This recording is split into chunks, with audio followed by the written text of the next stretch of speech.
In match history, we look back at the games that will live on in the memory of every European fan.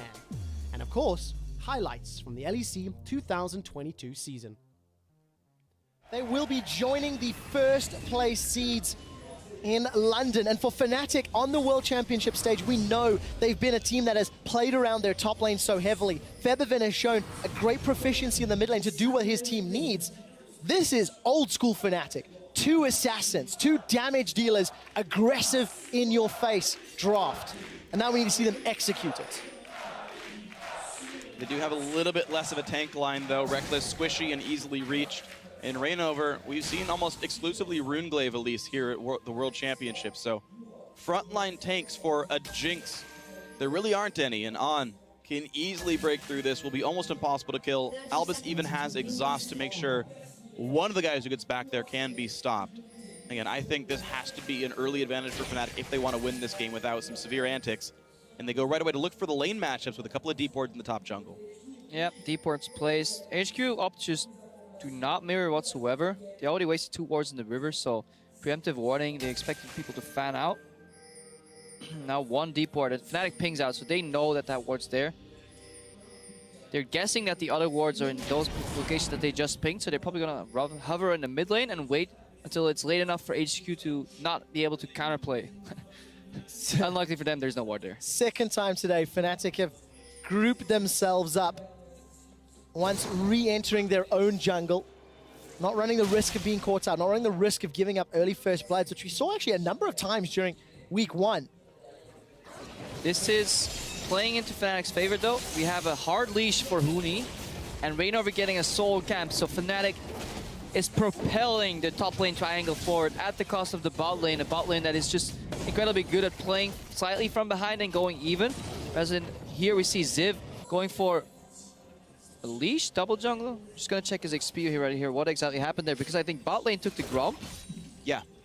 And Ziv put himself behind, so they're doing double camps here with Ziv tanking, so this could be very, very rough for Ziv in the top lane because Huni's already in the lane. Ziv is not even done yet, and he's behind in experience still. You can see, yeah, Huni going to be well on his way to level 3. You can just see the recall starting now for Ziv.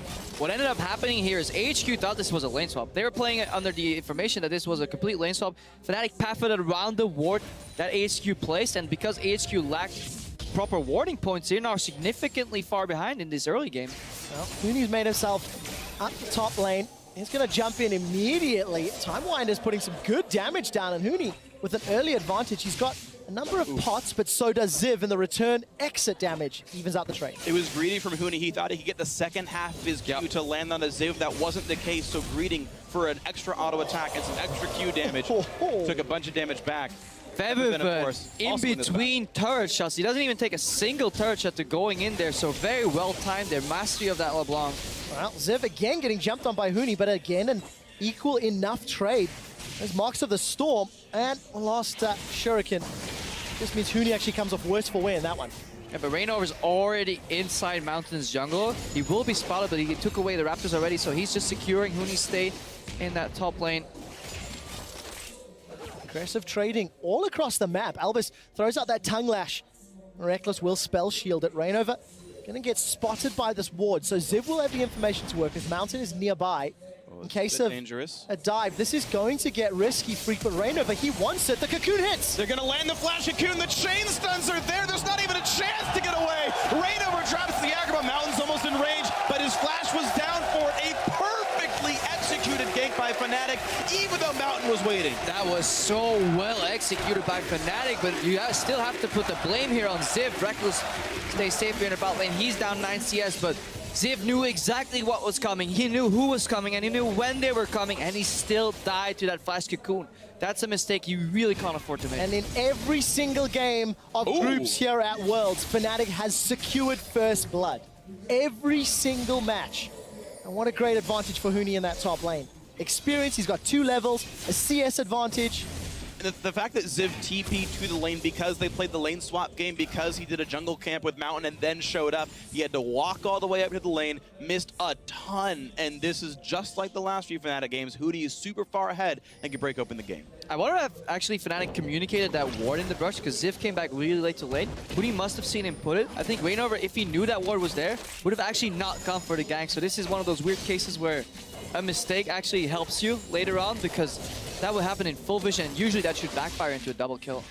And again, you can see Summoner teleport through Fog of War, and I feel like almost any good top laner should be looking for when that comes through and just simply time, hey, took more than 3 seconds to walk into his minion wave, something's up. You don't even need to see the particle, even if you see him walk in with full resources and multiple potions at that point in the game. But timing the jungle camp's hard versus actually the time between TP finishing and him actually showing in Fog. That is true.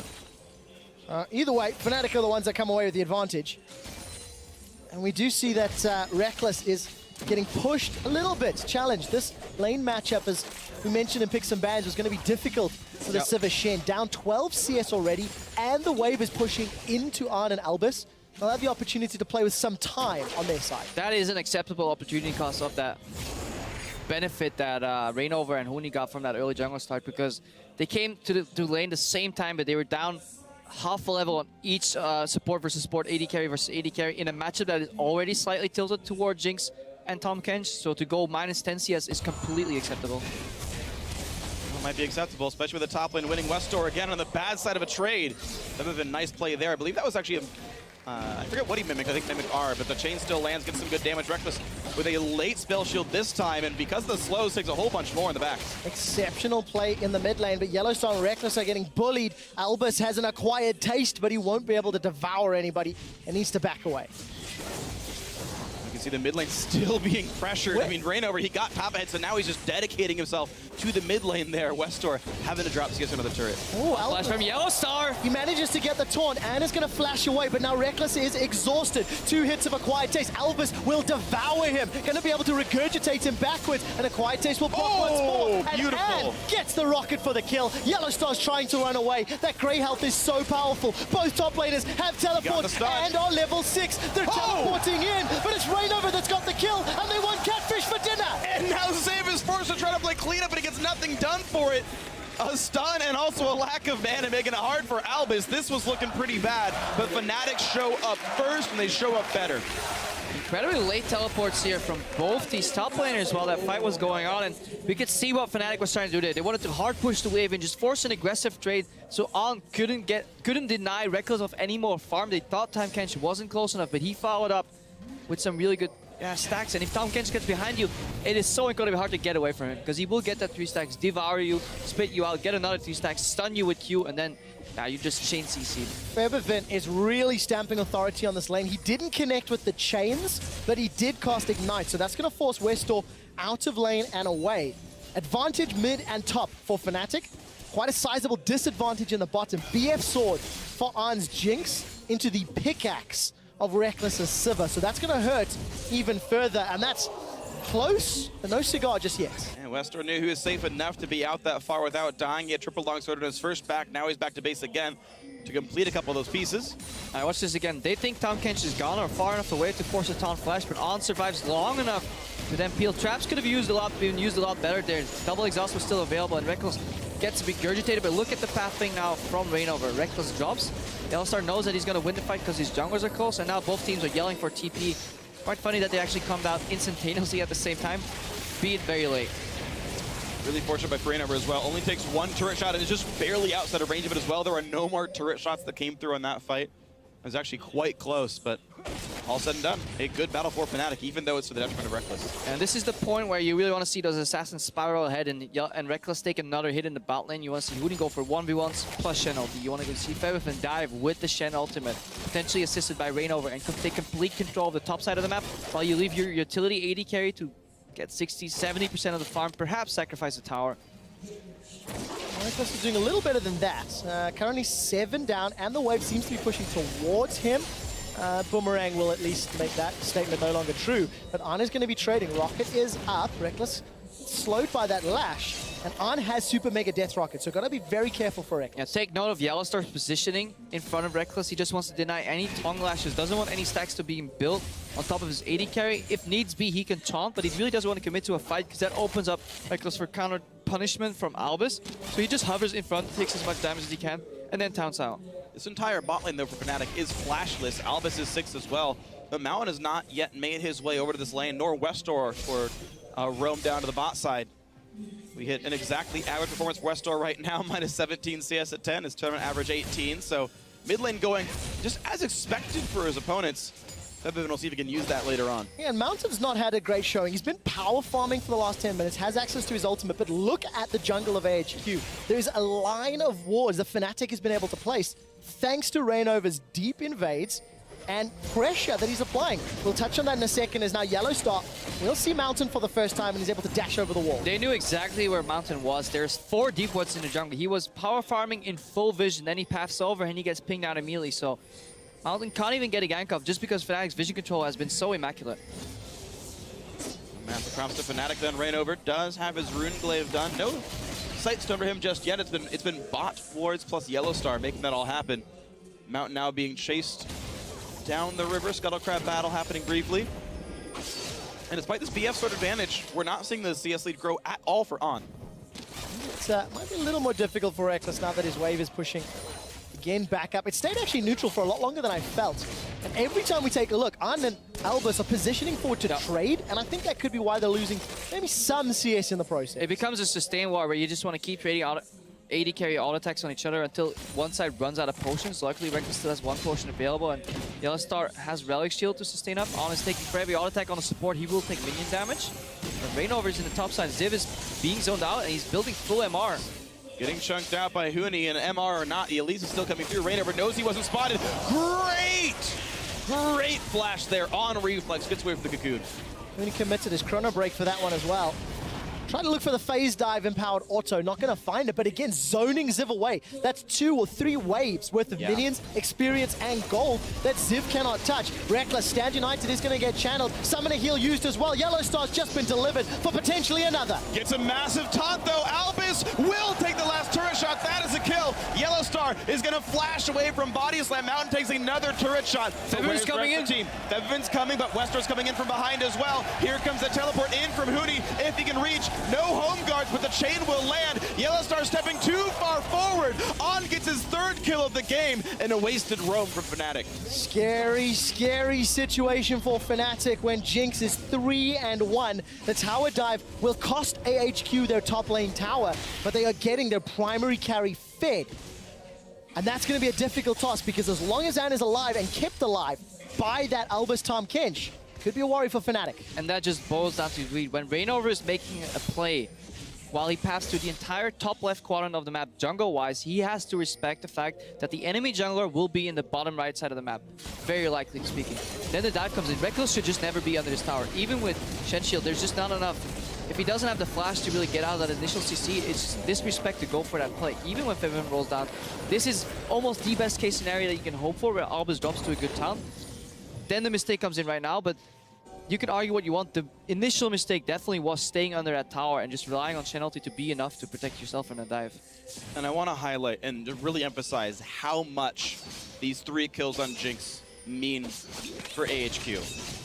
When Fnatic lost to AHQ in week 1, they had a gold lead from minute 2 into the very last minute of the game and still lost because Jinx was carrying every fight and unkillable thanks to Tom Kench. The exact same formula is happening right now. There are assassins, there is a gold lead for Fnatic, but Jinx will not be easily killed, and she is ahead.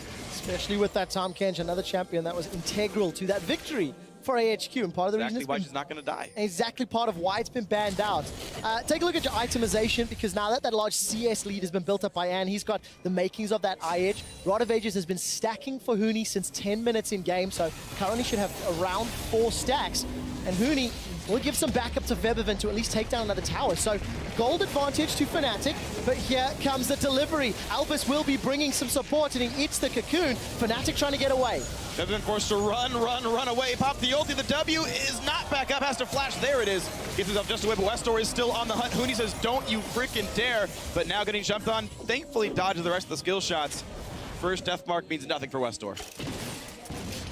We did not actually see the Abyssal Voyage deliver, and that means he's now left alone in the bottom lane, and Reckless will be shoving that wave up to get some more damage down. So 2,500 gold, thanks to the towers being secured in favor of Fnatic. Yeah, and this is exactly what Fnatic's plan was coming into the game. Minor flaws in execution with Reckless dying and on getting ahead, but they still have a 3,000 gold lead because the top side of the map is vastly in favor of Fnatic. 2 towers down, complete vision control the entirety of the game.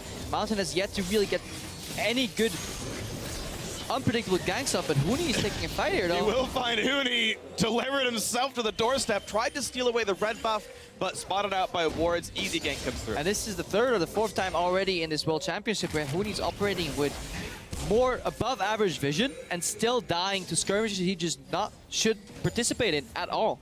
Now, Rainover was in the bottom half of the map. Huni's death will at least result in a dragon for Fnatic, so it's not all bad. Solo lane still with heavy CS advantages. I wonder, this is giving him too much credit, I'm sure, but I wonder how much this is intentional. Outside of dying, Huni's very good at pulling the enemy team to the top side of the map when Dragon is up. Deaths, you'd like to avoid those, of course, but at least there is always something traded when this happens, or almost always. Yeah, Fnatic just plays with a very offensive mentality. They know if one part of the map fails, they can always cross-map. Reckless, yeah. How long do you respect it? How much do you respect the brush? Rainover's in the jungle. He's aware by how he's jumping, but not even needing the spell shield ulti to walk away. There's no chance to catch him. The question is, will anyone else show up? There's no one in range. Teleport's not going to get used. Nothing. Not sure if that was really worth. We did see at least Rainover and Febiven in the right-hand quadrant of the jungle, but still a long time away. And we'll have to ask PTL Mic Check to have a listen for those dragon calls. Maybe it is premeditated from Fnatic. But I mean, look at the deep wards from Fnatic. They don't even have a ward in their own jungle. They have 6 wards spread out in the enemy jungle. That's more wards than the average team has on the map right now, usually when they're wards. And they're all placed offensively. Mountain can't do anything in the dark in Fog of War unless he actually starts counter-drilling, but then Fnatic have to just respect the threat. So just can't stress enough how good their vision control is this game, and that's why Febiven has been playing up so far. And even though AHQ don't have quite the same vision control, at least it's on the right place on the map. Mountain is constantly down to this bottom lane, ensuring that On and Albus are safe. They finally get the first turret. It's through their one winning lane, and now a big gank. Reckless again, just left to the wall. Sitting alone. Sorry, left to the AHQs, not the Flash Wolves. Febiven, though, and Rainover will get some more damage on the mid inner turret. Huni was pushing up top, so yes, they're losing Reckless, but it is in favor of tower. Are they going to get this actual tower? They're backdooring it, but the Elise Vitalings are all dead now. They die in one shot apiece, and you only have 3 at this level. Easy pickup down to the bottom lane. Tier 2 goes down. Fnatic, while they have all the information to work with, they're not playing the reverse bingo game right, because you really, if he's not in the top left, he's not in the top right, he has to be in the bottom right quadrant of the map, and you just have to yield, give up the CS, and whether it's Reckless overextending, having a bad game read, or communication falling flat and just not having enough time to really check all those wards, something is going wrong here though for Fnatic, and it could mean that HQ is coming back into this game, because earlier they were 3,000 gold behind. Right now they've shorted up to 1,000 gold into a very assassin-dependent composition, which falls flat later on in the game. Luckily for Fnatic, that assassin composition does have some tools to at least deal with the threat of Westor. Chrono Break, Hourglass can somewhat help when you've got to deal with the Death Mark. Eventually, we expect Reckless to be working towards a QSS as well. The only question is, can they dance around the Death Mark and still kill Arn at the same time? That's the only thing Fnatic have to do in order to win these fights. That's the entire point, and that's why I questioned the Diana ban, because Jinx has been the reason AHQ is winning. Okay, yeah, Westor pulls some bans, but Westor still plays his bit part. He loses in lane. It doesn't matter, because On is the guy you're supposed to watch for on this team. Everyone else does a great job. A 4-1 Jinx, who's now knocked down her second turret in about 40 seconds. Actually, third turret in 40 seconds. It's hard to deal with. And I always see one of the problems with the LeBlanc into Zed matchup. Yes, you're playing an assassin, but because you have to itemize some armor, which is most efficiently a zone as Hourglass, you lack the assassination potential on these other targets because you just don't build raw damage. Yeah. You will survive long, but now your AD carry is behind and he's utility focused. Your mid laner is a hybrid assassin, so to say. He kind of plays long in his time. And your Echo is kind of slowing up or getting there slowly, so Fnatic, and they're falling behind right now in tempo. Well, they are. We did see the Abyssal Voyage now starting to be channeled. Albus is going to try cut them off. Yellowstar's trying to pull some aggression as well, and AHQ have to decide where do they prioritize the fight. Teleport comes in for Huni and Yellowstar, and a quiet taste before he gets taken out. Huni phase dives over the wall, and Fnatic are stuck in the pit. Febiven's got some AoE, and gets Eaten by Tom Kench, regurgitates over the wall, and Hooney's still looking for it. They got him! They've got him shut down, but it may not be enough. Oh! Double kill as Hooney picks that one up. Reckless will get shut down by Mountain, and Feathervin's in full retreat. Gets the Mimic, as it's gonna eat a death mark, and Westor will get one and not get a second. Albus eats him. 4 for 3 as everybody wants to die. Extended 4 for 3, but that's the kind of fight that AHQ wants. Jump in, take the team fight. Your AoE's better, your general team fight's better. Pretty good play by Albus. He ate on, but only after the chrono break bursted him out. So as long as Hooney was able to stay around, and because he's ahead and has a Rod of Ages, he was able to pick him up after the Devour was done. And that's the requirement of Fnatic, though. They have to survive long enough to kill someone after Devour. A couple of really nice plays in that fight. Hopefully we get to track it later on, but in addition to that, there were also misplays. So some really sick outplays happen here. But most important, the way this fight started, they get zoned out here. Good engage by Mountain here, burns his spell shield. So Fnatic on the back foot, and that will cost Yellowstars his life. And that will become very important later on as he paths down to check out who Tam Kench is bringing to the party, because he will lose Stand United in this fight. Second big mistake is Reignover right now. He's going to miss Cocoon on Ziv, or on Mountain rather, and delay the fight, so he's not participating in. The outplay, however, is what Hooney and Reckless are doing right now, as they get baited in. So there's really subtle plays with big damage. They get baited, but somehow Ziv doesn't really get any stuns connected because good sidestep from Reckless. Then he flashes in aggressively. Look at the Hooney, goes back in, sweeps on the back with his Q coming back. So some really fantastic mechanical outplays, but from the get-go, Fnatic were behind in this fight. And then Feathervin kills his jungler. It's like special delivery. He delivered Reignover. There was a bit of a miscommunication. He didn't tell him Cocoon is coming out. That burst could have come through sooner. And then also popping back the distortion after Deathmark, not before. Yeah. That would have been a slightly different fight. Of course, still the first 3 for 3 would have happened regardless. Small mistake there from Feathervin. Special delivery is what Feathervin was yelling. Infinity Edges in both AD Carry's hands, but it's a static shiv already completed for the 5-2-1 Jinx. On is a terrifying threat, but he needs to be a bit more aware of that Chronobait Ghost from Hooney. Dragon number 1 will be picked up here by AHQ, only the second of the game. But look at Yellowstar. He knows Dragon's going on. Invade gets more deep vision down. So the vision is still deep, it is still aggressive, and it is still forward-facing as far as Fnatic's concerned. The problem is Mountain's been living in the bottom jungle long enough that they forget where he's gone, and you saw players like Reckless wait around the dead turrets for too long and give up kills. So AHQ, if they can get some of this vision back and sneak people across the map, good things can happen. The pings around Baron, looks like Fnatic owns the vision of that right now, and AHQ has respect. Interesting game when you consider all the advantages Fnatic have, the exact opposite advantages that AHQ has.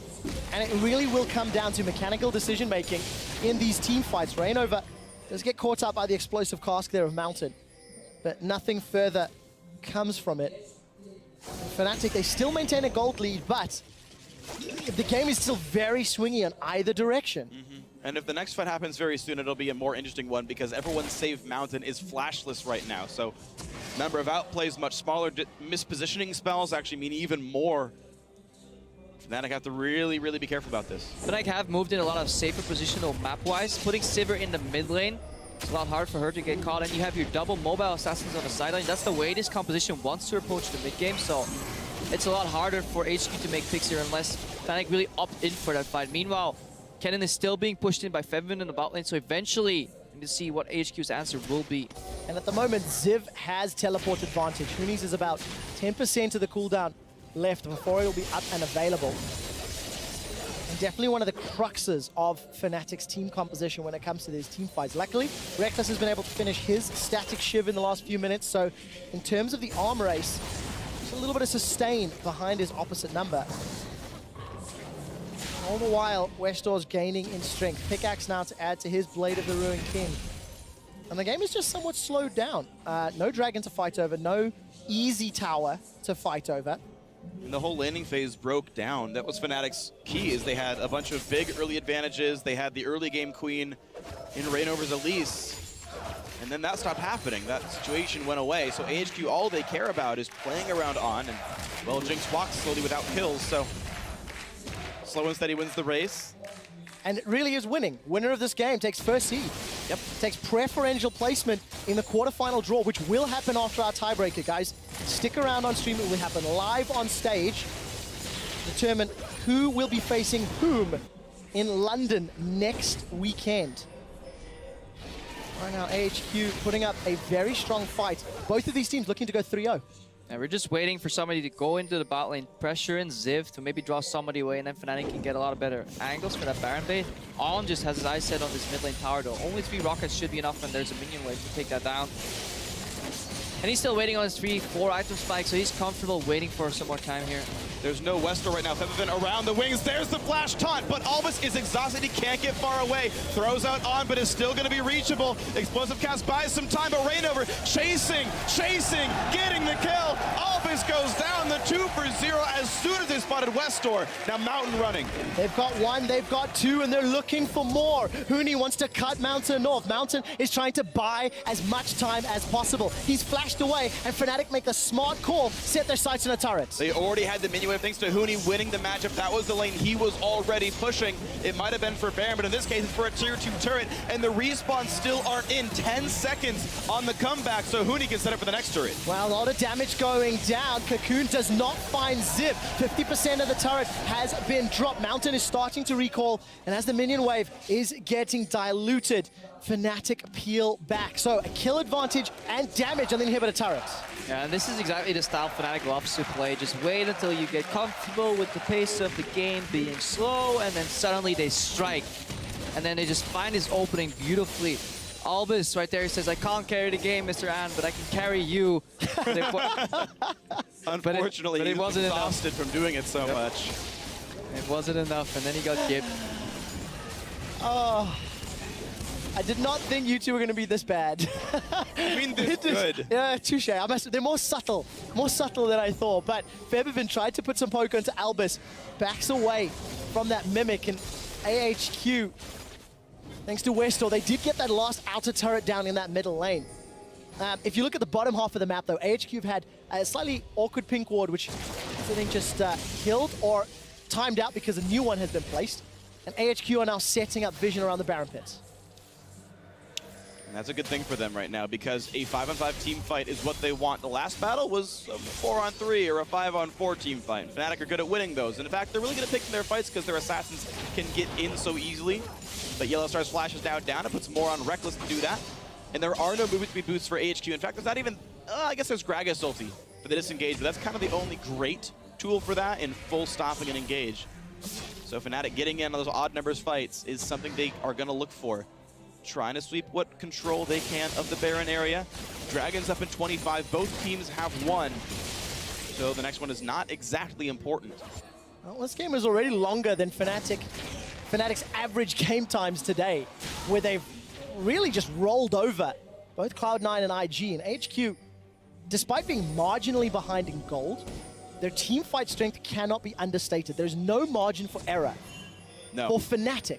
Because if Fnatic do overstep or do not successfully kill An, the resets and getting excited will kill Fnatic. I mean, it is really quite that simple. Febiven's now being caught out. He's going to flash away, but he just gets bounced back by the barrel. Jumps back up right now. He's going to have an Albus coming around, so Shen ulti's in, and now Mountain is the guy targeted, but Zed's around. They're going to go for An. There's the hard dive. Can he get the Tom catch? Yes! Albus saves him for now, but he's going to get spitted out. And Febiven perfectly times the W. Zhonya's popped. Westor running, but the cleanup crew is here. Ziv has already popped ult, but he can deal a bit more damage. However, he's corralled into the wall, and Fnatic say thank you very much and pick up 3 kills to 1. When there is no margin for error, Fnatic turn around a gank on Febiven. He was outnumbered, but he pulled the support in, and Fnatic have a fantastic team fight. I mean, that Mimic distortion Febiven pulled out at the exact frame where An was spit out by his support. That was some quality League of Legends. Just watching that fight go down, Reckless completely untouched in the mid. Sivir late game in these team fights where everybody's bunched up, does so much AoE damage, and there's no way for AHQ to deny that. There's no prom, no really exhaust. There is that one, but it probably didn't go down on Reckless that fight, so incredibly hard for HQ to win this fight if these assassins keep being so nimble, jumping back and forth. Well, that's the thing. On with this Albus Tom Kench is slippery like butter, and there's no margarine for error, but it still works out for Febiven and Co. So Flash's ulti's still down for 8 more seconds here. So all they can do is run and wait for the team. Shen ulti is huge, and AHQ immediately realizes we've got to wait for Ziv. But the problem is Albus brings On to the wrong side of the fight. On doesn't get any damage out in this fight. He is all of their gold. Right there. So Ziv's ult means nothing. The instant kill by Febiven, and even though Febiven dies, it doesn't matter because there is no threat left. Just the way Febiven played that fight, you know, distortion usage, flashing out, just buying some time, sidestepping, not going into the traps, and then a prediction on that Devour part 2 where you get spit out. That was just fantastic play. Oh, Huni forced to chrono break back. He's going to phase dive away from the body slam. Mountain throws down the explosive cast, and Reckless is on the hunt.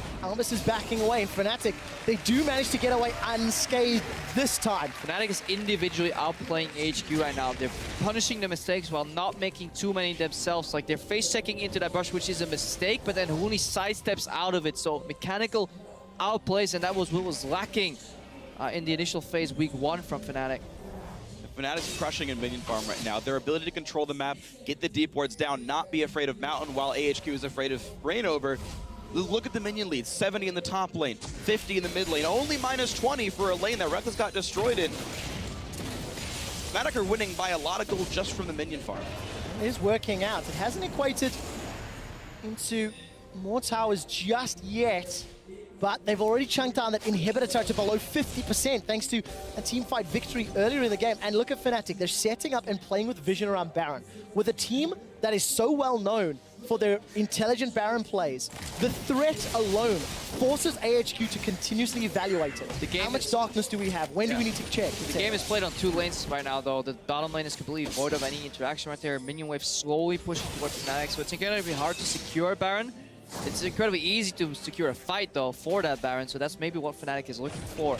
Albus is still waiting for some gold to finish that Mikhails. He really just wants to keep On alive, but need to have better positioning. Chompers come around. Q gonna do a bit of damage towards the red buff, and I actually didn't see who that went to. No, someone got it. A player got Reckless the Reckless. did. Hey. Ricochet, the Q something. Thank you, observers. Good guys, observers. But this little dance around the objective. Vision is somewhat in favor of Fnatic. They've got a pink ward in and around them. The body slam does not connect. Flash will be replied by Rainover. Another kind of misplay by Mountain, though. He didn't land the body slam Flash, so he didn't chain the CC. He didn't get the knockback he wanted to. Rainover Flash because of the explosive cask, to be fair, but... Oh, this is a good bait, though. They have to face check. Scrying Orb is available, so we can see it used. There it is. Hello, peekaboo. And now it's gone, and he's going to try again. He's going to set up for the stun. They look for Mountain. Thankfully, he's able to get away, but now from the wrong side. Mistimes the parallel convergence. You really want to wait for Huni to go in once that comes down. So, but that is nitpicking. If he lands the E and Mountain checks close enough, you still get the root. It's also those little things that make the difference. Febiven's not gone over the wall. Cocoon does not hit, and Febiven holds on the trigger finger. They can rotate mid right now. Mid is open for Al to rotate, but he has been afraid consistently of these engages coming from behind, so a little hesitation here. Reckless pass in, clears the wave, so that bot lane, though, for Fnatic is being pushed in heavily, so massive wave stacking up for HQ in a minute or so, minute 30 seconds. That will be knocking on the bottom inhibitor. 3 items and a QSS for On. Now in the inventory, very, very big champion. On the hunt, pop to find nothing as the recalls already came through. Fnatic lose a 1.5-minute long cooldown just to get some ward control back. Rainover also unable to smite away. They need that ward control because they're actually going to send somebody buff very soon to clean that wave up, because otherwise they know they're not going to get this Baron. So at best what you can do is perfect vision control, where you send one of your teleporters, potentially your Shen if you're really desperate, got the bot lane to deal with that wave, and then you go for Baron bait part 2. And this is what we see. Doing a Baron bait while you're playing the map on 2 lanes is incredibly hard. Getting a fight, by all means possible, but securing a Baron uncontested, nigh impossible. Hourglass and QSS picked up for Rainover and Reckless in the last few minutes of play. QSS for Arn as well. Death cap for Ziv. So this power creep continues to grow, continues to escalate. And despite Fnatic's strong gold lead, They are now the ones, again, trying to force this objective. With Baron, they could really break open this back. Yeah, AHQ have the signature anti-Baron ward. They have one in the top left corner in that brush, and then they have one right outside of the pit, outside of conventional pink wards. People place, if you're blue side, it's best to place the pink ward in the pit, you know, because people are continuously warding over. But then you don't have vision around the little edges right there at the Baron, and that's where AHQ snuck in one ward, and that's enough to control this tempo. Rainover, though. Oh, he's in so much trouble. That Hourglass will get used. Yellowstar's going to body block the Super Mega Death Rocket, and Ann forced to flash away. Rainover still stays alive, but Ann gets the first kill. He's going to get excited, and he's going to look for more. Westor will find the Shadow Shurikens, and that's Fnatic losing 2 members. The rest of them trying to peel away. When AHQ beat Fnatic last time, it was off a fantastic team fight that cost AHQ little to nothing. Is this the same? Does history repeat itself in the 34th minute? Seems very likely. On got so much damage flashing over the wall in rocket form, completely crushed it. Fnatic are lucky they only lost a 2 for 0. AHQ, though, playing the more risk-averse style. They're not going to go for the Baron risk. They're going to go ahead and take Dragon with no problem at all. But I'm actually a bit surprised they didn't go for that Baron. Yeah, they were afraid of Huni, who was still on 60%, could potentially cause some troubles right there. Fnatic actually looking to rush the Baron. They spam pinged it, and they're actually aware that if HQ go for Dragon, Zed's in base. but again, that ward right there, that Huni's ghost just passed, that is exactly what punished them earlier, and they still haven't figured it out. Because they went aggressively for vision, and they were waiting for them. Fnatic did start the Baron. Fnatic are trying. Tom Kench can't get in the fight just yet, which means On is a possible target. Febivin chunks Mount down. He did it again! Oh, dear lord, the crit rocket. Febivin again Huni killing used his team. his E on the Baron, and then again, special delivery. This time, Def knocks at the door for Huni. That is big. That is massive. Huni has so much of the gold and about half of the kills of Fnatic. Delivered another one to On. He's currently 4,000 gold over his opposite number. The entirety of Fnatic's gold lead is in Huni's back pockets. And he's taken out by a special delivery crit rocket. All of a sudden that pressure's gone. There's no teleport to speak of either. So AHQ, they are the ones that can start Baron. They're a little uncontested. 7 seconds before Huni's even up, and even longer before he gets into this fight. Baron's below 6,000. It looks like Fnatic are going to set up the challenge, but the Cocoon does not connect. 3,000 health on Baron. Westor's already low. Febivin! Holy crap, he stole it! But the fight continues. Ziv zones him out. Reckless running and running away. Keeps alive with QSS, but still more damage from Ziv and co. Yellowstar pops ulti to do basically nothing. 2 members already dead on one side. It's going to be another. On is on a killing spree, and Huni and co. will kill off Ziv. Now, Mountain, did you overstep? On is still around. Choppers come in. There's the kill for Huni. The Chrono Break is still available if Huni's feeling aggressive. Look for the phase dive jump. 3 members of Fnatic died, and for 3 members of AHQ, and Febivin stole the Baron. That was a beautiful double-pronged attack there. One side, the jungler goes in, Rainover gets the attention from Mountain, gets disengaged, and then Febivin dashes over the wall, Mimic Distortion to pick up the Baron. That is clutch. And also so important to note that both Huni and Yellowstar have the Baron. The 2 people who can split push at no cost to Fnatic, or less No cost to position. There we go, to position. Big wave in the bot lane. Looks like Febivin will go over this one.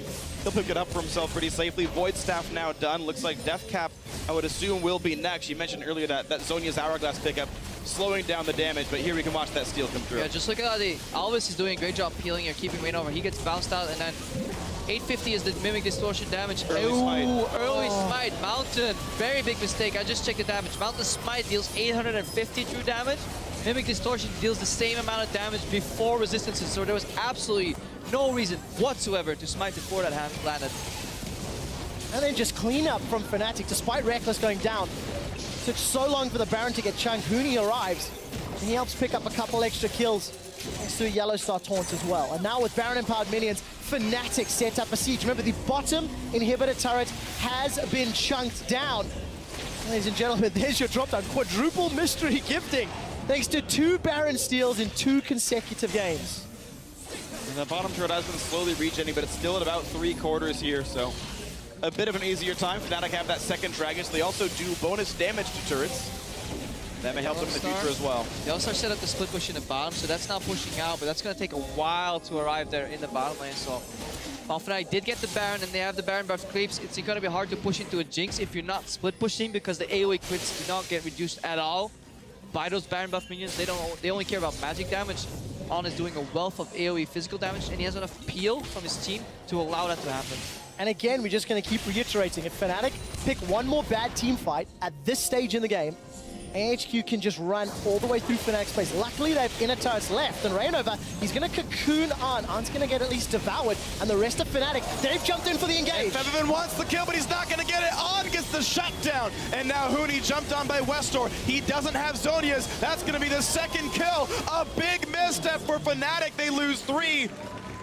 And now map control goes to AHQ. 50-second death timers. The only positive for Fnatic is there's a couple extra turrets in front of their inhibitors, but there should be an inhibitor at least. There's Rainover and Reckless to try and defend, but it's going to be tough. I really want to see what actually caused Febiven to stay that long in the fight that he got insta-gipped. Also, Huni, he was waiting for a good timing to use his ultimate, but I believe Ziv actually just CC'd him right in that moment, and he got one shot, so he didn't even get his ultimate off. So really solid player, HQ knocking on the inhibitor door. 15 seconds, how much can they gain? Bottom inhibitor, turret is open, but they don't overstay their welcome. AHQ gonna dip back, maybe get a couple of wards down and set up for this dragon spawning in a minute. It's the only objective easily contested left on the map.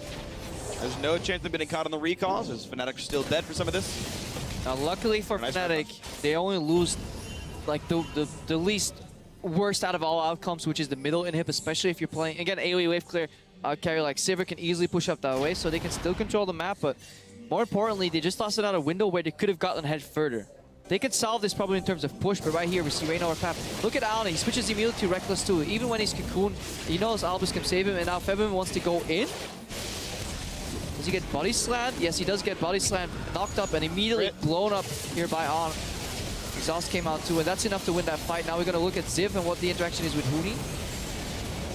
Yep. AoE stun and gets blown up immediately, and at this point there is no way for Fnatic to win the fight. And that's not the first time that Fnatic have been a tad over-aggressive. Yes, you need to make plays with your double assassin comp to get those kills, but want to be the right ones. You need to have a little bit more support. 1v4 is so risky. A couple of members of HQ dancing around this dragon, but it looks like Fnatic have the support. No! It's smited. Mountain takes it. Early smite for Rainover, tried to time it with his Q, but hit smite about an 1/8 of a second too early. Mountain times it perfectly, assuming an early smite, gets that one correct. And that's actually 3 dragons now in AHQ's favor. They are winning the dragon game. Yeah, and this movement speed bonus, denying it from your opponents and getting it yourself could be looked as like a 12% swing in movement speed because they don't get it, we get it. So that's actually very big in the way these fights play out, especially if you're playing assassin-heavy compositions.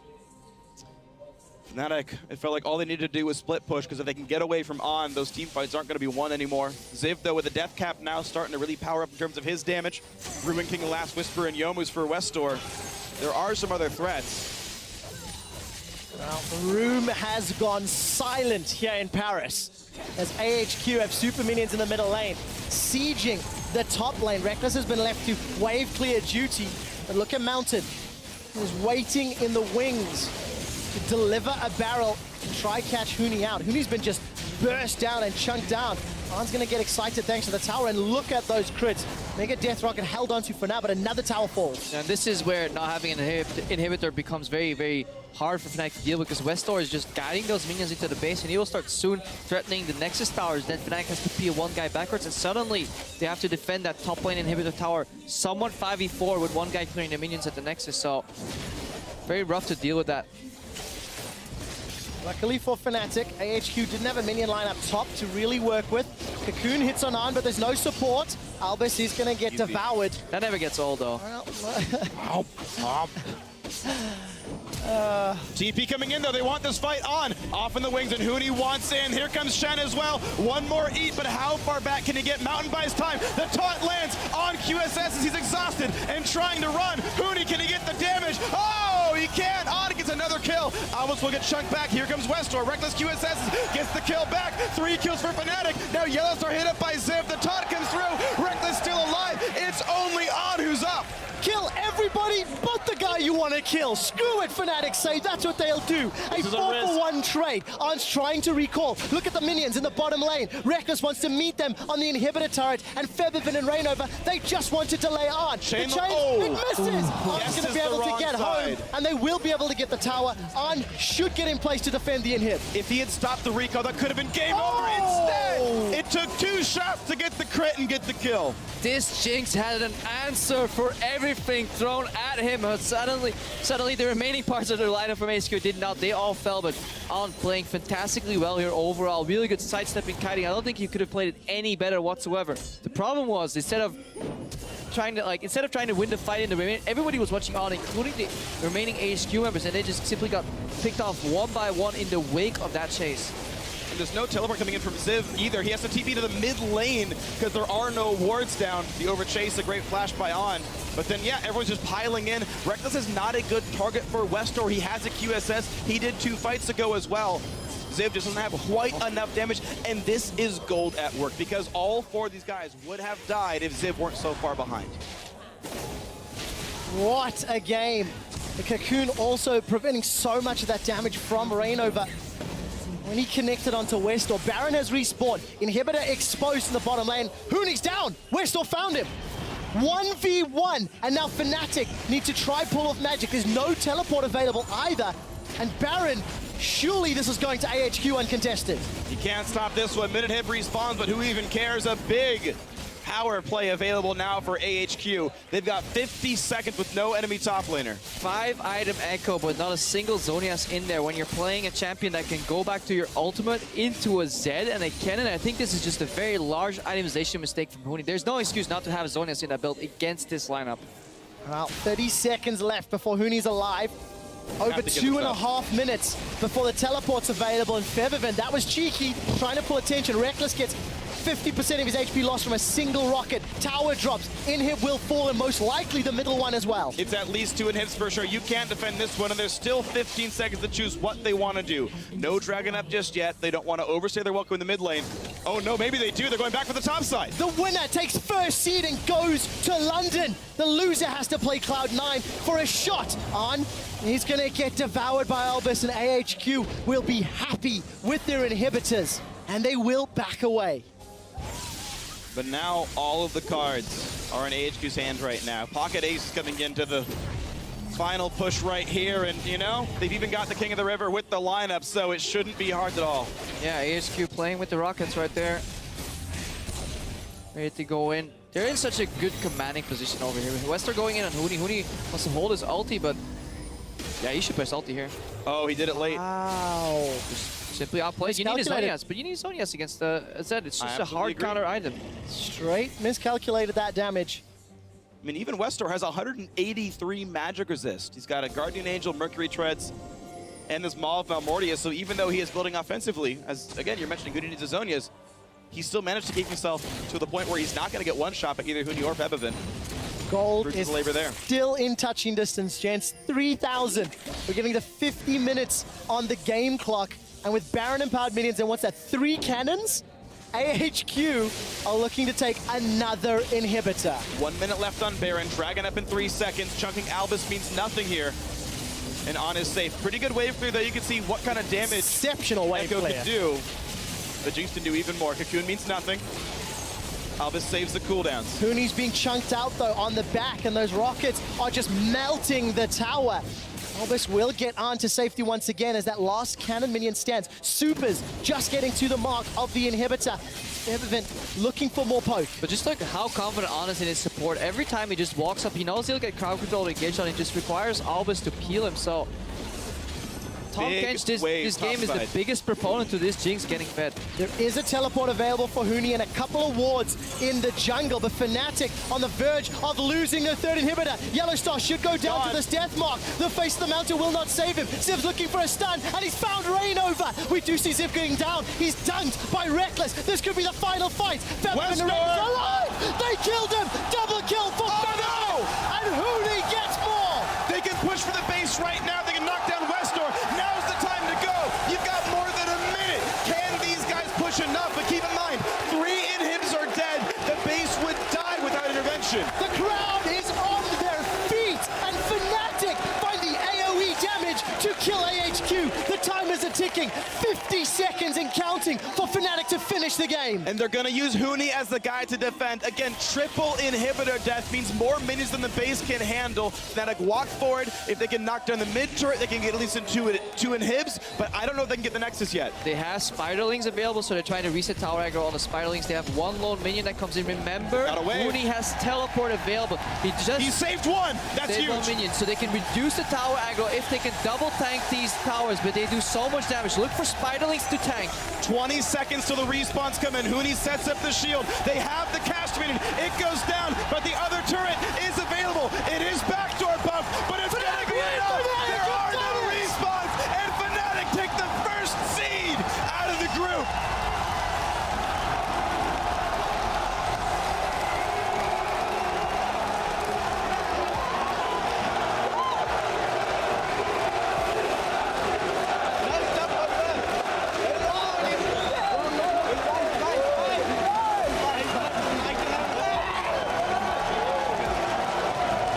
Thank you for watching Match History. Every single week, new moments and legends are born, and today's action is just about to begin. Stay tuned.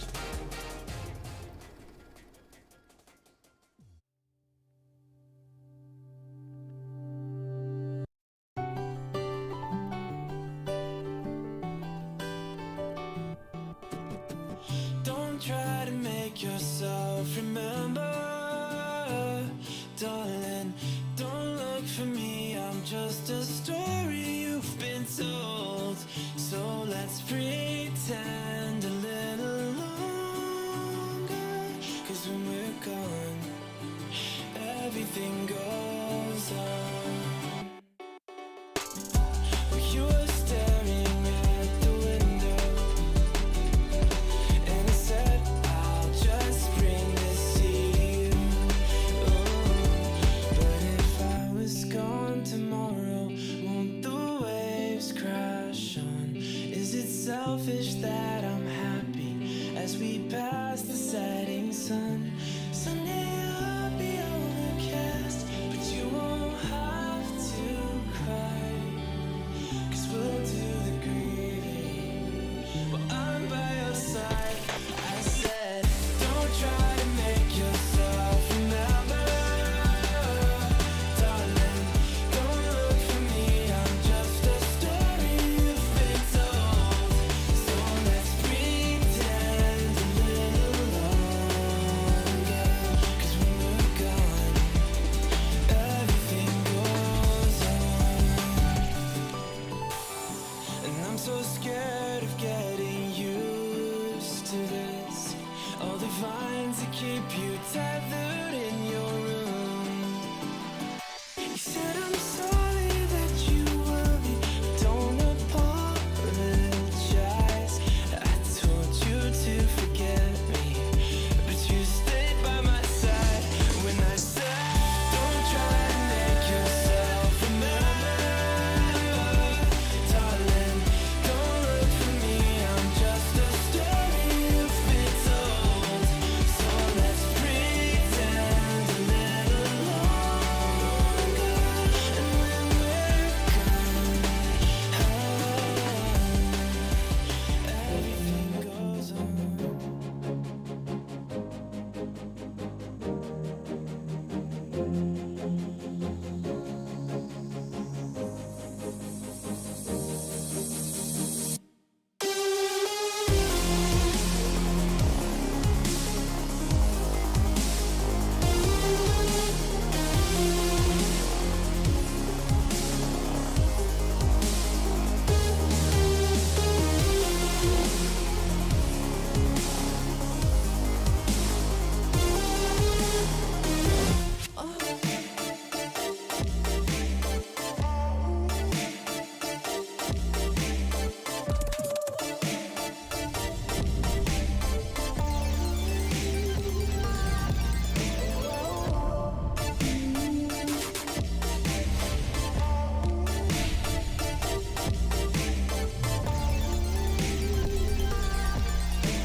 Over again, winning his matchup, taking control of this lane. incredibly impressive stuff. Really inspirational. And here we go, he's looking for something. What a move! This man is on fire! That's the kind of play which makes me want to be on stage. Hold on.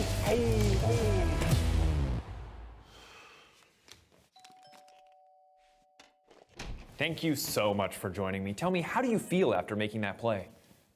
I'm good, yeah, I'm feeling alright. Baby, I'ma have the best fucking night of my life. And wherever it takes me, I'm down for the ride. Baby, don't you know I'm good, yeah, I'm feeling alright.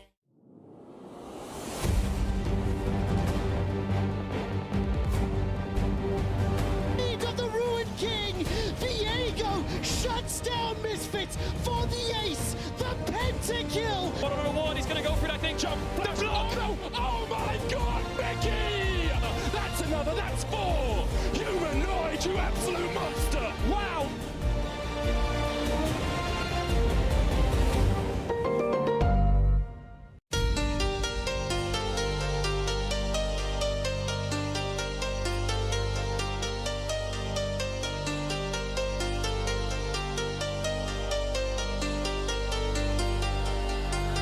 I'm good, yeah, I'm feeling alright. Baby, I'ma have the best fucking night of my life. And wherever it takes me, I'm down for the ride. Baby, don't you know I'm good, yeah, I'm feeling alright. 'Cause I'm good, yeah, I'm feeling alright. Baby, I'ma have the best fucking night of my life. And wherever it takes me, I'm down for the ride. Baby, don't you know I'm good, yeah, I'm feeling alright.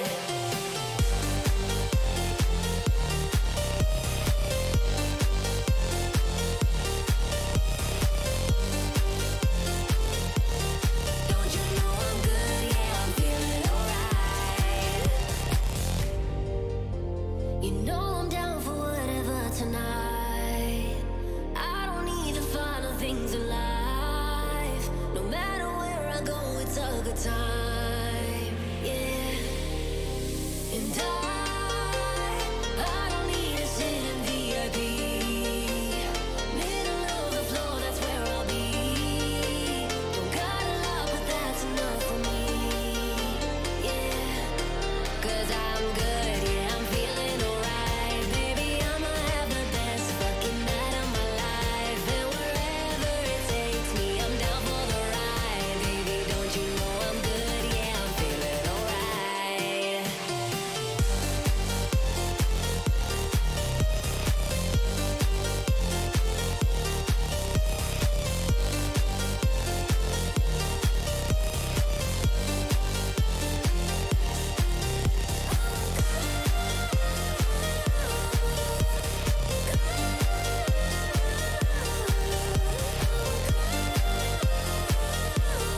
Don't you know I'm good? Yeah, I'm feeling alright. So I just let it go, let it go. Oh na na na na na, no I don't care no more, care no more. Oh na na na na na, so come on, let me know, let me know. Put your hands up, na na na, no baby, nothing's gonna stop us tonight.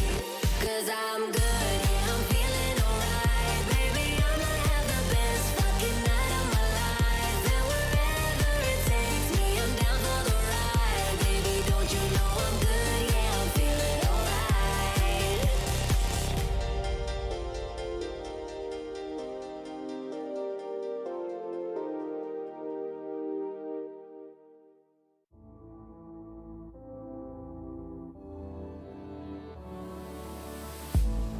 If you had it all, would you look the fall in the eyes?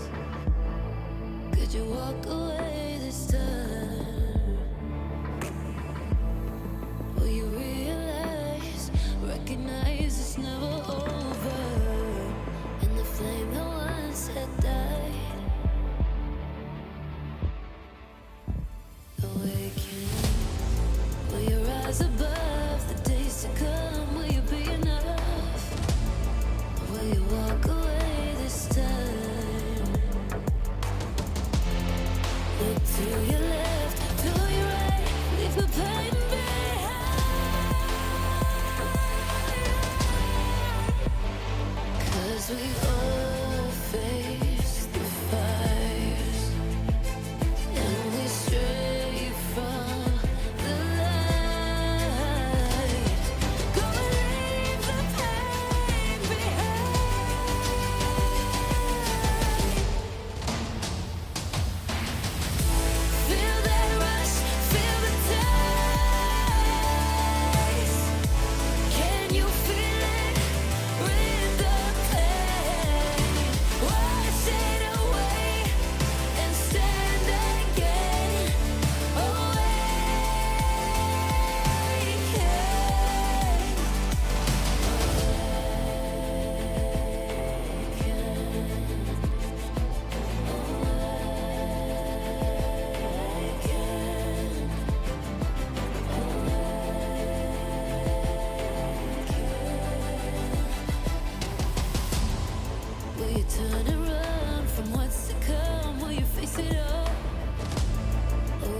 we used to be.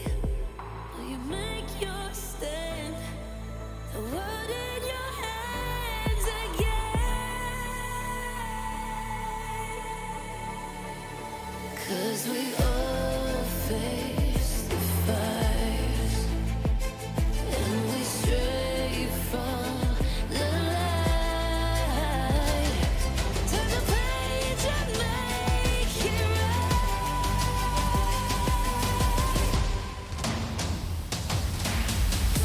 Feel that rush, feel the ties. Can you feel it? Rip the pain, wash it away, and send again away.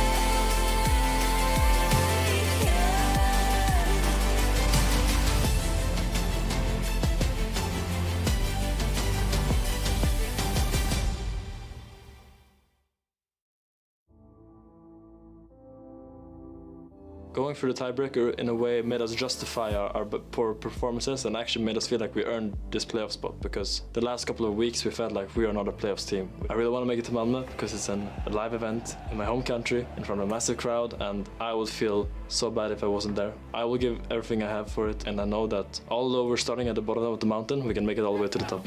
We started the season fine in terms of results, but we failed to identify what our issues were, and then I think we started losing, and it took a lot of our momentum and also brought a lot of negativity, and now we at least still have a good chance to turn it around.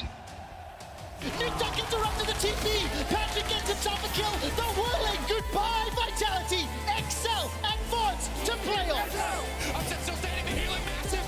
Upset for now, the upset. He wants to finish, but Perks said no today. No! Upset!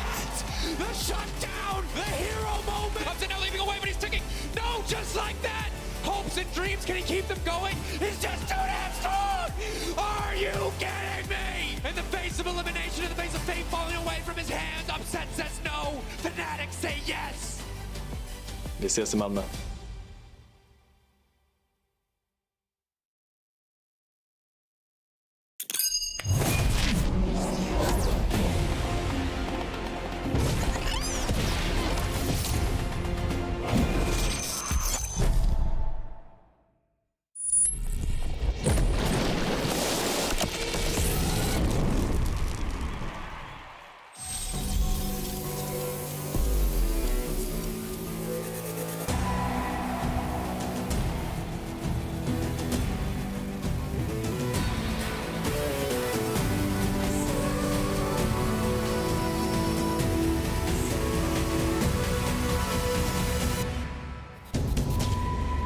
Well, welcome everyone to the LEC Summer Playoffs live from Berlin, Germany, where tonight Fnatic and Excel face off in an elimination match in the lower bracket.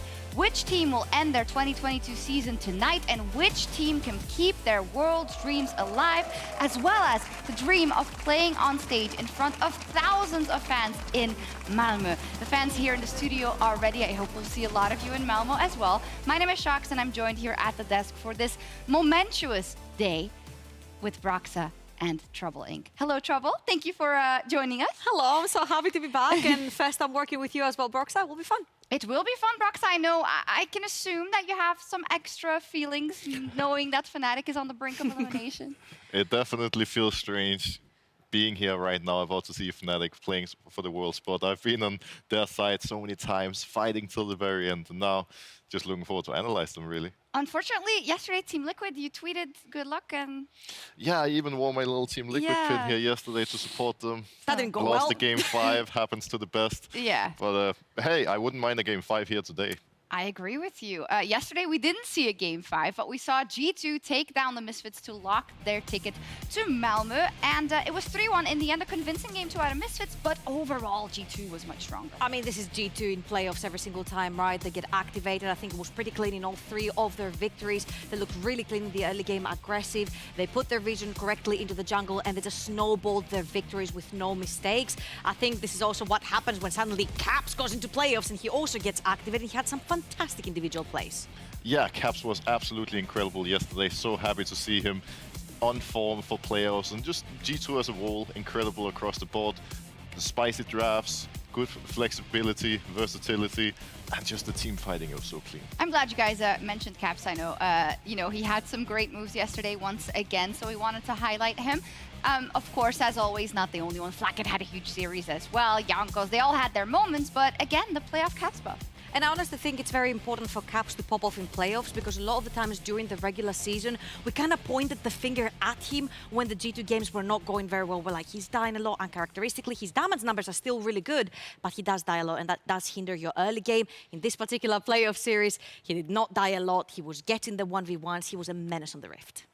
Yeah, and I think especially into someone like Vizio, who Misfits puts so many resources into, once that mid lane starts falling apart, those resources are not going to make a difference, and Caps just took over that mid lane entirely. It was great to see. Unfortunately for Misfits, they lost to G2, but they're still in the running. They dropped down to the lower bracket. Now they will join, they will face rather the winner of Fnatic versus XL, and the Mad Lions locked Worlds for a third time in a row because of G2 winning. Hey, don't hate the player, hate the game, I guess, hate the bracket, but it is what it is. I'm sure they're really happy that they don't have to stress about that anymore. It's definitely a little bit of a surreal situation to be in, getting 7th in spring, now losing the only best of 5 they really played, but still securing that world spot. And of course, you know, great for Matt already getting there, and especially getting the chance to fight for redemption after, you know, 2 unfortunate worlds the previous 2 years. Maybe it unleashes them in the rest of the playoff bracket now that they have that stress off their shoulders. Let's talk a little bit about some of the picks that we saw, specifically yesterday. Sejuani, first pick blue side, all 4 games, top in jungle. What's going on there, Trouble? I feel like there was a little bit of a different priority going from the Mad Rogue into the G2 Misfits. Mad Rogue, very bot-centric, all the Lucians, the Kalystas were thrown in the game.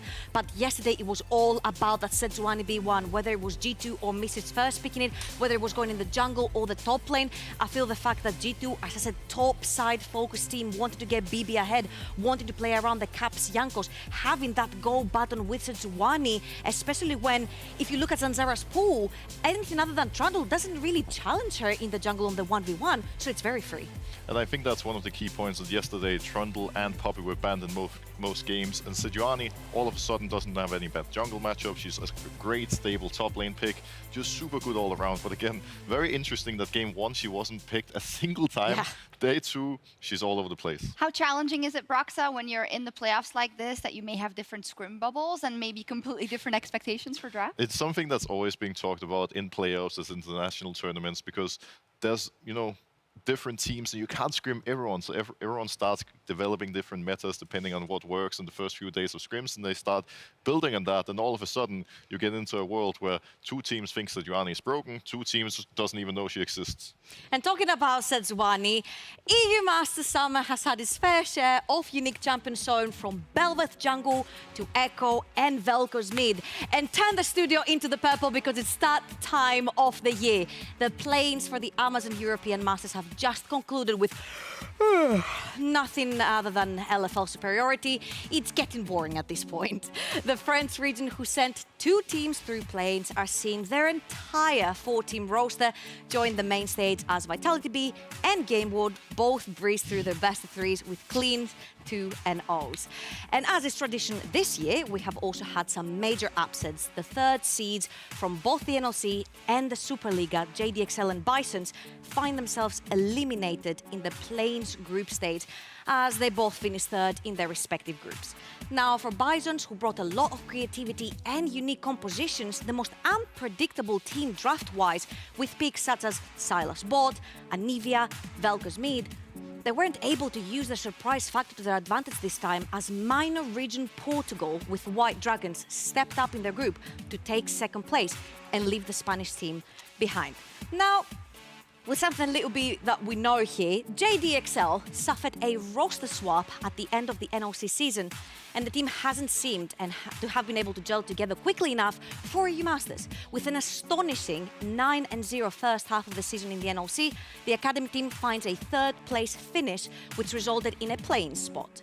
With a 0-3 start on the first day, they weren't able to make it out of groups, as yet again, another minor pair of regions, such as the Benelux, but also Greece, showed up and showed off. And talking about Greece, no personal anything here, the GLL found themselves in a really rough position this year as their main event spot was snatched away by the NOC, which means that the minor regions 2 teams would have to both fight their way through play-ins.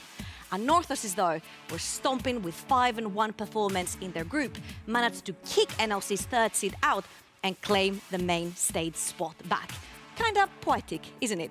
Now, their 16-year-old Polish jungler Douglas has stood out in the Greek team. With insane carry performances on his favorite champion Belveth, he has been an integral part of the team's success in his first ever competitive year. Europe and Polish junglers, you name it, a more iconic duo. Talking about iconic, the Amazon European Masters main stage starts tomorrow and their groups are looking more and more stacked every year. With returning super teams and pumped up minor regions who have come for blood, expect the unexpected. Now, if we move over to the groups, Group A and Group B look absolutely stacked and they both could be considered the groups of death. But in Group B, we have former EU Masters champions LDLC and Agoro, with LDLC coming as pretty much the favorite here since they beat both X7 Esports and Agoro in best of 5s in the last EU Masters. But now, we talked a little bit about this and we know that the rookies of EU Master Day will become your LEC champions tomorrow. And from Excel at EU Masters to Excel in the LEC, of course, Law is now standing by with their coach Youngbug. So take it away. Thank you, Trouble. And Youngbug, thank you for joining me. Big day today. An interesting year also when you think about Excel, not to say a roller coaster maybe, playoffs in spring, super good boot camp, riding the hype in summer and then fighting for your lives up until the last day of the regular season. How do you reflect on the year so far? Well, I think a roller coaster is an understatement. I think in spring we did what we wanted to make playoffs for the first time. And in summer it looked like we were going to be a top team from the very start. And we were already thinking of how we were going to play in the upper bracket and all of that. And then we suddenly hit a 0-5 losing spree. We did manage to come back. And I think it was a scenario where our scrims were going well. Everyone was doing well behind the scenes. Like we were all getting along very well. We were just losing games and we didn't really know how to come back from it. But we ended up fixing a few things in gameplay and then had a really good Super Week. Yeah, I still remember how Finn talked about reflecting on this bad side of Excel, if I may say. But you managed to bounce back at the last minute. And I want to know about the impact of that last day and that last game, especially against Vitality, and how it helped you bounce back and be ready for today. I think it helped us a lot because not only did we win, but we also played a very aggressive style like we did at the start of the summer. So I think that win alone gave us a lot of confidence, and I felt like we really had a groove back in the draft. Like we were really confident going into the game that we had the draft won. We played extraordinarily, and for the last 2 weeks in practice, we've basically been able to keep that level. I mean, that's what I understood from Romain's tweet yesterday. I guess scrims have been going well for you? Yeah, we wanted to make sure that G2 could watch the series in time. Now, when it comes to today, Fnatic, do or die again. What do you think about this situation, and what is your read on Fnatic when you think about what we've been seeing from them so far and what to expect in playoffs? I think it's very difficult to have a read on them because in the regular split, I felt for the most part they were very underwhelming. And then in the Super Week, they also showed a really high level of performance. So if they bring that level of performance, we're going to have a very tough series on our hands. But with Fnatic, you never know how consistent they are with that kind of level. When you think about what is going to come in clutch in today's game, I think bot lane has to be one of the most focused points. Do you agree on that and what to expect?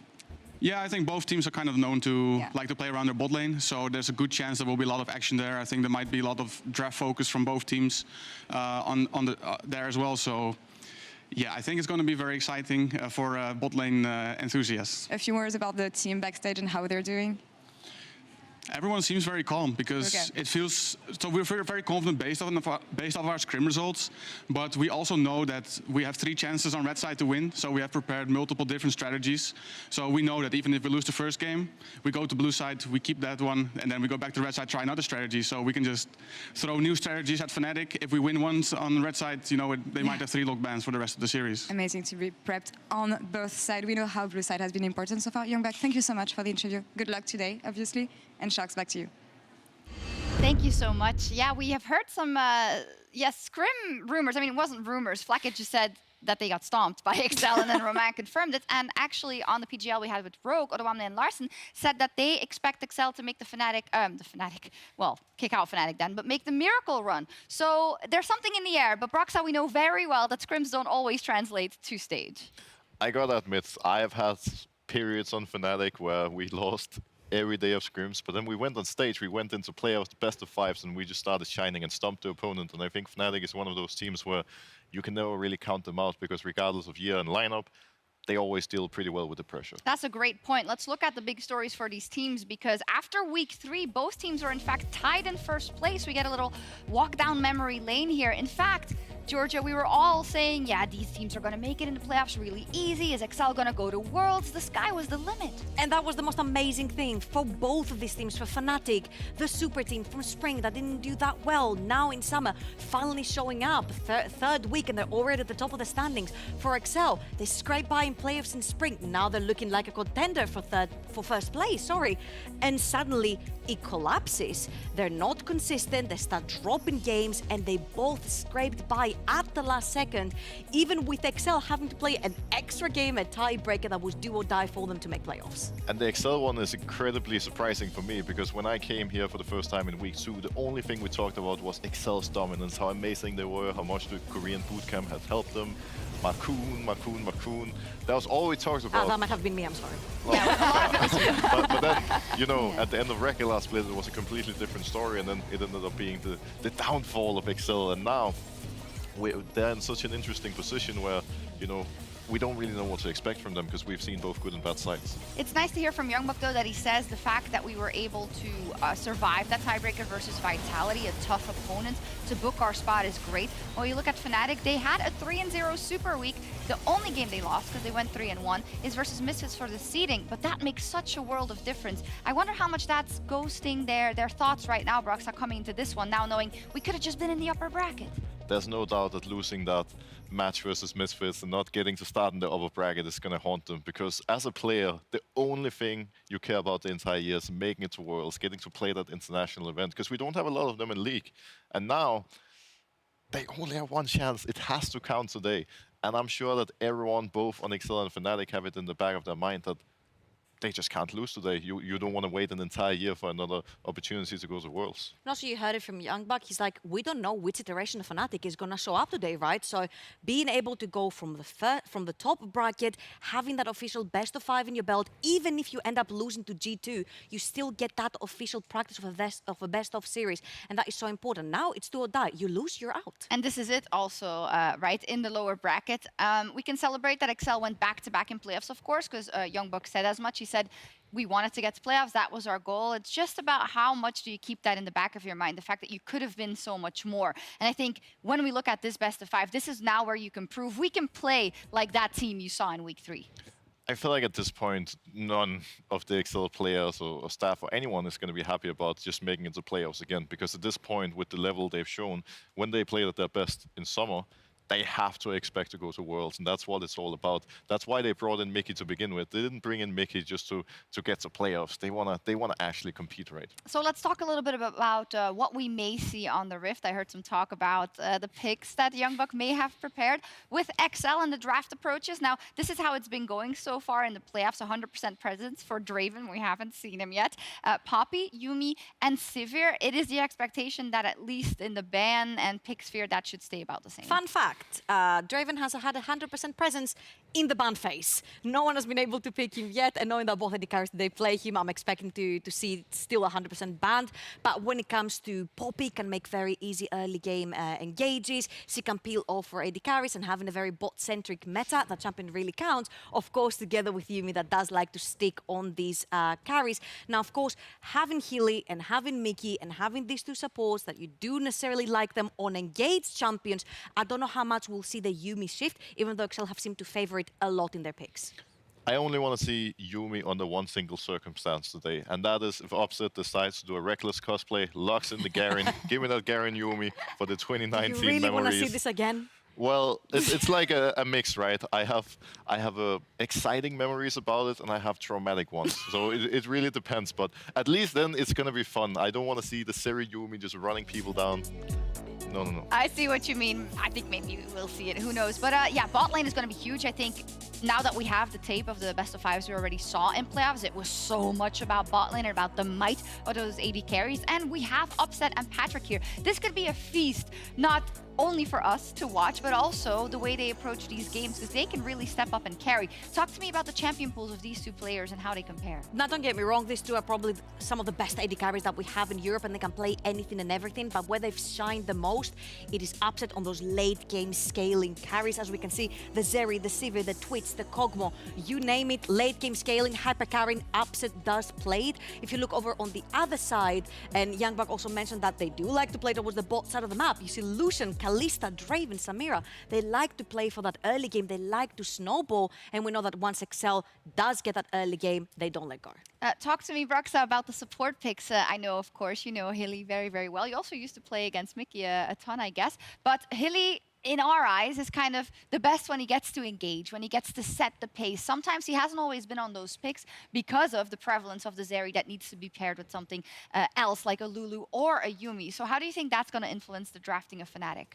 I decided to have a look this morning at what champions Huli played the most when I played with him, because the Huli that I've seen here in summer is very different you know, than the Huli that I remember. Because back then it was Rakan, Pyke, it was Braum, and now the guy is sitting playing Lulu, playing Enchanters. I don't know what's going on. And while I gotta admit he does this very well, I hope we're gonna have a chance of Huli on some playmakers today, because I think that's where he can really shine and make a difference. I think most supports at this level are able to, you know, lock in Lulu and just press EW on the AD carry, but I love the playmakers, and I think when we compare Mickey and Huli, both of them have an incredibly high level.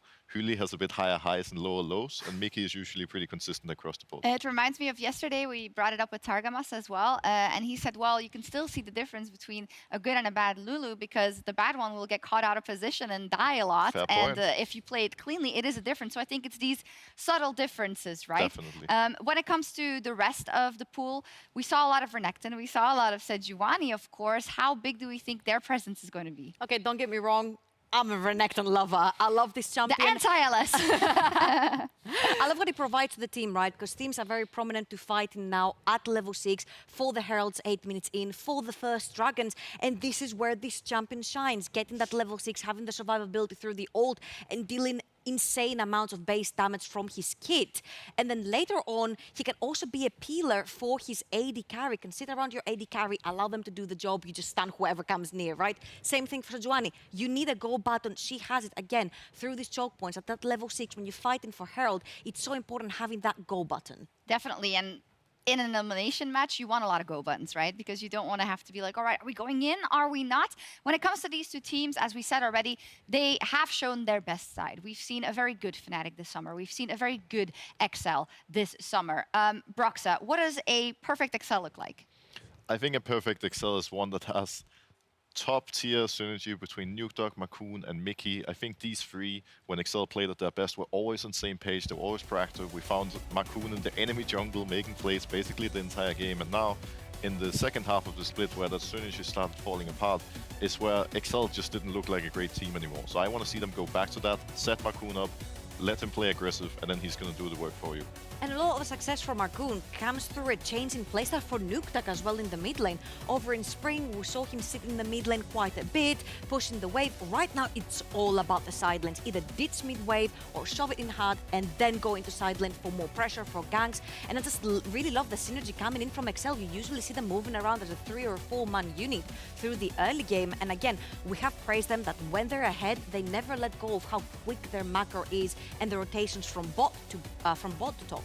They need their early game leads. They need to push them. Fnatic needs to have the focus on the same thing. When it comes to Fnatic versus XL specifically, XL had never been able to win a game versus Fnatic before this year. Now they're currently 3-1, winning both games in summer over Fnatic, meaning that they have their number, Broxa. But that shouldn't be the case if you look at what Fnatic could be doing, because theoretically they could carry from every lane.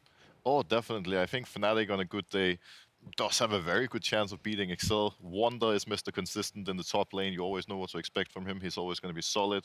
Obscent and Huli have shown very big carry performances.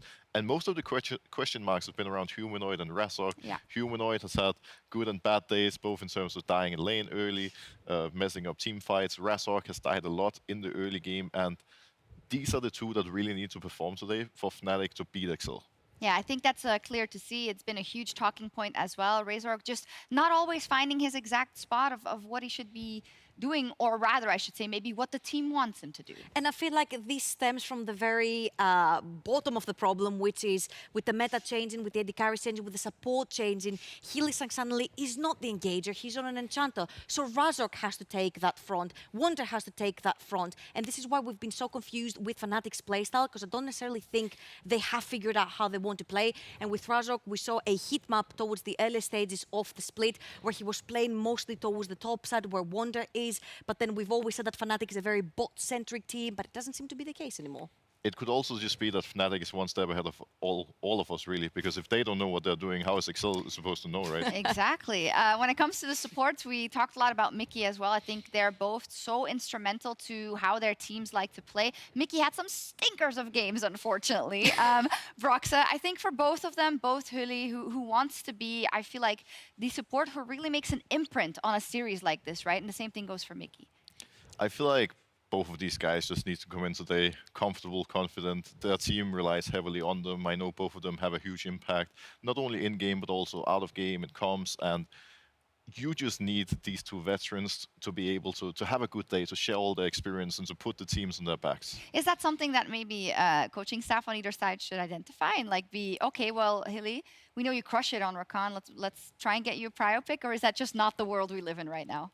Well, I think Hully at this point has played enough games to shine on other picks as well. For example, his Cillian support is something that I've always enjoyed, even though it's so different than what we expect to see out of him. And I think it's just about setting up, you know, the teams with a good draft going into game one, give them the momentum, and then the players are just naturally going to start taking over themselves regardless of draft. Yeah, and I feel like since we were talking about how bot-centric in the entirety of the meta is right now, whether it is early game aggression or late game scalers, I feel having that top-notch support towards the bot side of the map performing is going to be of pivotal importance for both. Very much so. As we get closer to the match and to our predictions, let's zoom out a little bit again when it comes to these organizations. Of course, Fnatic has not missed Worlds since 2016 for all of them. Look at Hully, by the way, getting a massage. Massage He's getting ready right there. Pete really does everything, right? Now also a massage. He's preparing him to carry. Pete is actually a multi-talent. He does it all. He definitely is. But the stress on these players, also some of them, if you've been there, or maybe even harder, if you've been there, you don't want to miss it. And if you haven't been there, it's all you can think about. Yeah, and obviously talking about how strong in general this team is, Fnatic hasn't won anything since 2018. Now it's the time to show up and show off. A bunch of these players who have been there, have been in the Worlds finals, want to get back on this stage. People who missed the opportunity, Upset did qualify. Unfortunately, he wasn't able to make it. Really wants to prove himself, to get there back up again and show the world how big of an AD carry he is and why the solo label, one of the best bots in the West, him and Hylissang are. And I think, again, also for Excel, it's very important because it's always one step forward for every team. First, you make playoffs. Now you need to make it further into playoffs. They put their effort into having that Korean bootcamp to get ahead of everyone else because they are aiming for this world spot. I was actually surprised in my first split on Fnatic about the way that Reckless and Soas were talking about going to Worlds back then, because it was still new for me. Just playing in the LEC was already so big. But at one point, when you have played in the LEC for a certain amount of time, it's all about Worlds. It becomes an obsession, and it started becoming an obsession for me, just like how it was for Reckless and Soas and how they described it to me. And all these players, especially the ones that have competed at the very top, they have to make it there. Like I don't even think fans understand how much it means to these players. Oh, unbelievable. And Finn also, you know, there's added stakes because you want to make it to Malmö if you are Swedish, but in general, you want to make it to an LEC final as well. Let's get into our predictions, a little bit of extra info. Fnatic picked blue side for game 1. Excel on blue side has a 9 wins, 2 loss record. Excel on red side has a 1 win, 7 loss record. So, yeah, let me know if that influences your predictions at all. I find it very fun, the fact that Fnatic have won more on red side, but yet they just want to take away the blue side from Excel because it makes them very dominant as a team. But are we doing predictions? Yeah. Yeah, okay, screw the track record, 3-1 Fnatic. I think this caliber of players, this so-called super team that we labeled over back in spring, this is the time to show up and show off, and I think they have the caliber of players that will step up for these playoffs. Okay. I also expect Fnatic to come out on top today. I think. Shocker. No bias, of course. No, I think it could easily be a very, very close series. Both of these teams are really good. They've had, you know, inconsistent moments, and I'm mostly just looking forward to seeing what performance they're going to bring today.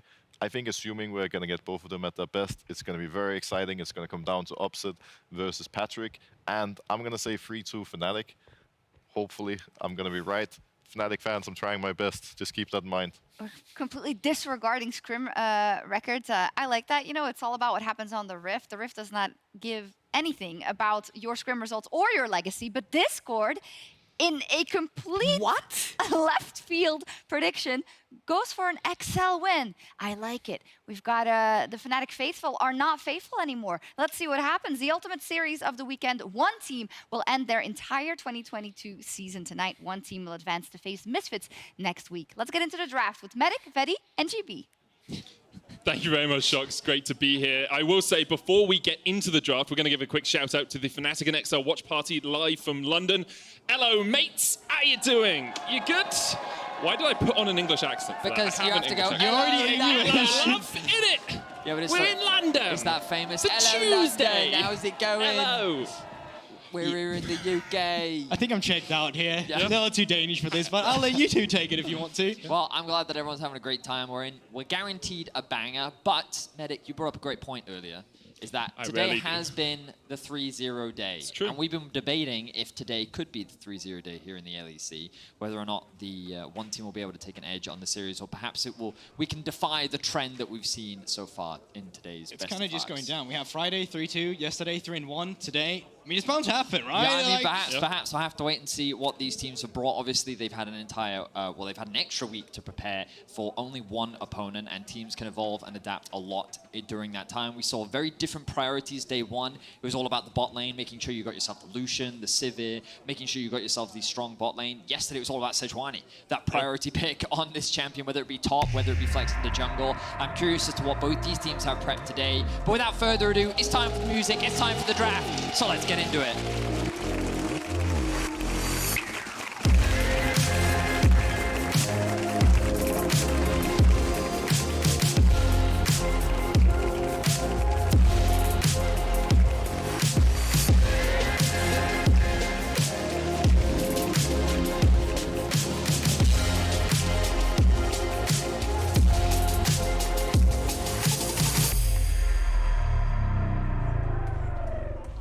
XL have won one game on the red side this season.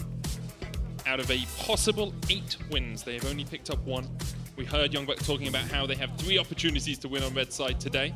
We'll see if they prioritize it. If they lose this first game, obviously they would have side selection. But for the moment, Fnatic on the blue side are going to start removing those AD carries. Draven, Kalista, and the Zeri taken away. Yeah, just like yesterday as well, we saw the Draven bans come through, a lot of a Seer ban as well when Rogue was playing last Friday. And I think just in general, it's very reminiscent of what we quite often see in the bot lane. Wouldn't even surprise me if we start to see the Enchanters pick up as well. A lot of it has just been a, well, as we've already talked about, very bot lane centric. But if it's not been bot lane centric, it's been all about the junglers in the early game as well, securing anyone who can walk in like the Trundle, which was a champion we just didn't see yesterday. Really love the Sivir ban here from XL to round out that sort of holy trinity of holy quadrility. It's a trinity in 4 parts. Is what it is. Sivir, Draven, and Kalista taken away. There is the Lucian immediately, followed up by the Yuumi alongside that Sejuani for XL. The boos from the crowd. I get it. I think Lucian's fine, guys. Yeah. I understand. The Sejuani also logged in there for XL, so they're kind of taking inspiration from day 1 and day 2, and they're going to combine them together to get that high priority on both the cat and the bot. XL, of course, they do have a lot of flexibility with what they do with this Sejuani. Of course, the risk is by leaving the Trundle open, Fnatic can respond with it, and this has been Razork's most played jungler so far in summer. Yeah, and I feel like the rotation here should just be that Lucian Namian paired up with the Trundle on 3. Already a great champion coming in against the Sejuani, and while Sejuani can be flexed in the top lane and the jungle, no matter what, you'll have a response to those extra resistances coming through the champion. And Trundle, once again, one of those early brawlers that just does not lose when anything goes down. Another one coming through, Poppy as well, does leave the Poppy open, or the Trundle open for XL if they want that matchup. What? Neela? So this is the second time we'll see Neela in the LEC. The first time we did see it, it was Patrick that brought it out.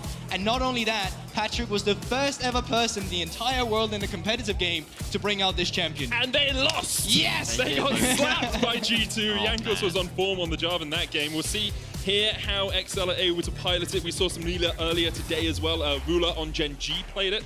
But with the Poppy for Razork, he had 2 games on that in week 8, had an incredible performance on it. Now XL have to work around where they're looking for these next bans. Top lane is the focus, Ornn and Renekton removed. Yeah, and interesting. So Fnatic right now are saying that they believe Makoon is going to be playing that Sejuani in the top, in the jungle, except if they think the Sylas is going into the mid lane, and then you're potentially looking for Sylas with then Excel reads, and they go for the secondary ban themselves. I think that one of the things that concerns me about Neela is her damage output. I think that she can scale pretty well, but of course, her ability to deal damage is always going to be much harder compared to a traditional AD carry, which means that you do need an additional damage threat to come out from your mid lane. Talia is still up. This is something that Nukeduck has deferred to. Also, the RE being available means that XL do have options, and if they lock in a Gwen here, I think that it's definitely going to give them a very flexible damage profile. I know that they have the Rise on the Trundle, and that would make sense. That means that it would confirm the Sejuani up towards the top side of the map. Trundle in the jungle to answer the Poppy, which we've seen as a consistent answer during the regular season, which means that XL right now, they have a very solid front line. They have their carry. How are they going to look to round things out? It ultimately comes down to what Humanoid will lock in the mid lane. Okay, so Wonder up towards that top side will be picking up the Gwen, so looking to take priority in a side lane, and then a stable in the Ahri. With Sylas banned out, you don't get that takeaway in the skill match you can have there. Lissandra and Talia is still 2 stable options that we've seen Nukeduck put out multiple times, and when you're playing for an early game jungler, like the Trundle perhaps, where you go for these brawls, having someone that could follow up like the Lissandra with great push into the Ahri would make a lot of sense. So you can clearly see the kind of identity of the early game that XL is looking for.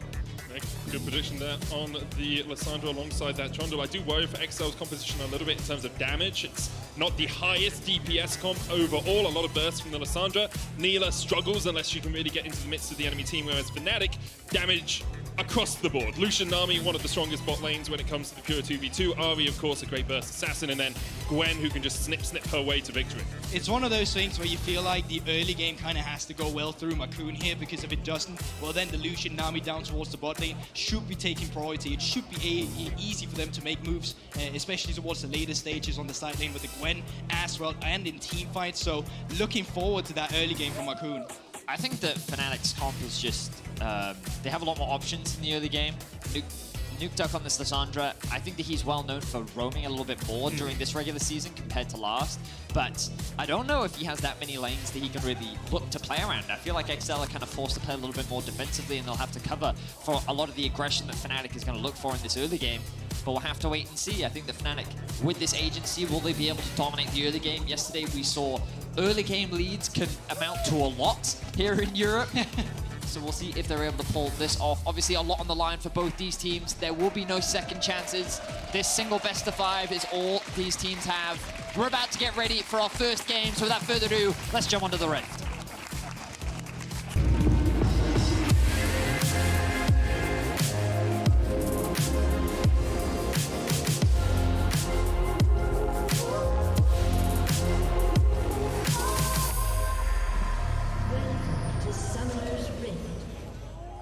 Let's get into it. We have seen a few level 1s across the course of the weekend here. Doesn't seem to be anything doing from either teams. That line of scrimmage set up. 5 players just defending all the entrances to their jungle. So it looks like Hylissang is going to step up a little bit, but shouldn't be trading too aggressively. Interesting to see Hylissang upset going for the cleanse heal here on the Nami Lucian. Sometimes you see an ignite in this lane, but because they should be able to have the harass anyway, they don't need that ignite for the extra kill with pressure. Yeah, and I think that's actually really curious, because I did expect on the top side that Makoon potentially was looking to get aggressive when you're playing the Trundle into the Poppy, also having Sejuani to facilitate if she even wanted to stand E with a stun, or just to stand it slow with the W.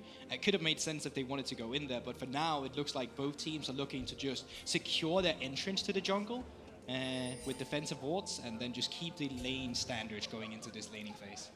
So how much Neela have you played against, Coolbug? So I barely play against this champion. It's quite dark and solo queue as well, I'll be honest with you. And I think for the majority of the time, the only reason this champion pops off is because the enemy doesn't know what she does. Yeah. Specifically, when she goes into her veil, where she can no longer be attacked. That doesn't really get the value when you have a Yuumi, because she's already sitting on top of you. They're not really hitting her, which is why quite often she's a great pairing with Wardens, like Tarek as well, that both have the shielding, but also the stun you can play for. You know, I used to call it the Victor effect, because when Victor was first released, because he had this extra weapon upgrade, he had so many different passives and stuff that people had no idea what the champion did. So they kept just losing in lane to him because they didn't understand what they were supposed to do. And it's such a common thing in pro where you'll hear pros and comps sometimes being like, what does this champ do? And then sometimes because you don't get the experience of playing against it, it can be difficult to know exactly how to match up. But I'm sure Upset and Hylissang already looking to dominate. They're leveraging their range advantage. You can see the poke already coming through. Internationally, across all Worlds qualifying regions, we've seen 25 Nila games, 11 wins, 14 losses. So fairly comparable, fairly close. We'll see how Patrick does today. Yeah, but look at Makoon actually, because he took red buff, he skipped all the other camps immediately and then just dual camping on the blue buff and the red buff currently. So what Fnatic needs to do here when they're crashing in a bot wave, they need to get defensive support down in River. They do that immediately, and Makoon now going back to the Wolves instead. And I think that's really crucial because in a lane where the Lucian and Nami just get the priority, sometimes you get this false sense of security that the jungler is still farming and you're waiting to crash on 3. That's not going to be the case. I think the biggest thing to keep your eyes on is Nuke already getting the push in the mid lane. Wards are being dropped across the river right now, and information has been gained that there is a control ward in that bush, which means that both junglers are very prepared and aware for getting information on where the other jungler will be. With the push on bot the Fnatic has, and with the fact that Razork is pathing down towards there, he will spot out that ward, but he will of course be spotted on it, so now XL will have this information. And now this bot lane has to be careful. With Humanoid getting in the push as well, the missing ping comes out, and XL are already looking for a cross map. They're slowly pathing their way up towards top. The question is, will XL walk away from this unscathed? I think this might be a bad dive just due to the fact that Nina goes invulnerable. The big mistake Patrick's making right now is trading with Delusion when the Nami has to electrocute up. You want to stay healthy on the tower.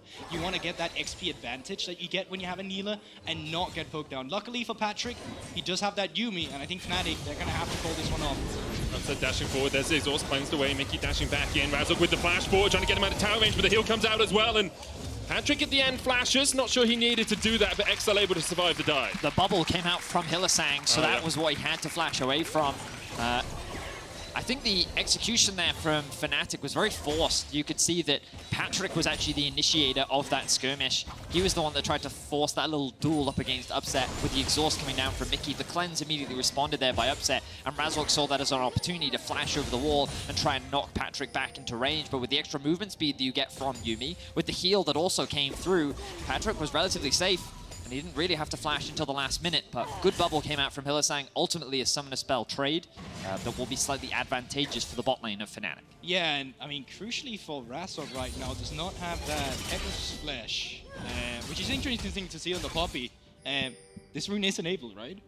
I believe so, but I'm not going to say for 100% sure. Alright, that's fair. Now, Razork already fast recall up towards that top side. Finn, low mana, half HP. Anything they can do here? Hex Flash is disabled at the moment, which is why we're not seeing it. Copy. Finn here trying to escape. Razork gets the stun against the wall, and there's really nothing you can do there as Finn caught underneath this tower. Razork and one day able to walk away wounded. Not much to say off the back of that, just a clean play from Fnatic's top side. The stacking wave, the dive into the tower. Finn had no flash, just very well played. Of course, Markoon going to use that as an opportunity to get the cross map, going to look to secure an early Drake. Patrick and Mickey can get this push out, and then perhaps even look for a base. Patrick wants to make sure that this wave gets underneath the tower. Upset, though, doing a good job of just holding the line, gets the heal from Hylissang. Will freeze this wave underneath the tower. Now, what will Patrick do off the back of that?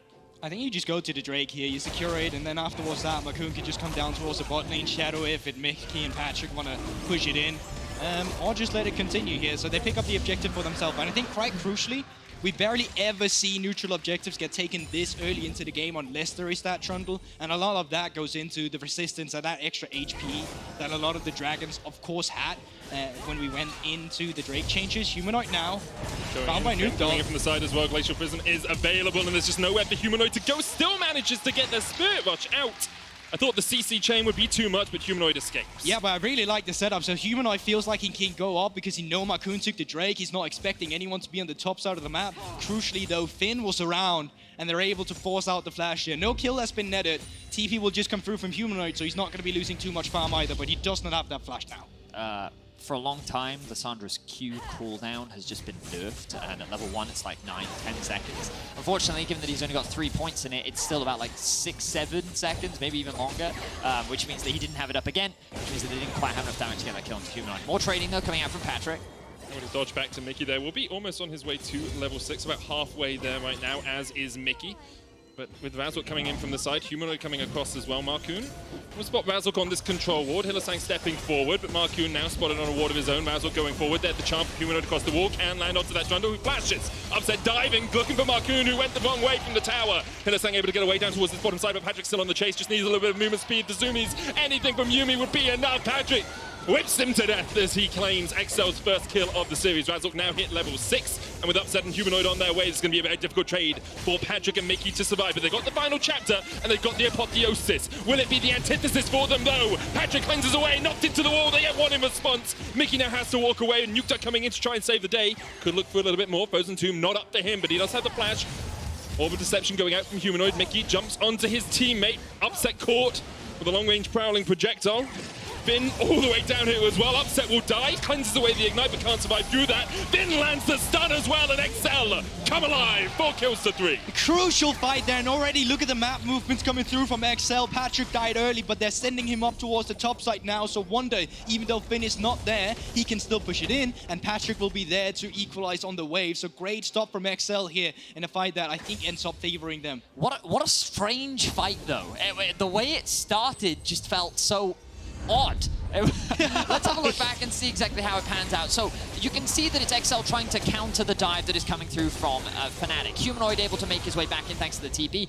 Upset committing to this kill, and it's a good play from him. But you can see how much time it takes for Patrick and Mickey to actually get onto Hylissang. The thing is, it's also buying time. Look at your minimap for the Lissandra and the Sejuani to make their way back onto the map as well. And then Patrick getting that level 6 alongside Mickey means that they can now go all in onto Razork. The ultimate comes through. The shielding isn't quite enough, even though the exhaust comes down onto Humanoid.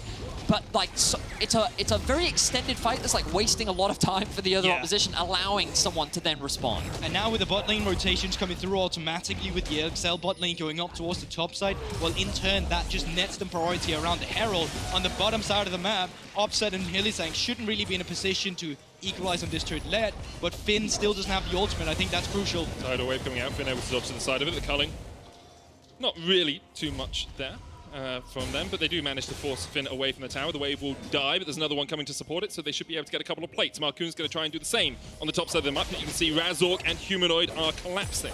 But so is Nukeduck as well, so this might be a 4 versus 5 situation. If they can force Wunder away for the turret, they might be looking for something. Razork does have that flash if he gets caught out. Can look to flash away from this, jumps on to Nukeduck, Frozen Tomb, flashed away, Patch trading on Humanoid here as well. The final chapter, Spirit Rush used. Still no Rift Herald went down here though. Excel walk away, and they just get a couple of flashes and an ult. Yeah, they're wasting a lot of time here. Down towards the bot lane, Finn was already forced down the turret. Upset and Hylissang has been picking up a lot of plates, and despite Excel being the team with the Rift Herald, they're currently not in a position to equalize on this potential investment of gold. So Fnatic winning out on the play currently. Fnatic doing a good job across the board. Upset and Hylissang continue to push. You can see all this vision that's been invested on the bot side of the map, top side rather. You can see that Excel was very committed to making this fight happen. Unfortunately for them, they couldn't quite make it work. Now the TP is going to come back through into the top side. This tower, though, very low. And Fnatic doing a great job of holding the line on the top side of the map, resulting in about a 1k gold lead. The Dragon spawning in about 20 seconds, though, and Hylissang and Upset need to reset. They haven't had that opportunity just yet. Patrick and Mickey coming just off the back of a base. Trundle hovering them for now.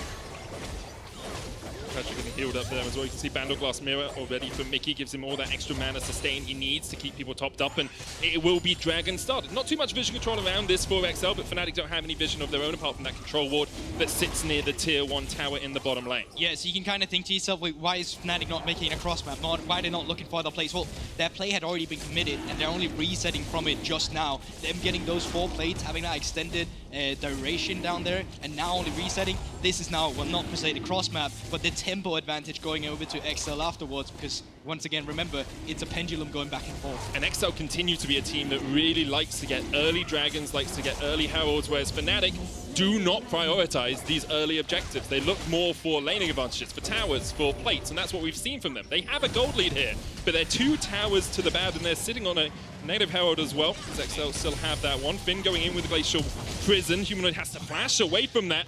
Good stun lock up there from Finn. Didn't have his ultimate there, which made it very awkward for him. They're actually going to drop the Herald mid lane. It makes sense. Humanoid's been forced away. Who's going to TP in? Humanoid can back and TP back. The hammer goes down. Oh, Whoa, hang on a minute. Shelly hadn't paid for the flight, apparently. Shelly's immune, I think, something like that. I wonder. I think it might have been like She the was start in of the charge, That's what I and think. then it came. I think it was like an animation thing. She cancelled the knock Oh, away. yeah. She's auto-spacing. Yeah. She's all walking. Shelly knows those mechanics. You know how it be. Always enemy team Shelly as well. Now, bot lane turret should be very low, and with Razok and Hylissang securing the perimeter with Marcoon on the top side of the map, I think the first turret should just go over to Fnatic in turn, especially since they just used the Herald in the mid lane. Yeah, Razok's here as well. Patrick does have the ult, so does Mickey. Looking to try and clear out of the way, but the Cullen coming down means Patrick gets to dodge away, still knocked against the wall. The final chapter being used, upset caught under the tower, but Razok's tanking it, and now upset's on the chase. Mickey trying to get over to Marcoon if he can, tied away, dodged, and he will escape. Sitting on the shoulders of a troll, that cat will get away. Yeah, but I felt like that was just quite greedy, right? You had already committed your play in the mid lane. There's no reason for Patrick to be there. Yes, you could pick up the wave, but that would inevitably be pushed into you afterwards as well. So Fnatic, they make a good punish, but I also think XL allows that one to happen a little bit. Yeah, a couple of sloppy things that we've been seeing from XL really so far this game in terms of the top lane dive execution and being able to cross-map that with the Herald. They then weren't able to protect themselves from the dive on the bot side of the map. Fnatic just keep finding these small advantages, and Upset really is the big benefactor. You can see Wonder just free farming in the top side of the map as well, resulting in a 1.3k gold lead. Like, this Gwen is only going to continue to be a greater terror as the game progresses. And remember what we talked about, that as the game goes on, like, Fnatic have a lot of early game options, and I think that they've been leveraging them very well. But now they can, with this early lead, start to take more control over the map. And already you can see the Lucian army being moved into mid lane. They can use this pressure, rotate up towards the top lane, and then start taking even more towers. Yeah, and in terms of itemization spikes right now, you can see mythics are being completed right now for Nuke Dog, Marcoon as well, sitting on that Divine Sundra. So if you have to have that mid-jungle support, or mid-jungle duel against each other, I think XL would come out on top. But crucially, the bot lane of Fnatic have been pushed into the mid lane, in turn Nuke Dog down towards the bot lane with Humanoid, and that nets them now an advantage, seeing as Offset has the mythic advantage against Patrick. So I think great rotations coming out from Fnatic to kind of equalize on where their gold is sitting currently. There should be another tower going in the favor of Fnatic. Wonder knows that he's safe. He has his jungler in the vicinity. Finn has to respect it. He's 2 levels down right now. He has just been very much, but I mean, we've seen Finn roaming around the map so a lot, much as well, right? But he's been punished as a result of it. Wonder now finds himself with a 2k gold lead, a full item completed. And as the next dragon spawns in about 2 minutes time, you can be very sure that Fnatic is going to look to contest that objective. Yeah, especially because I think XL is really looking to continue that dragon stacking. They could try and have more focus on the second Rift Herald, but going off the priority that they suddenly have on the top side with Wonder being so far ahead, I think that should go to Fnatic. Then when they get the second Rift Herald, well, all of a sudden you can have that extra pressure point in the mid lane leading up to the Drake fight. So I think this is just a big turning point for Fnatic in general, having a look at the overall objectives. But late resets are coming through from Humanoid in the bot lane, and Nuke Dog is in the mid lane already. Nuke Dog Glacial Path's out, Upset there with the culling as well, but Nuke Dog very tanky already. Upset's going to try and clear out this wave. Rift Herald has been started. Razor caught out, though he has to flash away. The tidal wave used as well, and you have to feel it's all hail the retreat for Fnatic, but instead Wonder coming down means that XL will be the first to step away from the river. And it looks like actually they're going to be the ones backing away from this. No Glacial Prism means they don't really want to take it. Yeah, it actually looked like a little bit of a sloppy setup for Fnatic, but when so many ultimates gets blown on Razok who flashes out, well then in turn, XL has no choice but to give it up. And now having this Rift Herald on Upset actually, you can look to gain some priority on the map as well when this next Drake is spawning in less than 1 minute. You expect the Herald to go down in the mid lane. Fnatic is going to look to go back to base, reset back out, and then they can use this to guarantee that push in mid. One of the big weaknesses of XL's composition is this lack of wave clear. They have 3 melee champions and a Lissandra who, while her wave clear isn't the worst, compared to Fnatic's pushing ability, it is very difficult to deal with. Wonder now makes his way over to mid. You can see Upset going to quickly grab the red buff. But look at XL. It looks like they want to continue with a contest here. Finn now coming in with the TP. His ultimate still not up either. Neither for Mickey. So they are a little bit at a disadvantage. Razor going forward. Nuke Dog with the stun here onto him. No flash on him. Remember, Patrick having to dodge away from Wonder. Another stun available for Wonder, but the knockback with the Keeper's Verdict is huge. Mickey charged away. Nuke Dog puts the frozen tune on himself. Patrick's still trying to get into this fight. Apotheos is a possibility. Great 5-man Ring of Frost, but Fnatic still on the chase. The 5v4, Fnatic are advancing, pushing forward. Finn trying to get on that back line, but Patrick's already popped. Nuke Dog next on the menu. The bubble finds his mark and finds his man.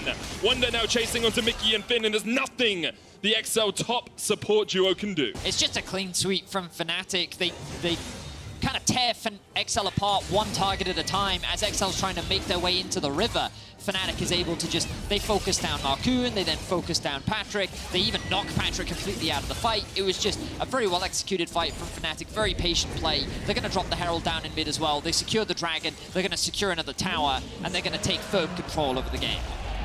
And such a different Fnatic as well, coming out from week 8 that still looks struggling, barely making playoffs too, to all of a sudden feeling like they have a lot of their pieces together. Wunder as well just being left in the top side, not really doing anything that really makes him stand out, but having this league by just being that offset on the Lucian that often gets criticism here in EU is looking quite great. But XL contesting this with ultimate deficits, not too sure about that one. You can see how much work Wunder does in the backline as well. He throws out the W.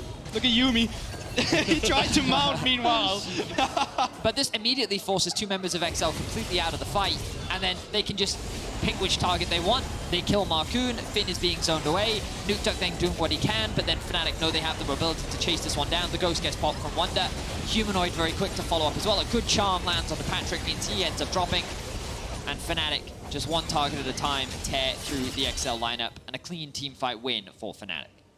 And I think a lot of this game for Fnatic has come off the back of Razork involved in every single kill so far. We saw how much attention he put down towards the bottom side. Obviously, not every play worked, but the ability for him to be in the right position at the right time, to absorb pressure, is something we saw from him in week 8 as well. Like, he won his 2 Poppy games there. Now, once again, on Poppy, he's having a stormer of a performance. And I think the reason Fnatic are in, even in this series, is because Razork had an incredible week 8. I think you take a look at that kill participation, because that's really the big one. The fact that Razork had to step up, no longer being an individual himself that's being played for, but being the one facilitating the star players you have on Fnatic.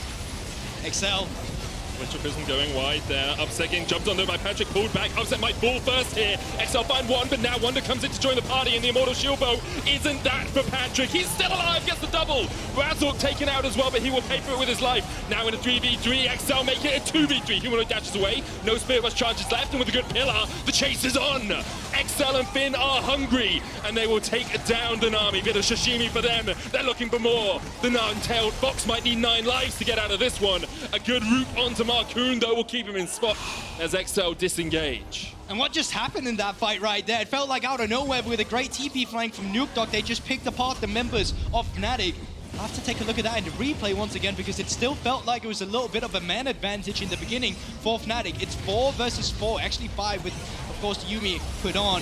Great ultimate onto Marcoon in the beginning, but it's still too late. Fnatic, they're so split apart, and crucially, XL, they find an isolated upset. So when Wunder finally comes in with the TP, Nukeduck still, he's been so patient, he's still holding on to that Glacial Tomb. So there it comes in afterwards, completely CCing him up, which allowing the rest of XL to take charge in the team fight.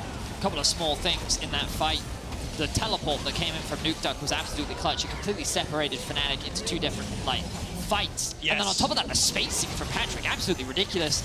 We don't get to see a lot of Neela, but when we do, to see her in the midst of a fight being able to survive for that long, you can see how much damage he was able to dish out, just constantly sidestepping so many different skill shots. It was just a matter of Gwen really being able to land that last tick of the ultimate that kind of shut him down. But Patrick, with the Yumi on top of him as well, so much sustain in these fights, and if he can get on top of the enemy, you can see how much damage this Neela can do. And if you just look all across the board right now, Fnatic, still with a gold lead in that extent, but it's been lessened so fast in terms of the individuals, right? Offset no longer up that big 1K, and I think having a look at the AD carries, it's really what's going to be making the difference. Because yes, you could look at the top side and you could say, well, the Sejuani's so far behind, it's still a tank. She's supposed to be the frontliner, and as long as Patrick can remain stable in this game and relevant, then XL might still have a chance in the game, specifically when you're looking on towards that third Drake coming up for them potentially for XL. Look at all this healing reduction that's come out from Fnatic. They basically recognize how problematic the Yumi healing is, but on top of that, remember the amount of healing that Trundle gets, right? The amount of durability that this team has. And even Neva's kid. Even Lissandra heals, right? On her ultimate, she has self-ult. True. There's there's a lot that Fnatic has to get through. They respect it, and the fact that they have 3 members with that healing reduction, definitely a much needed investment. But when you think about it, okay, sure, Fnatic have a gold advantage, but a lot of that is going into this healing reduction, right? It is delaying some of their power spikes, because you look at Nuke Duck, 2 items fully completed now, whereas Humanoid still working on that second core itemization. You can see as well, Patrick basically equal to Upset in terms of itemization as well. The only real difference at the top side, but, you know, rushing Morel and Nomicon, I'm not going to get into that debate, but the whole point is that that's Wonder's core second item right now, which means that XL, even though there is a gold difference, when it comes to a toe-to-toe fight, I don't think XL is at the disadvantage that the gold might suggest. I would love if we could see where that Anathemas has come out as well, just being picked up as a second item for Razork, because if that has been put on towards Patrick, who is this reliable carry, well then that's a lot of the damage already shut down. Nuke Dog, more of a facilitator, and yeah, there you have it, Anathema on the Neela. So I actually think that's quite clever from Razork coming out. Has Flash, has Spirit Rush, gonna have to use one or the other. Spirit Rush is the choice. Will escape with that to survive. Fnatic, though, starting up the Dragon, will secure it for themselves. Meanwhile, you can see Nuke Duck is trying to get a tier 2 in the top lane, but this is going to be curtailed in his journey to do so as Humanoid comes around the corner. And with Hylissang just around the river bend as well, which would be pretty difficult for Lissandra to push any further. XL, though, He doesn't see it, they think it's on They ward. don't know It's because right of in the control. fog. Now they know. They realise, do you back away immediately? Do you try and get the TP out of Wonder? It's 7 seconds away. Perhaps they're just trying to get it before the TP can come out from Wonder. XL going for it. As you say, it's fast. 7,000 on it. There's the TP. Wonder going to join the party, and XL will back away immediately. Smart from them. They thought they could sneak it perhaps before Wonder's TP came off cooldown, and as soon as they realized that he can join the fight, they decide against it. And that's why you place your ping wards in the middle of the pick. If you have it on the edges, well then all of a sudden you're not going to spot all the wards. Had that been cleared from the get-go, those extra maybe 5 seconds before Fnatic might have realized could potentially have made a difference. Still, XL are able to get the teleport out from Wonder, so a small advantage still gained. Finn has the TP, Nuke has the TP, Humanoid not running it for the time being. There will be a tower going down in favor of Fnatic, a small bit of gold into their back pocket, but now we enter the neutral zone once more. No real objective on the map to play for. Both teams are looking to constantly contest around this barren area to make sure that neither side looks to sneak it away. But I imagine that it'll just be a lot of farming, a lot of wave clearing, and a lot of vision clearing, because neither side really has anything very clear that they can play for right now. I mean, the only thing you could play for would be camp respawn timers, but even then, it's complete opposite for the two junglers, right? They're both clearing the blue sides if they want to clear the camp, so they're not going to remain at the same time. Wolf Scrum's just picked up by Razork, and that now gives him time to be around with the rest of them. Now I actually think that Fnatic, they might have moments where they can get aggressive just due to the fact that they have nothing they need to do specifically on the map. They can now go in and clear everyone's camp and use this downtime that Makoon has to use while he's clearing his own camps. So we've talked a lot about like the immediacy, you know, the things that are happening in the current moments, in the next few moments of the game. I want to just discuss how we feel and how you guys analyze the rest of the game playing out. Right? Obviously, we're going to have fights around the dragons, but it's now 2 apiece, so we don't have a sole point played for. We're going to have fights around the Baron, but is there a specific team or a specific way you think these teams need to play out fights to get the victory? Well, I was going to say scaling is the thing that I think a lot about when it comes to the 5v5. Gwen is really powerful. And against the short-range comp of XL, I think that Gwen actually does very well, especially with the Ghost. The thing that always concerns me is I've done it in the past, and I don't want to do it again. I've underestimated how powerful Yumi's scaling is. And it's one of those things where you stare and think, oh, it's the champion. Like, no, sometimes it can just be Yumi. Upset, though, forces the flash out of Nuke Duck. Really good use there of the slow from Hylissang's passive on the E. But, yeah, I'm worried for Fnatic about how well this Patrick Mickey bot lane actually scales, because I don't have a lot of experience witnessing it, but I feel like in the right fight, it can do a lot of damage, and it can be a massive nuisance for this Fnatic team. Yeah, just to remind people, when Yumi sits on you, if she's maxed out her W, you get 20% of your bonus AD on top of everything else. Wonder here, able to dodge away from the Glacial Prison. Razork fighting down towards the bottom side. XL looking for a little bit of a fight. There's the charm as well. As you say, 2 ults used. Keep its verdict about to come off cooldown for Fnatic. XL decide they couldn't really find anything out of that, so they just back away. It was a little scary there because Hylissang actually got hit by the Sejuani ultimate after Wonder used the mist. But as you rightly said, XL couldn't really convert it into any real fight, which means that for now, both teams return to the farm. The big one for Neela is definitely securing up that Infinity Edge. So much of her kit scales with the crit percentage she has in her kit from the Q, but also to the armor penetration that she gets. So how much gold is she sitting on, Medic? I can't tell you. 1,600, so she should be a little bit off, yeah. Not quite has that Infinity Edge just yet. Very, very close, though. With the Dragon spawning in about a minute's time, wouldn't be surprised to actually see her take the bot side camps, see if she can get that item before the next Drake fight, which would be absolutely massive. Let's keep track of what Patrick is doing here. Yeah, they're just going to feed the camps over to him, get him that gold as quickly as possible. You know the comms are, I need Infinity Edge. We've got a big fight coming up. Can I please get this farm? Marcoon happy to hand that over to him. It looks like I expect him to take this mid-wave, immediately go back to base. Upset doing the exact same thing right now. Will he have enough money? He should be a little bit short himself from the Infinity Edge. Yeah, he's not going to be able to buy it just yet. Executioners, so he's a bit delayed in terms of total gold, right? With that 800 cost into the Executioners. XL, though, still pushing forward. 26 seconds on the Dragon here. And it looks like actually Patrick won't have time to back away. Well, the crucial thing, they actually spot his teleport on the ward coming through, so they know 5 members is there. Well, they know he's there as well now. And there's actually not the greatest vision currently for Fnatic. They still have 10 seconds to push this in and try and force their way in. They don't have Upset, but huge back just came through from Upset. He finished up that in Infinity Edge. He sold his Executioners He did actually sell it, yeah. He's saying, you know what, there's enough on my team, it's fine. But that's a big item spike that Patrick will not have. Let's see if Fnatic can put it to good use. How important do XL think this Dragon is? Because maybe when you see that Infinity Edge, you back away from the fight. Instead, they're going to keep going on the Dragon. 4,000 on it, Keeper's Verdict going out. Finn knocked away. Glacial path forward by Nuketox to try and distract and dissuade them from going for this, but that is the Dragon secured. XL going. Marcoon gets it! Oh, I thought they'd given up, but Marcoon not willing to give that one away. That's just a daylight robbery coming through from Marcoon right there. Finn knocked out of the fight. Item advantage going through on Upset. And he just literally walked in there, smited, refused to evaporate, walked out again. Crazy. It was at 1.3k HP when I saw the smite come coming down. through as well. He just flipped it. I'm so shocked. Okay, but now Fnatic are making the call to rush the Baron down. They know they're on vision, but this one is just as fast. Patrick just backed. Patrick just backed. He's got IE and he's on his way here, but there's no Hex Gates or anything for him to get there quicker. Marcoon has the flash and the smite, and he's 1-1 smite fight in the spike before. Can he get another? Humanoid going for the charm. They're looking for Nuketox. Finn and Marcoon forced up towards the top side. Present 2-1 to Nuketox. Means that Patrick gets him in time. Final chapter coming out. Patrick diving in, and Humanoid's already died. Fnatic thought they had the fight, but Patrick slams the door back in their face. One down. Patrick still on the chase, looking for Upset, perhaps can dash forward. Doesn't want to go any further. Look at that healing onto the Neela, though. XL now. Do you want to call Fnatic out? Do you want to start up this Baron? Look at the ultimates. Even if they don't want to take the Baron, they now have the Glacial Prison on Finn as well if they want to throw it in them, so they can turn this one immediately. While on Fnatic, they barely have ultimates on. That's Wonder at the back of the pit. That's the TP use. Exhaust down as well, and Finn was chunked out a little bit. Wonder going the long way around here. XL trying to collapse onto him.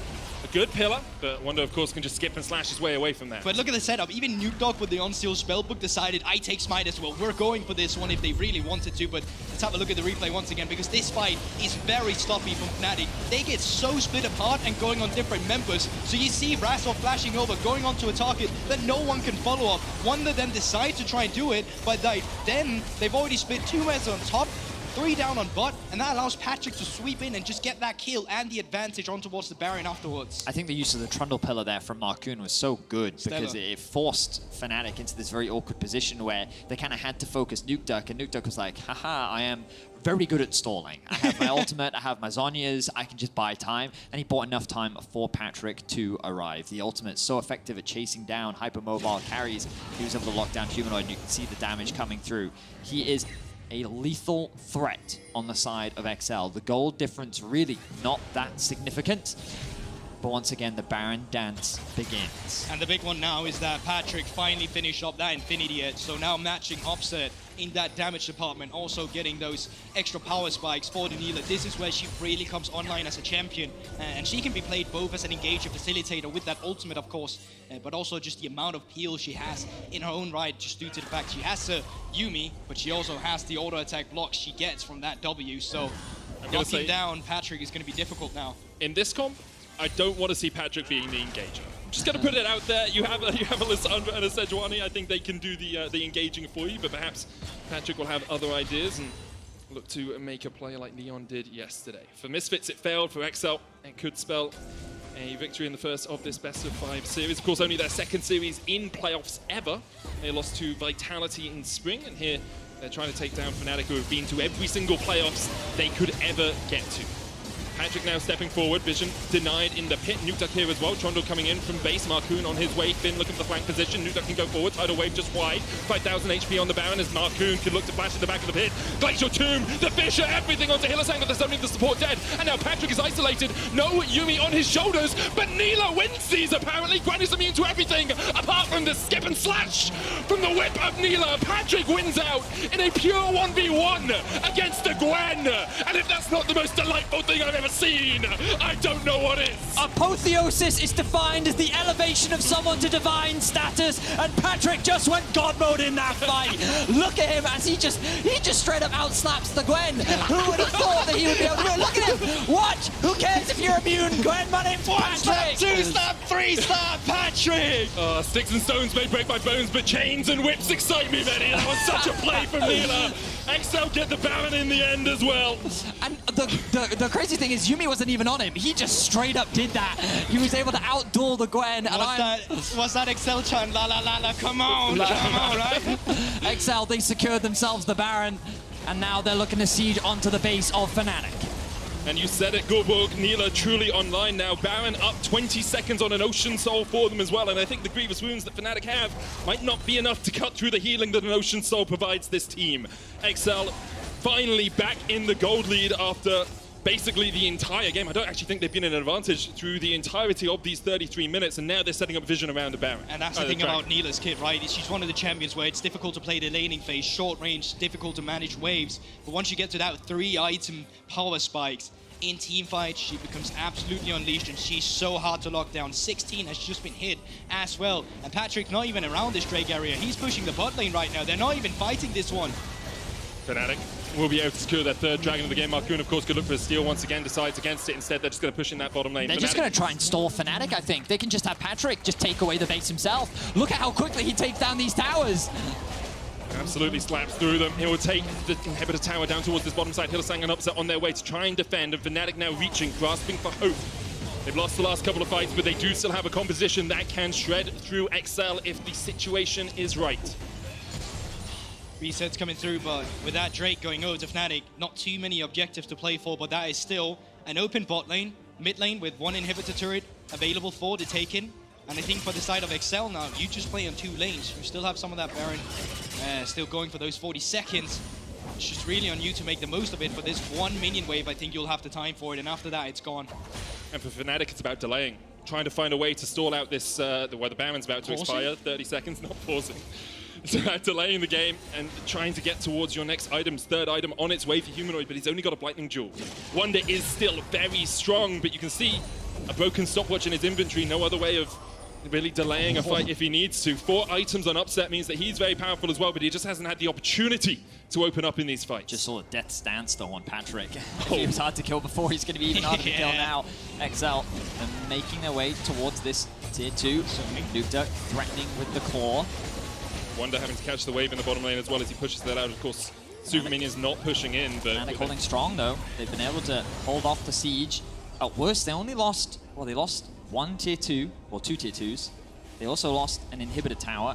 But all in all, Fnatic, they've bought time. And that's all they need, really. By securing that third Drake, they still have a very clear win condition here. The biggest threat on the opposite side is Patrick. If they can get rid of him, find a good charm from Humanoid. Oh, but hang on a second, Patrick is on the hunt. Humanoid needs to get away from this, but Rush possibility. TP coming in as well. Marcoon already very low. Fnatic might have found the fight they were looking for. Wonder gets onto Patrick, exhaust. Stopwatch immediately used. Marcoon able to get away as well, but Nukeduck on the back line. An absolutely gorgeous frozen tomb. Wonder now pots a stopwatch of its own, but Nukeduck will fall. Finn will be next on the menu, and it's up to Patrick and Marcoon alongside Mickey to do it all. Oh, that was gorgeous. A deity by name and a deity by nature there for Patrick. Able to catch all of them in the ring.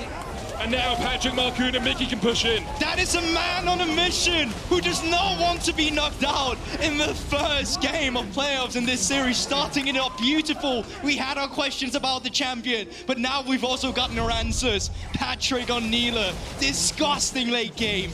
Oh my word. So this fight starts off effectively as a 3v5. Marcoon He's forced to use a stopwatch to buy time for his team. Nukeduck comes over the wall, and he flashes over the knockback from Razork to get a beautiful multi-man ultimate off. But Wonder's just causing terror on the backline, buying time for his team. A good charm onto Finn means that this fight should be done and dusted. But then Patrick sees his opportunity, the ultimate into flash, into 4 people. Just tears Fnatic apart. Put them in the montage, put them in the montage. Patrick, great show up here coming out from AD carry. That would have been the most successful, but definitely looking to be it now. I will say as well, having a Yuumi on your shoulders kind of helps with situations Okay, like that. listen, the healing and the shielding, the extra AD. Because I have the philosophy that when I see an AD carry player, I have to check, does he have a Yuumi on him? Okay, Sure. great, then your play was really not that impressive. But this one here, with the setup you have, with the ultimate, I approve of it, and I greatly would love to see it. Credit to Upset, like, he's doing what he can in fights. You can see that he was matching Patrick's damage. It was just that he can't do what Neela did. I mean, he's done 10,000 more damage than Patrick the entire game. Yeah. Like, he has been absolutely doing work in these fights, but the healing and the shielding and the ability to dodge in and out, just a little bit stronger for Neela here. And of course, the setup from the rest of the team. When you're using everything to disengage a Sejuani, to disengage a Lissandra, Neela then has her pick of the litter of engage opportunities. And now, 1 minute for this potential soul for XL. Top lane inhibitor down, so supers are pushing in. Wonder has to pay attention to that. Bot lane minion wave is coming in. XL, they don't even need to win here. They just need to keep the pressure up. If they keep Fnatic in the base, well then they will have the aggression vision line in the enemy jungle around the Drake. Afterwards, Baron is also potentially on the cards, and everything for XL is just going in their favor. Fnatic, they can't stall any longer. They need to find the play soon. So I was going to say, XL have to be careful because the one window Fnatic have right now is they can rush Baron if you go to Drake. So XL say, okay, we'll just do Baron then. They just make a beeline straight towards the objective. They know that Dragon spawns in about 20 seconds time, and so they're going to force this objective. They're actually going to back away, but hang on, this gives Fnatic access into the mid lane. Of course, with supers coming in, Fnatic don't have a lot of time, but they have very easy access onto this objective, and with it spawning in 3 seconds, they're just going to melt through it. I guess XL are just going to give this one up completely uncontested. So that's a soul for Baron here. I think Fnatic, they're not too sad about this trade. Had this just been a normal Drake, you would have been like, yeah, great, what's Fnatic's going to use this for? But 4 Ocean Drakes with the soul now going over to Fnatic, that's still quite valuable. And I can see the argument for XL. They're saying, hey, we've already got 2 inhibitors down. Super minions are pushing bot and top. We just need the Baron to break this 3rd inhibitor. And if we can do that, then we can end the game in the next 3 minutes, and that Ocean Soul doesn't matter too much. But of course, only a little bit of Grievous Wounds on their side. Only that Morello Nomicon sitting on Nukeduck means that if they aren't able to actually close out the game right here, Fnatic are going to be stronger in the long run. Yeah, I feel like that was just ring around DeRossi off themselves. Engage comes through now, though. Wonder on that front line. Finn locked up. Cullen going out as well, and Finn doesn't really have anywhere to go. XL already lost 1. Fnatic still 5 members strong. Minions, though. Look at the super minions pushing in into the base.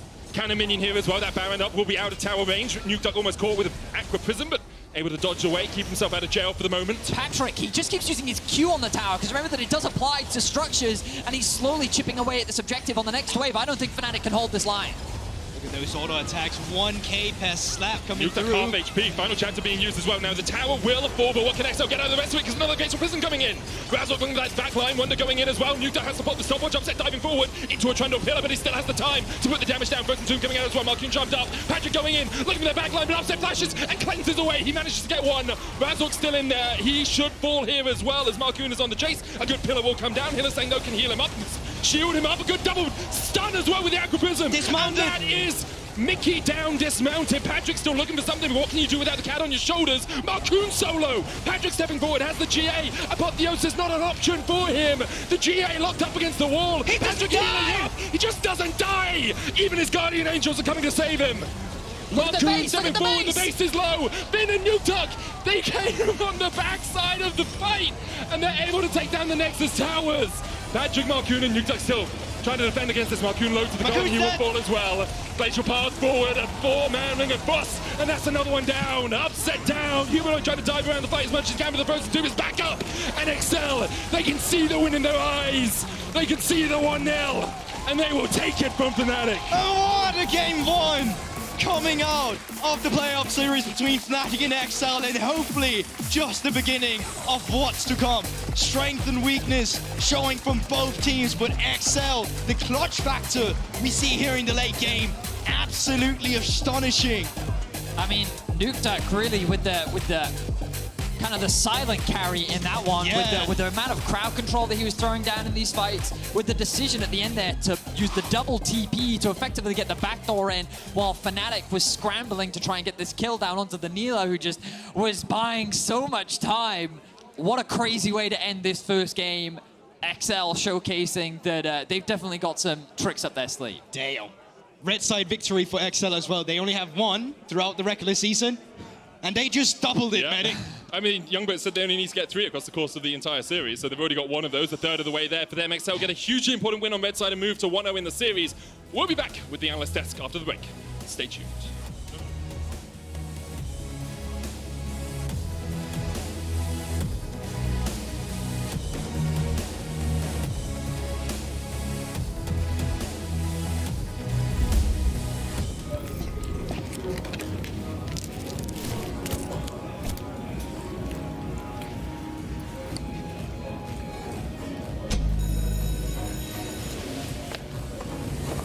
Even the biggest champ needs a break.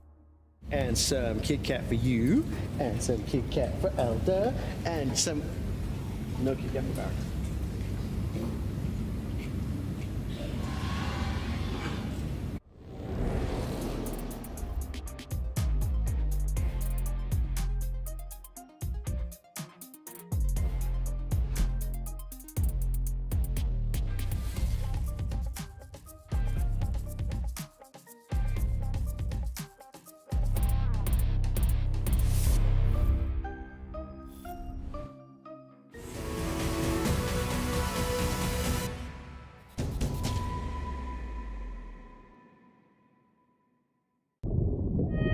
The desire to see and experience more.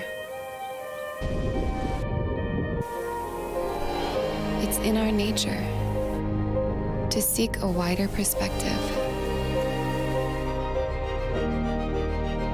Innovation that broadens your horizons. The all-new Sportage. Kia, movement that inspires.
Fnatic looking bland. Super team suck, don't you fucking understand? Upset gonna choke, have to call the referee. Pause hack won't save you when we ban Zeri. Call me a spreadsheet boy, whole team erase. Time to lose control, H find and replace. I've got an equation that you should embrace. Your L plus this ratio equals disgrace. Ooh, that stings. I am sure if you are Fnatic, it is Excel who pick up a huge win on the red side, especially when we take into account the pre-game interview that Youngbuck gave about the strategies that they have prepared and how he said, if we are on red, a side that we have historically struggled with in summer, we have so much prepared if we win that first game, and they'll have to ban a certain champion maybe the whole series. I mean, come on. Let's take a look at the team comms. Now, I'm going to put you both a little bit on the spot, because all I heard in the green room was, Excel's draft, they don't have range, they don't have damage, how the hell are they going to win? Well, how did they win? Broxa? I guess it was a Nila gap. Okay. I was pretty skeptical about this champion going into the game, because from everything we've seen so far of this champion in competitive, it just hasn't looked great. But in this game, it just worked out so perfectly with the Excel's comp, with the front line usually. Finn and Marcoon would be able to get them low with some help from Nuke Dog, and then Patrick would jump in and just finish them off. It just worked out so beautifully. And I feel like on the other side, it sums up what we were saying about Fnatic as well. They have a triple lane threat every single game. And as you can see, every lane had a carry in it. Every lane did pretty well. Humanoid was not dying in the early game.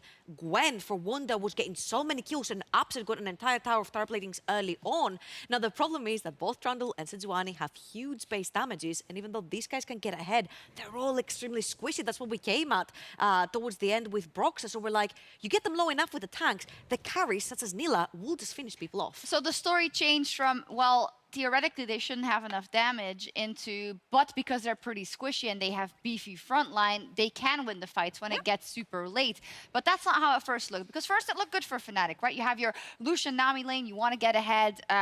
Gwen was doing fine, the mid lane was doing good. We're going to take a look at a dragon fight 17 minutes into the game, and you kind of see how it is supposed to work for Fnatic. So I do have to say, after we watch this fight, I'm surprised they gave this up, Broxa, after winning this fight so handily. Yeah, at first it just seemed like Excel wouldn't be able to teamfight Fnatic at all. Fnatic was just, running them down like we're seeing right now.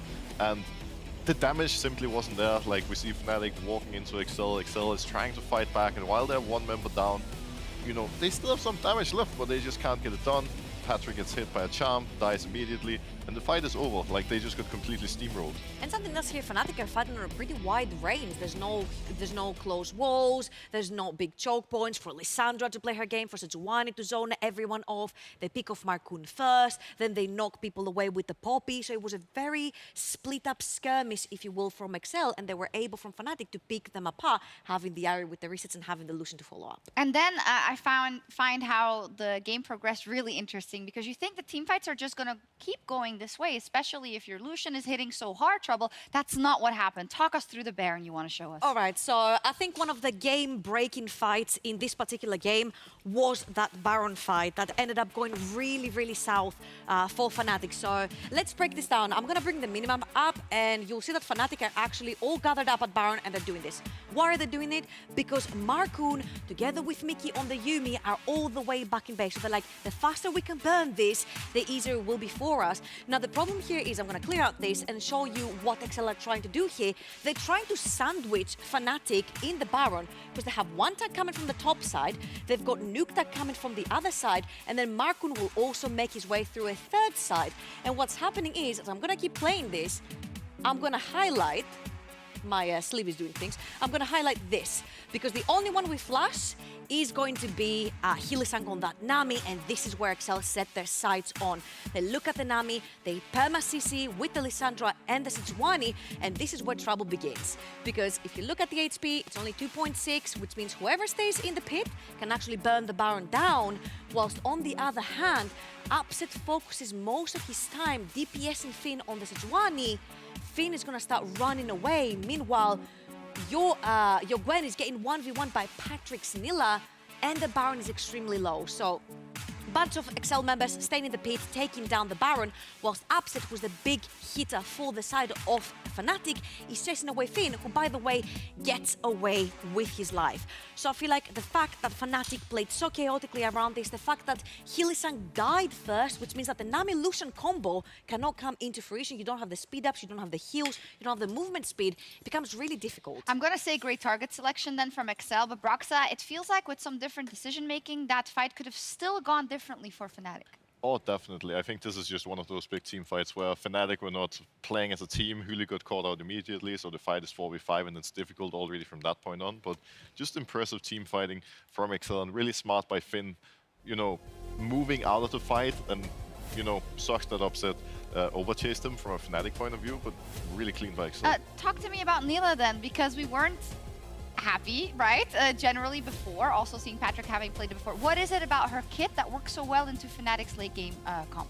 So if you look at the entirety of Fnatic, they're very short range. They've got melee with the likes of Gwen, they've got very short range on the Lucian, Squishy in the likes of Nami, Ari likes to jump in as well, and Poppy of course. So when all of these members bunch up around you, think of Nila, even if you haven't seen the champion, as a type of Samira champion. She wants to dive in, she has an Orianna ult on herself as her own ultimate, and she starts dishing out damage in very close proximity. And when you have such beef walls like Lissandra, Trundle and Sejuani peeling for you while the opponents are on you, you're able to dish out so much damage. And we mentioned it, the fact that you have the Yuumi to shield and heal you permanently means that you are sustaining more through these fights, even if you're short range.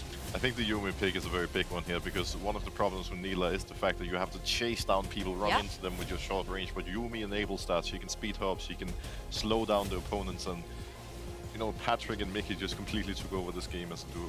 Yeah, it all comes up Yuumi again, right? Now it is with Nila. Wow, the cat. So, yeah, let's talk about how the series is now going to progress. Since Fnatic lost, they can pick the side again. Now, this isn't as threatening as it was before when Excel had such a bad record on red, but what Youngbuck said there, Broxa, about if we pick up this first win with the draft we have in mind, we can just build off that so much. Tell me about how comfortable of a position that is to be in as Excel right now. Well, there's no doubt that the Fnatic coaching staff has a big decision to make right now, because a big part of why they lost this game was the Nila, that they probably didn't really expect Excel to play. And Youngbuck was for sure referring to this pick. What are they going to do? Are they just going to permaban it? Are they going to willing to risk it again and potentially be 0-2 before, you know, realizing leaving it up was a mistake? Really curious to see it, because they're going to have to gamble one way or another. Yeah. I feel like Excel were ready to actually bring out the Nila, like Broxa said, because they banned Zeri and Sivir themselves, which means they didn't care about handshaking the Lucian with one of these late-game hyper carries. They wanted to play aggression straight on with Nila as a more of an early-game kind of champion who also dishes up a bunch of damage in the late game. Now, the question is, for Fnatic, I think it was a lot of execution errors as well, so I don't think it's a bit of a blunder to like choose blue again. You take it away from Excel and you try to clean up your game and decision-making. I have an inkling that they're on blue again and they're gonna leave it up and they're just gonna make, maybe they're not, I see a salty run back. I don't know why, because I feel like they look at that game and think, the Twisted Fate from last season? No, just think we shouldn't have, well, that's actually a great point. I don't know. I will see what happens. Obviously, I know nothing about this. I'm just a host, but you know, knowing Fnatic, let's see though. Excel though, strike first off the back of this Nila and Patrick. Can Fnatic find a response in game 2? We'll find out with our casters. Thank you very much, Shox. Now, first off, you know a lot about League of Legends. Don't put yourself down like that. You're a queen, and you should know that, okay? Maybe we will see a salty one back. What do you guys think? I actually didn't have an issue with Fnatic's draft. Yeah? I thought the draft was fine. I just think that what can you do when you're not expecting the Nila to be paired with Yuumi? Yeah. Because we had seen the Jhin Yuumi, and it just wasn't anywhere near as effective, right? And Never again. I think the thing about Yuumi is that while many consider her broken, I think it's fair to have that opinion, but I think that it's only on certain AD carries that she really thrives. I think that she can't just be paired with any AD carry because she doesn't function in the same way. So I think that the thing that's thrown the wrench in Fnatic is the fact that they now have this Nila pick. How will they adapt? How will they resolve this issue? We're about to find out, because we're about to jump into draft.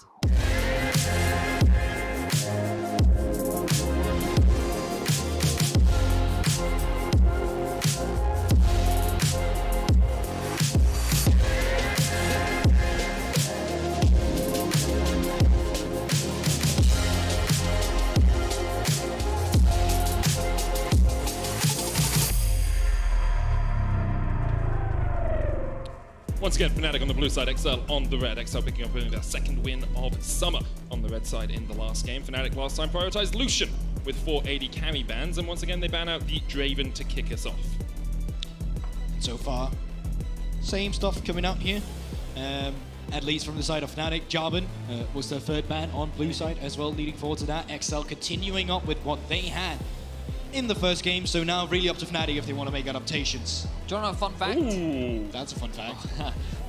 Yuumi has not been played once by Hylissang this split. Yep. Not once. Doesn't surprise me. Yeah, when you think about Hylissang, Yuumi is not really the champion that you're associated with, but Sivir is up and available along with the Yuumi. And I think XL's saying, we don't think you play it. Yeah. Yep. Go ahead, lock in Yuumi. See. Well, the question is, will XL have an answer for it, or will it actually be let through? Because that's the two big things right now. You both have the Lucian Nami available, and you have this Sivir with the Yuumi. And I think Fnatic, they just go, well, we know we want the Poppy in the stable, so you go ahead and pick the first one, then we'll adapt afterwards to see how we really want to play into it. And the last game was Poppy's first loss for Fnatic this season. Played twice in week 8. Razork once again had a very good early game on it, so I don't really bemoan Fnatic deciding to lock it, but there is the Yuumi, and alongside that, a Kali a possibility, but Sivir makes a lot more sense. And AD carry not been picked up yet. I mean, still on 3. Last time is the AD carry coming through, but I think you can just pick a jungler or Sejuani comfortably if you want to keep that who flex doesn't play Yuumi in this meta, man? I understand the priority on Poppy, but you know that XL's just going to lock in Trundle next. Like, this is the easiest first rotation of XL's life. Yuumi, Sivir, Trundle, not only is it super meta, but it's really strong. Well, yeah, I would go with the Trundle as well, but in the first game, they did have the priority on Sejuani, and then it was actually Fnatic who said, well, we'll keep the Trundle open. I think that was the big mind-boggling one for me as well. I think going into the second ban phase, you have to take away the Trundle. There's too much power in the skirmish in the early game to at least come in and try and force something away from the Poppy. You have the mid lane counter pick as well. You know XL is going to pick a jungler here in 4. I mean, XL already have a very solid front-to-back teamfight scaling composition. They've removed Ornn, they're removing Gwen. XL can also, well, they don't even have to remove Trundle if they don't want to. They have a lot of flexibility here with their last ban. Depending on what direction they wanted to go to, they could also remove the Silas if they think that it could be problematic handing that over to Humanoid, especially with things like the Sejuani ult that can be stolen away. And I understand Fnatic's logic of, well, we still have Lucian Nami, it is still very powerful. They had a very good laning phase in the last game, and we know that they can play through that lane. The problem is that if you don't successfully snowball through the early game, this Sivir Yuumi is just going to take over. I'm very curious here. Fnatic's going down the same line as we saw in game 1 in the second ban phase, where they believe the Sejuani is going jungle. And that wasn't the case in the first game. It's and of never course been the flex the case for XL is still alive here. But I agree. I still think like the Trundle is so good here, and having the Sejuani on the top side, especially now with Grin removed, it's only really Renekton that can contest you in lane with that Blade of the Ruined King. And outside of that factor, Finn has shown that he's happy to not play the laning phase and just run around on the map instead. The question is whether Wonder can find something that has more impact in that top lane into a Sejuani if it does go up there. Obviously, he got very ahead on the Gwen. He was miles ahead, 2,000 gold at one point. But the Renekton is the ban here. Fnatic still thinking this Sejuani can be flexed. And of course, it can be flexed, but they're actually leaving it for last to see if it is. The Twisted Fate now locked in for Nuke Dog. You imagine that the Silas is going to be the immediate response here from Fnatic. Yeah. Yeah, there's and instantly it is locked in. Yeah, that's a no-brainer there for Humanoid. He knows that, well, in the early matchup, it's quite favorable for the Twisted Fate, but as the game progresses, you're going to scale very well. But the question is, they're just going to blind pick the Shyvana. Okay, I mean, it makes sense. Shyvana can do very well into many tanks towards the top side of the map, but now this gives flexibility for Finn to pick a counter if he has one. Okay, so the reason that Twisted Fate they coming in here is because that they want to bridge some of the mid lane versatility you have now with a big movement coming through a Finn down towards the bot. And that is a Finn classic. I love Finn's Clyde. Like when he was Blomster Finn and he was playing in the regional leagues, this guy was you guys were there, of course. Yeah, that was the good old days. We're old G's, man. We're old. Ragnarok and all of that. You are in my region. I mean, so Finn originally, for those that don't know, was known as a Kled and an Aurelia main. These are the two champions that he pretty much exclusively played in solo queue. When he came onto the competitive stage, a lot of people were excited for his Kled, to the fact that people even banned it away from him because they were worried about playing against it. Now he's going to get his hands on it. I have no clue what a Kled's Shyvana matchup looks like, but I guess we're going to find out in this game. Yeah, and I do believe that in general, it's going to be curious to see how the late game team fights are going to pan out, because loads of mobility on the side of XL. You can clearly see that they have loads of way to get around the map quickly with the Kled ultimate, the Twisted Fate ultimate, and I think it's really on Fnatic to come alive under this pressure as well. They have these silo ultimates to respond to the Twisted Fate, to respond to the roams, or create counter picks on other wares on the map instead with that mobility for themselves. So curious draft, and I think Fnatic, they're still happy with what they got. XL, on the other hand, coming in with something a little different from what we saw in Game 1. Of course, this is an elimination match here in the LEC. The loser of this is out of playoffs and out of Worlds. And the last time Fnatic missed Worlds was 2016. And the last time XL made it to the second round of playoffs was never. We'll see if they can do that today as we get into Game 2.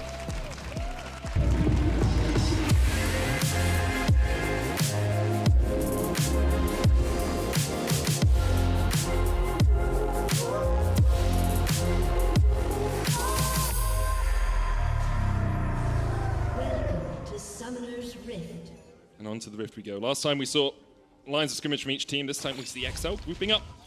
5 members strong here. Mickey once again back on the cat, and he'll be in the hat of Sivir this game. Sivir, Zeri, the 2 main AD carries that we see in most games these days. Very strong, very powerful in that movement and mobility around the map that Sivir provides alongside the Kled, and the Twisted Fate here is definitely going to be a key to XL unlocking Fnatic in this game. 3 members of XL on the top side of the map in case any early invader are going through. Well, Nukdog just left, and good timing because Razork's coming in. He's getting that early intel. No sweepers has been backed for. We are in a meta where, funnily enough, I was asking Brox about this yesterday. What's the reason that you don't just press that early ward and then go for the sweeper? And the reason for it back in the day was due to the fact that almost everyone would go for an invade. So I thought with the meta coming in now that, you know, everyone's going for an invade, people would start with these sweepers instead and, you know, get that XP advantage for your solo laners or something like that, like you could right now, but it's just not been the case yet. So, what will the adaptations be here in the early game? With information that Fnatic does in fact have on Marcoon, it looks like that for the time being, Razor going to start on his Raptors.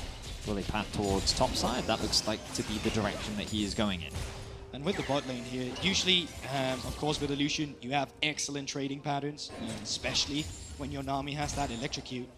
One counter to this, though, is the fact that you're playing against a Yuumi. So when the damage comes through, Yuumi, well, she decides to click that E button while she's not doing anything else, and then all of a sudden, you're equalizing that trade. So the main reason why I think Sivir gets pushed in most lanes is just because at level 1, her wave clear is so strong. So even though Upset on Lucian can trade very effectively, I think that trading power doesn't really come in until level 2, and he's able to dash in, land the Q, and then get that extra like burst off. But in the interim, Patrick just has that immediate wave clear where he can permanently shove his opposition out of lane.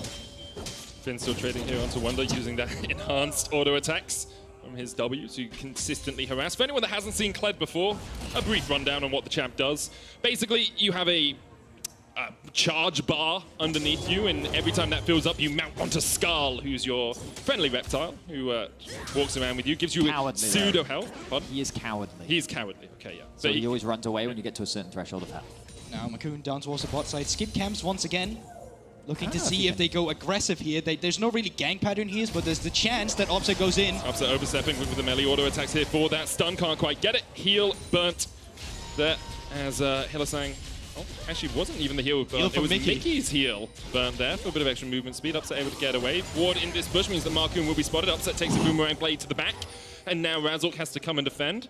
Marcoon. Oh, Razork smart here, waiting for it.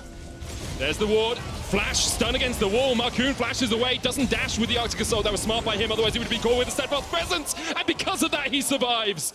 Marcoon burning flash instead of Q there kept him alive. That is absolutely crazy. Marcoon does not fall there. Great setup from Razork, who had the intel he was coming in. And Fnatic, it looked like they were just going to be securing that first blood.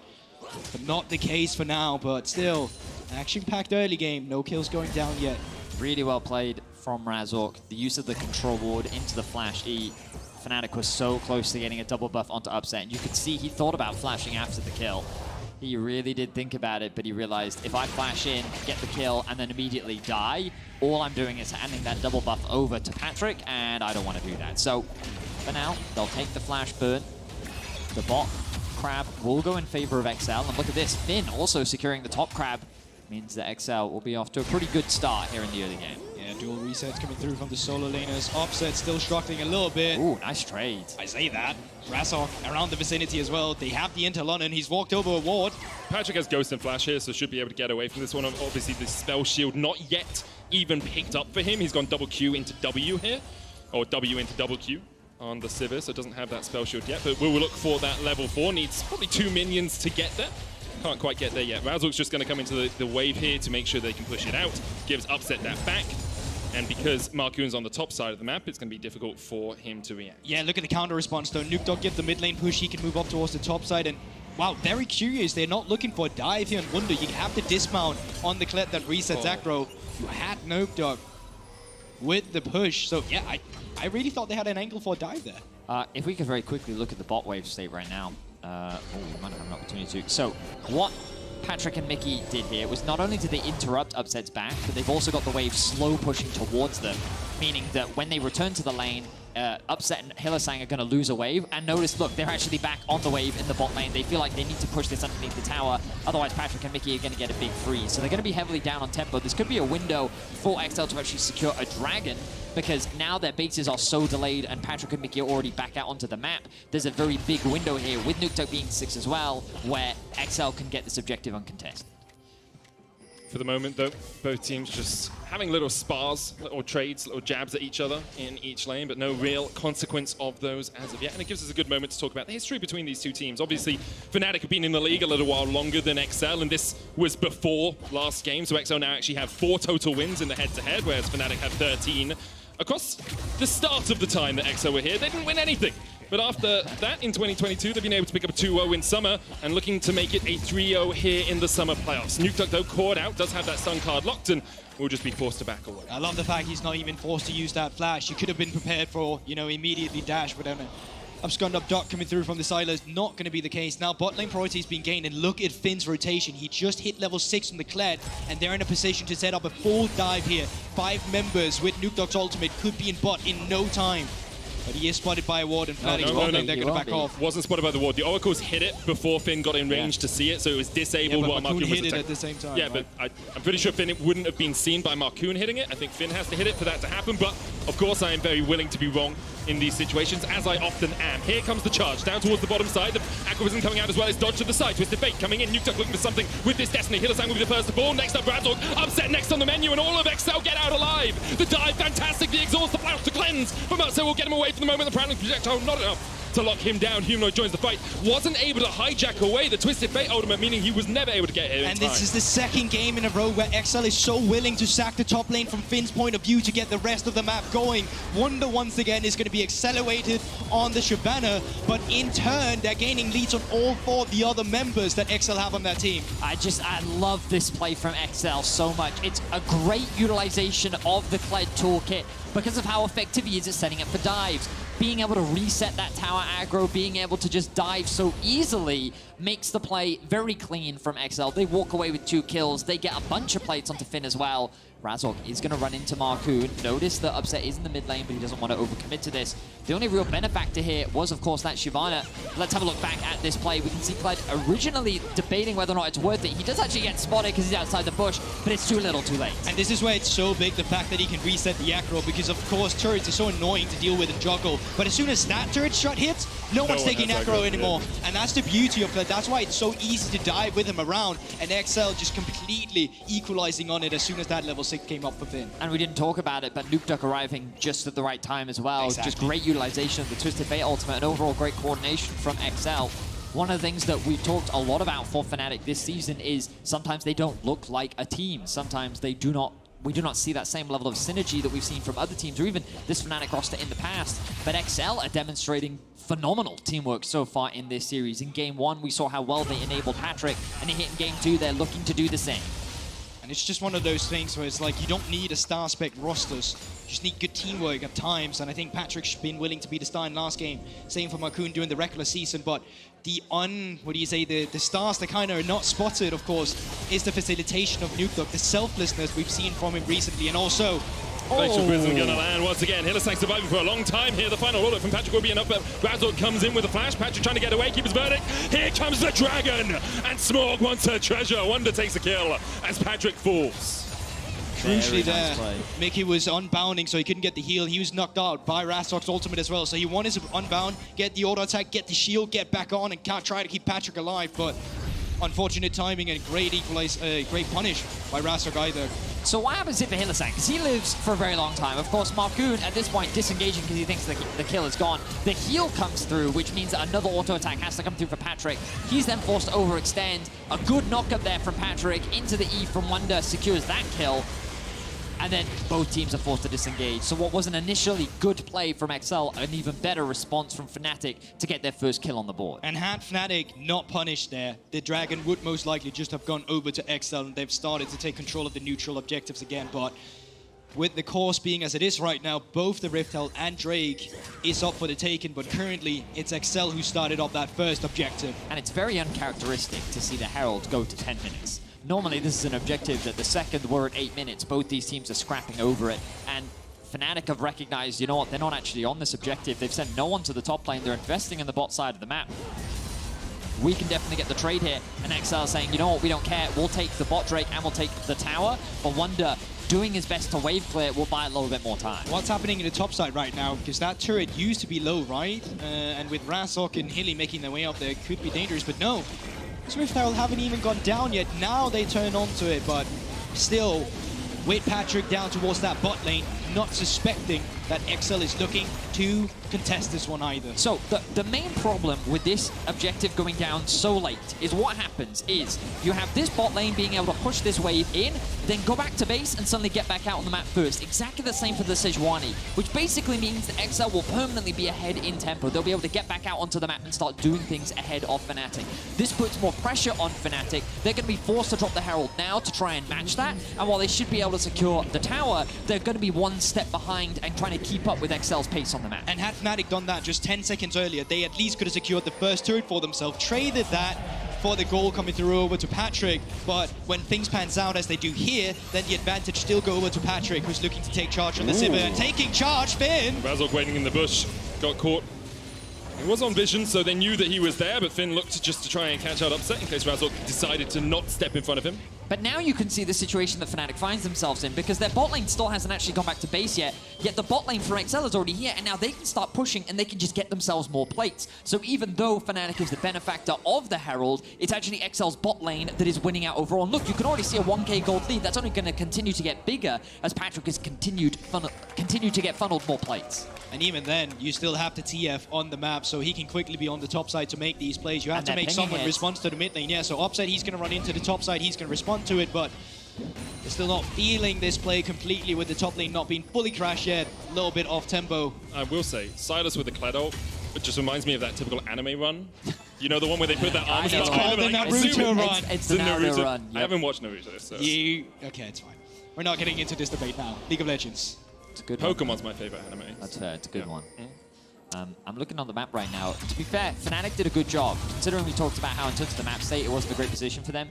Basically what they did was they sent Humanoid from mid up towards top. He was at risk of getting dived, as Goldberg mentioned, but they responded by immediately sending Razork towards the top side of the map and having Hylissang Shadow as well. And while they were a little bit behind on the play, they would have arrived just in time to be able to protect him in the event of a dive, and they already knew that Finn's ultimate and TP had already come through, which meant that Fnatic didn't actually end up losing that much off the play. So overall, still in a relatively even game state. XL do have a slight advantage, a lot of that in the bot lane off the back of Patrick securing so many kills and plates, but Fnatic definitely not in the worst position. No, and you can even see it here, right? They're still able to get aggressive with some of their vision. They're still able to go in and counter jungle off some of the tempo advantages they have. When the bot lane reset, when Wunder still had to push in down towards the bot lane, even he was able to move up towards the mid lane if they wanted to assist any skirmishes. So I think it's still going back and forth. And what's really so interesting about this game is the rotations we see all the time. The small things is really what's making and breaking this early game for both teams. With still 2 minutes left on the next Dragon, I expect we'll continue to see these lane assignments for a little while. Just have Sivir up towards that top side for XL pushing out the waves. You can look for the plates, but with only 10 seconds left, I don't think you're going to be able to see them for much longer. And they will fall off the map, and now you just get that standing gold from the tower when you manage to take it. Looks like Patrick's going to be assigned mid lane now. He's got incredible wave play, obviously, on the Sivir with the Kraken Slayer already complete. And you can see that wave melts in front of him. Upset doing the same, just pushing out, yet to get his mythic, but he must be almost there. If we have a quick look at his gold, sitting on about 1,000 right now, so should be very close to that mythic upgrade. Dragon spawning in about a minute and a half. I expect him to get it before that objective is on the map, but we can see Finn making his way towards mid. Markun hovering, will be spotted on a ward. Razork in the fog right now. If we could quickly see what XL sees, observers. I'd love to know what information they have on the map right now. They see Upset, they see the Silas. Now Razork will be spotted. Cullen coming out as well. Razork looking for the stun as the tower can't quite land it. And now the Glacial Prism will find him, but the Merc Tread's going to help him get away. Final chapter though still roots him up in place. Finn comes in with the charge and the Keeper's Verdict won't save Razork for long. Finn now in a bit of a bad situation as the Dragon's Descent is going to chase him in. Good stun onto Wonder there with the gold card from Nuke Duck. Means that XL are able to back away. XL collapsed so quickly with their composition. Full Twisted Power Rangers. Fate ultimate, Finn ultimate. They basically just all ascend on the mid lane so rapidly that Fnatic aren't able to respond. A bit of an overcommitment there from Razork. After they forced Patrick back, they even tried an attempt at a dive, but the response from XL was just so fast. I'll be the devil advocate and say that, you know, that looked like a good play on towards Patrick in the mid lane where you could force it out. And then all of a sudden, as you just mentioned, all of XL are just there. And I think it just speaks to how familiar XL is facing a combo, playing a composition like they are right now, just collapsing immediately. Yeah. It's great to see this lack of hesitation from them. And the argument is, for Fnatic, do you not make the play because they might be able to get onto you? Because if Civ is stunned into the tower there, perhaps she dies before the rest of them can react. Perhaps you're able to get that first kill, and then you're playing in a 5v4. That's just the thing that makes it so difficult, exactly. Right? I don't blame Fnatic for looking for the play. XL just a little bit better in that last fight, though. Fnatic now getting control of this blue side jungle, can push in and get this blue. Finn trading with Wonder still. Wonder ahead in this matchup as he was in the last, and you can see having been left alone with that top lane tower is giving him a few benefits. Frozen Fist is his first build here. Top lane tower is going to fall. Nuke does have the TP as well, but Finn now dismounted. Skarl has run away, and there's no one here to save you. Finn tries to heal up with a gold drinker, but it's not enough. Wonder able to tank the tower, but now to get their second kill of the game. That is the one common mistake we've seen from XL in this series so far. They take trades when they're on the weak side of the map, and they die under the turret where they really don't have to. Finn getting dismounted before the rest of them collapse, especially when Drake is up as an objective, is a little lackluster, and great punish by Fnatic, realizing that the window is right open there, now netting themselves potentially an objective here. I think XL's pretty happy with this trade, though. You've got to bear in mind that Fnatic invested 4 members towards that bot side play. They then also needed to reset. And look, XL got the tier 1 in top. They pushed that wave all the way into the tier 2. They then secured the mid lane. Oh, did they actually drop that mid lane tower? No, but it should be very low at this point. And they can just, it's like a few hits away. And then they can actually walk into the river and secure the Drake for themselves. Now, Nuke Duck. Cleanse coming out, there's the root with the Everfrost. Cullen coming down as well, and Upset. He used the cleanse, but not too much, as Nuke Duck's just able to walk away from that one. Good trade once again from Nuke Duck. As you rightly said, gets the cleanse out. They're going to start tracking that cooldown immediately. And Nuke Duck, you know he's going to have his eyes set. And props to Nuke Duck. His ultimates have been very impactful this game. We haven't seen him roam an insane amount, but every play that's happened, he's been there, ready. And in that mid lane play, what may have gone unnoticed was that he actually flashed after Razork, even though he landed the stun card, to make sure that he could land both his wild cards, on top of the fact that he was able to land the Everfrost as well to set up for the kill. He's definitely been on point this series. We'll see if he can continue that level of performance as Finn once again trading with Wonder. Do you win this? Burnout ticking? I have no idea. Well, there's a TF on the map, guys, so I mean, if Nuke just decides to have a bot side, they could always look for an extra collapse here, but the big thing is actually Razork has knocked this Riftel away. I believe he hit it with the passive out of vision and then dragged it and fought it rather outside of the Rift Scuttle here. So he didn't really get that vision and intel over to XL. So great stop by Razork there, just securing the Herald for themselves. Fnatic keep within about 2,000 gold. XL, though, still in the ascendancy. 2 dragons to the good. You can see Sivu at 2 items as well. Phantom Dancer, Crack and Slayer complete for Patrick. And he's going to be a key part of their damage in these fights as he was in Game 1. Destiny coming out, Nuke Duck for their charge going in, but the Keeper's Verdict stopped with the unstoppable. Skarl laughs in the face of a hammer, and they chase down Razork as well. 2 to XL, no reaction from Upset. And it's just beautiful once again, the orchestration of that fight from XL. There's not even a response back from Fnatic. As soon as it happens, it's all disengage, disengage, disengage, but you're not able to do it. Finn coming in clutch with the unstoppable. And Razork gets picked up as well. When Nuke Duck hits Upset with that thumbs up earlier, you know that he's typing in all chat, I'll see you in 30 seconds, buddy. I'll see you in 30 seconds. And the second he shows himself in mid lane, the ultimates come through. Just a great punish once again. And this just demonstrates the teamwork and the communication that's coming in through from XL. Like, they're just on the ball with their dives in the bot lane, the executions in the mid lane. The only good news for Fnatic here is it doesn't really convert into much else. No objective is really lost. Nothing is, like, really in control of XL. It's just another clean kill that goes into XL's back pocket. Yeah, it's still so 600 gold coming through and still ultimates and that pressure, of course, being gained here. Even Finn and I think Mickey placing wards while this fight is happening. You know, vision control quite important. And I think one big thing this is as well is it's not just Yumi coming through and making and breaking these fights here. They'll laugh later, maybe, hopefully, if we have a series. So far, XL haven't really given it to them. But I think through the pain, my friend, laugh through the pain. It's that meme with the guy's smiling face crying on behind it. I think the big thing for XL is the fact that, you know, it's the two different compositions coming through as well. We see two different styles, and now Razork does have flash. Knocked over the Sun Card. There's the Everfrost Tracer's work. Flash wasn't being used. Flashed away. TP coming in from Finn as he can charge into the back of the battle if he just so desires. For the moment, though, XL will just get control over the Baron and over the topside river. However, there's a lot of... there's a Scuttler and 2 wards for Fnatic in the Baron pit, so XL would have to take those first before they can sneak this away. I wondered if they would immediately turn towards that objective, but Razork already healed up, making his way back out onto the map, and Fnatic maintaining a contest. They're looking for a TP flank. Observers highlighting it. Okay, they're so looking Finn for has Kled. charge. Finn has charge. Finn has charge. Finn has charge. Finn, check your mobile phone, mate. You've got charge. Finn, you have charge. There we go! Oh, good block. The Humanoid with a great block because he does get caught out. Finn was trying to charge away, couldn't quite get past Humanoid. And Humanoid knew how to play that one pretty well. Rifthold going down here as well, and Fnatic pinging the top tier 2. That was the main problem for Finn there. He wanted to use it, but he was aware that Humanoid, with both the E and the W, could get in the way and be that massive pain in the backside for him. He saw a window where he almost got past, but even then, Humanoid was able to interrupt. Now at the Herald, Fnatic have a very big window of opportunity here to get some gold into their back pockets. And Wonder's pushing mid lane as well. He knows that he can get tier 1 here, even if XL come to defend the tier 2. So Fnatic get the kill and get a benefit out of it, even though this Rift Herald won't net them a tier 2 in the top lane. And getting this mid lane turret would actually be quite huge, seeing as there's 40 seconds on towards the Drake. But I think if Fnatic decide to stay around for it, then they have to back up towards, and they would just be giving over that third Drake. And I think that's why the resets has to come through now, because with now XL coming out of their respawns, with them now being able to set up for the Drake, they have just had their reset timers, and Fnatic need to respect that. The Dragon now spawning 20 seconds away. Fnatic have control over the river. This bot wave, it's in a bit of an awkward spot for XL. They could do with sending someone down to push it out so that they have another avenue into the river, but already Fnatic going to disengage. Humanoid going to get a little bit of gold into his back pocket. He must be close to his Zhonya's.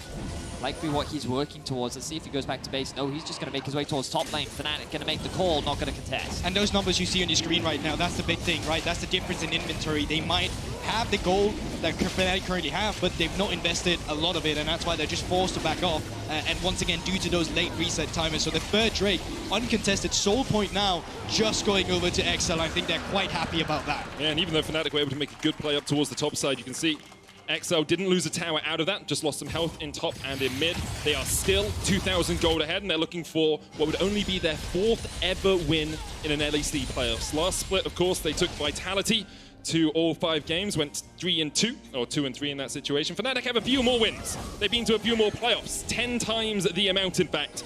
And it was 2016. The last time they got knocked out in this round of playoffs. In that first round, as Kled looks to charge up towards the top lane, and Humanoid's called out, trying to get away. The Everfrost coming out. Destiny stopped by the Everfrost. Nukeduck gets a Sun Card in once again, and Humanoid has nowhere to go. In a side lane, Humanoid dies. And the pings on the Baron are immediately coming through from XL. Not too sure what Nukeduck is doing there. There's no punish on the bot side of the map. The vision control, of course, is there, but you're playing against a TF, you're playing against a Kled. There's just so much that gets onto you so quickly. So one misstep and you're punished immediately. Really good pick there from XL, and it's really been the name of the game over the last few minutes. Fnatic finding picks, XL finding picks, but it's XL that's walking away with the objectives. They're 3 dragons up, they have a tower advantage. Fnatic doing what they can, but we haven't really seen them find a successful play on the map just yet. Just going into those 3 minutes here, they don't even have to look for Baron. That's the big thing, right? Yes, they can keep the pressure up. They can keep forcing Fnatic back on towards the towers and get that aggressive line of vision. But the fact of the matter is that in 3 minutes, well, that Infernal Soul will just be on the cards. And that for XL surely it's going to break the game completely. They already have so much range to play around with the rapid fire canning on the Twisted Fate, Sivir as well with her entire kit, and then of course the availability for always just charging on your opponents immediately. Humanoid does not have TP here. Has he stolen away the Twisted Fate ultimate? I'm not sure that he has. He used it in the last fight up towards the top side, so he can't have it right now. Yeah. Hijack does have an internal cooldown on enemy champions. And I was wondering if Patrick would have his Infinity Edge on his previous back. Just short of it right now. Probably just needs a couple of hundred gold. That was really scary. You are pushing up mid, you don't have any towers, and you're playing against a Kled. Trust me, you're getting engaged on. I mean, Civic Kled, to add to that. Like, the speed, it's just like, it's like watching a Formula 1 race, you know? Yeah, good race today. I didn't watch it. I don't know Formula 1. I was just saying that they go fast. That was my only They point. do. You could have said watching Sonic the Hedgehog movie. Yeah. Jim Carrey was great. Did you watch that one? No. Watching Cars. Lightning McQueen. Ka-chow! Also didn't watch that one. What? Yeah. What? Wasn't the Formula 1 reference good enough? They go fast, that's the point. Yeah, but it's more your dearth of experience in pop culture. Now, Finn, I see. in a side lane, Razork, Upset, and Humanoid looking for him. And Humanoid might actually find him here. Found. Going in, bear trap on a rope, used by Finn. Might have to get out of this one, dodging away. Charge, stolen away, counter charge. Wait, did he try and use counter charge, but he just ran into Finn's back? Finn is acceleration was too big. Look, Finn is Alonso, and Humanoid was Hamilton. Yeah, today. right. Okay, yes. That's a good one. That's a good one. I totally get that. There's 3 people in the audience that got it. Like, laughed. That was good. Nice. Yeah, I see that. Yeah, let's go. If Pedro was here, he would have loved that one. Anyway, would have loved that one. XL going to set up around the Baron now, a minute and a half before the dragon spawns, and they do have Infinity Edge on the Sivir. 3 items complete on her. She's incredibly strong. Patrick, let's actually have a quick look at how much damage he's been putting out in this game. Let's do that, man. We can have a look at everyone's. Wow, Kled. Wow. You wanted to make a point and it didn't quite come to fruition. Yeah, so what's coming up here?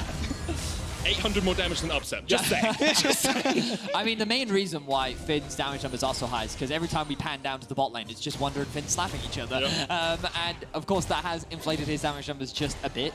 So we can call that fake damage, you know? We can call it fake. But the real damage is soon to come. 26 minutes in, Dragon spawns in a minute's time. That will be Soul Point. And XL will definitely want to get their hands on that, and Fnatic will be forced to fight them. And XL just have so many more tools to play multiple lanes as they set up around objectives. Right? You can put Finn down in bottom lane, he can TP in. You've got Destiny's come forward as well, and you can see Hillisang just caught out by Marcoon, who dashes across the wall. XL in prime position to take both the Soul and the Baron if they want. And the big thing that you don't often take into account is that that's Fnatic main line of vision gone. Yes, he's not doing the damage, but he's the one coming in to give you the information. Outside of that, you have to expend the pink wards, and you have to be using the Humanoid yellow trinket. He still has it in an inventory, so now 30 seconds to the Drake. And I think Fnatic, they're going to be struggling with this one. Fnatic's backs are against the wall once again. XL, they look shaky at the end of the regular season, but they've used this time effectively and they've come into playoffs well prepared. The history, the memes, the story that exists around XL is that they've never made it to playoffs, and even when they did, they got knocked out in the first round. They're looking to change that story today as Wunder may be caught out.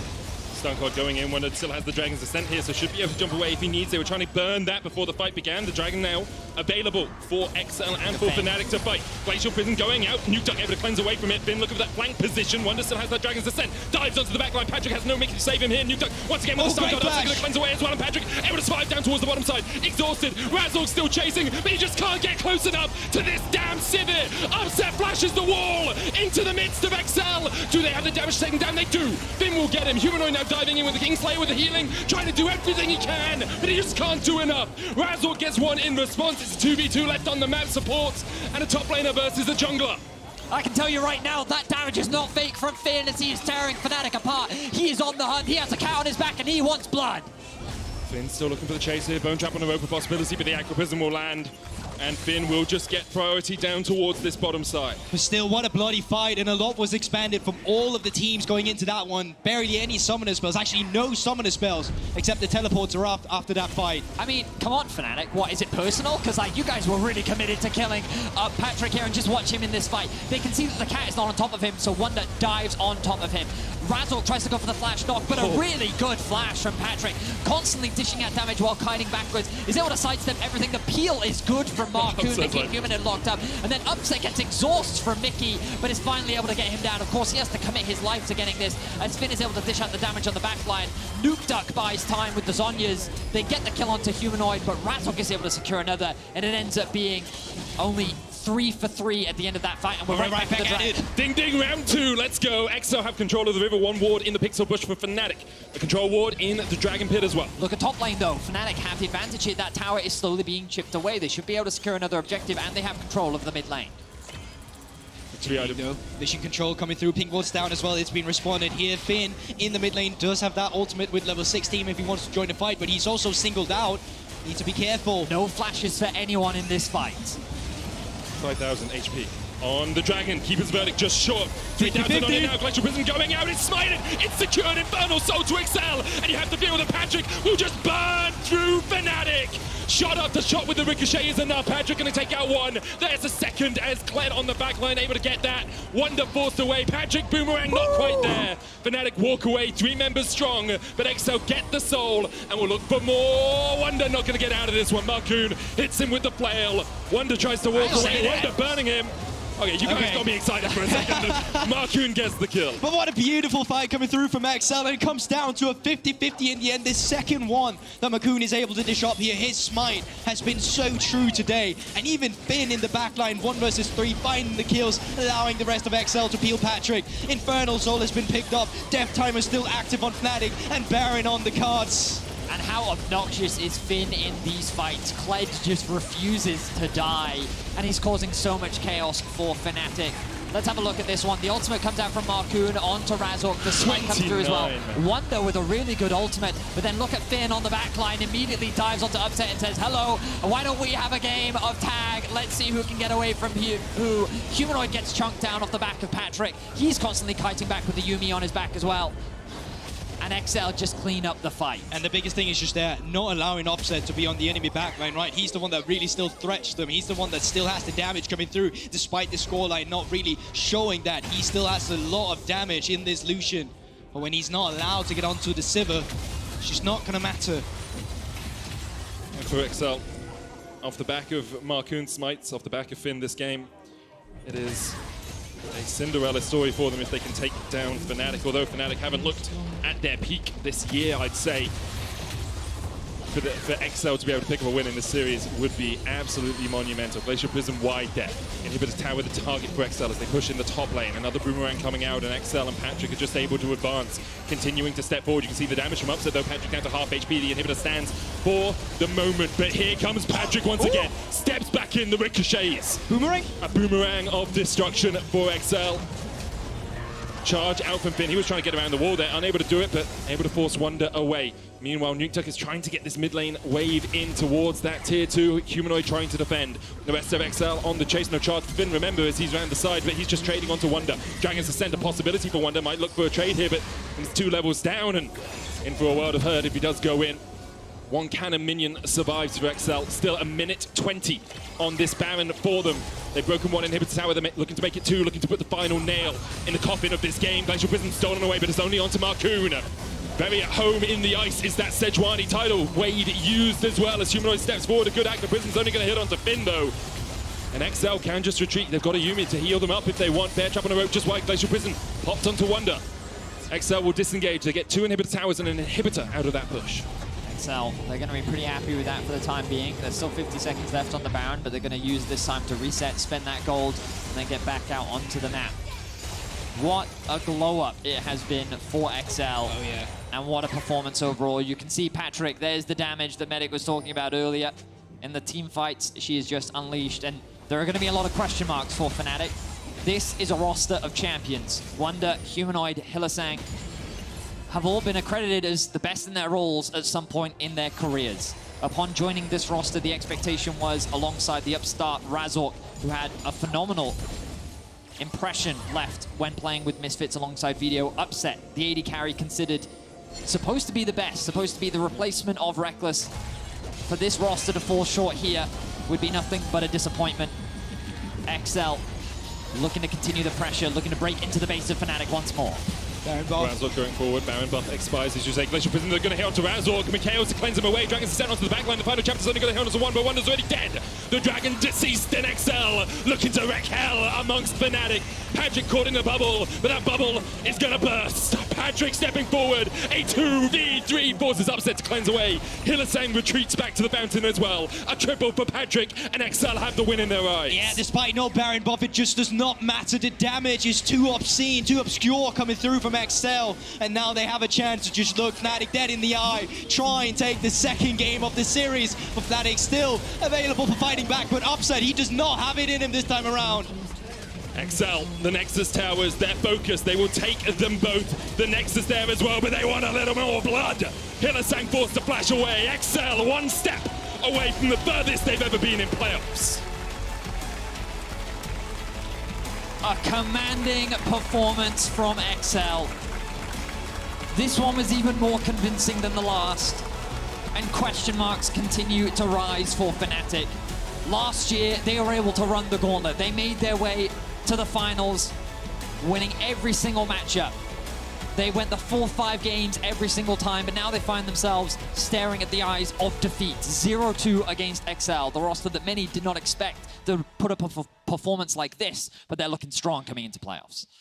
Yeah, huge. It's huge. Usually you guys talk a little bit more because I've just done, you know, all the shouting stuff. Oh, you want a break? Yeah, if you could just talk a little bit more. And also, it's just crazy the way it's done it, right? Because it's 2 different fashions coming through from XL, and I think they must have had some good weeks of practice. That break week coming through from them, because remember back to week 8, Fnatic was the team that was struggling, but they came into game 1 still looking decent in the early game.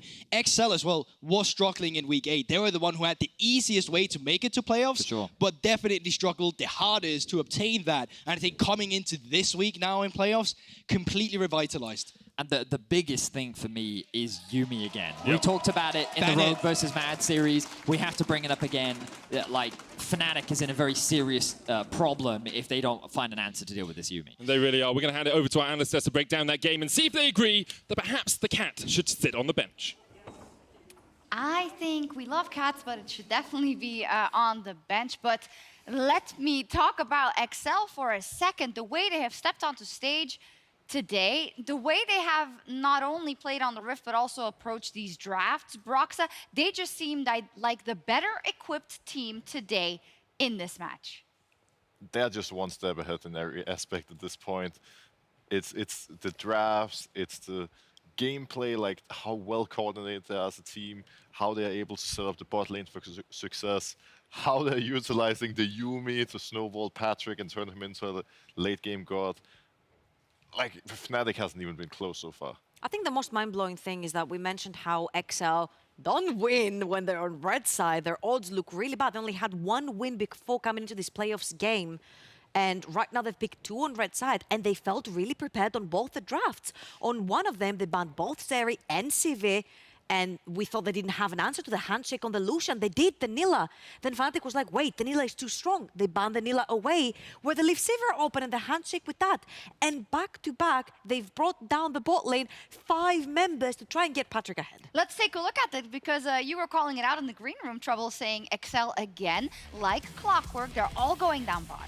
And I feel like they're all very ready to pull those TP plays towards the bot side of the map. Dive the Nami Lucian, because you know what? They're extremely squishy. And you've got the likes of a Sejuani, you've got the likes of a Kled that can take aggro from the tower and then drop it with Skarl as well. And then not only do you get kills, you deprive that Lucian off of experience, you deprive that Lucian off of gold. And if Lucian Nami does not snowball as a bot lane, it becomes really difficult to play later on unless you're in the LPL.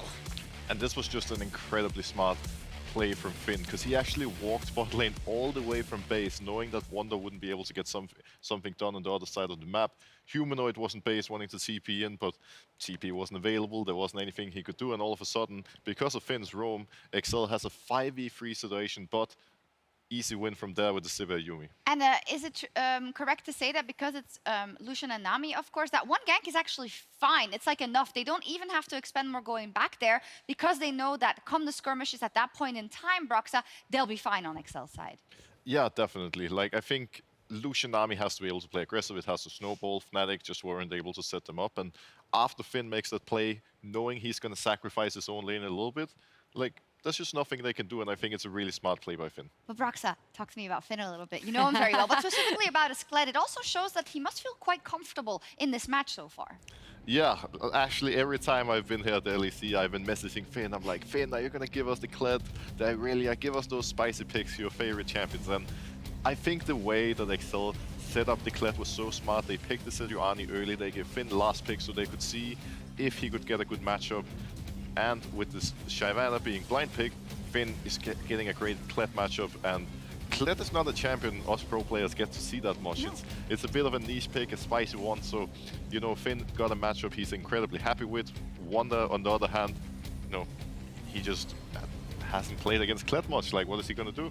And let's not forget that also Kled has been picked again by Finn this season, and he clapped Armand's Aatrox with it. The guy is so proficient on the champion that he can run you down, and the champion really does thrive in compositions where you want to be kiting, and when you have a Sivir in your team, being able to engage and disengage with the champion is just so important.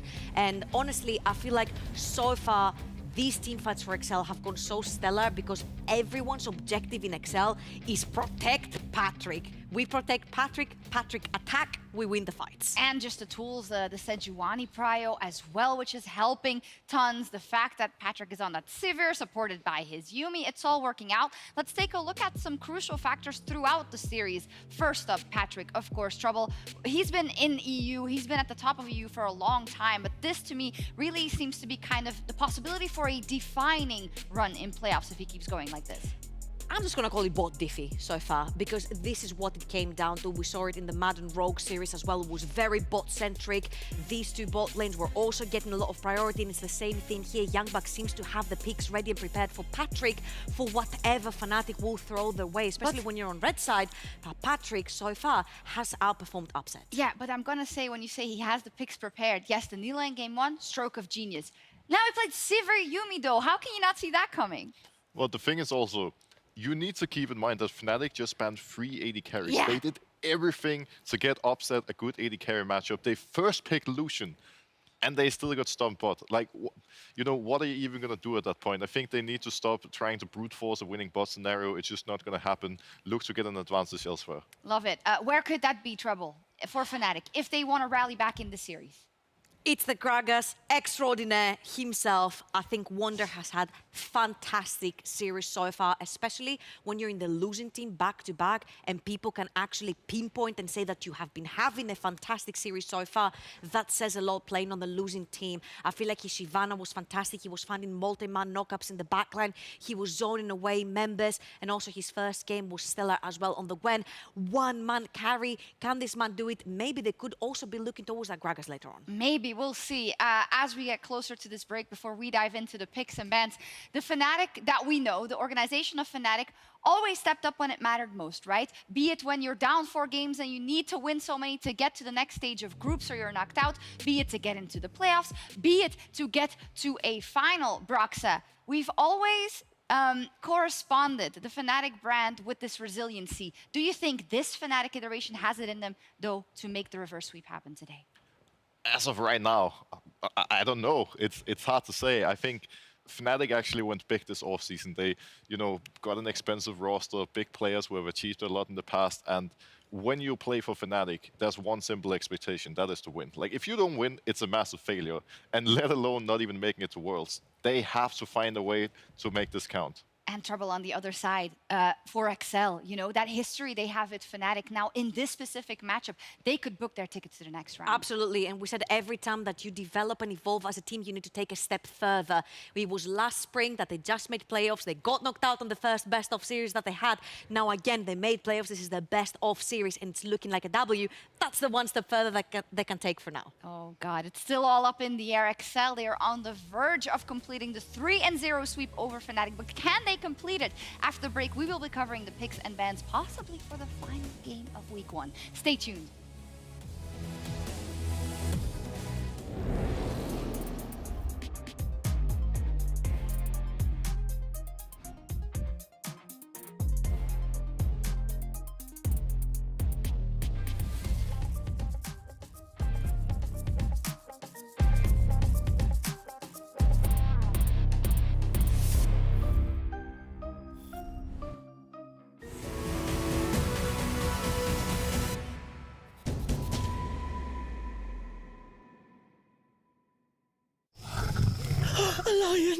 yes, the king of the jungle. Time for a quick Red Bull. Red Bull? But you still won't be quicker than the lion. I don't have to be quicker than the lion, just quicker than you. Red Bull gives you wings. Over again, winning his matchup, taking control of this lane. Incredibly impressive stuff. Really inspirational. And here we go, he's looking for something. What a move! This man is on fire! That's the kind of play which makes me want to be on stage. Hold on.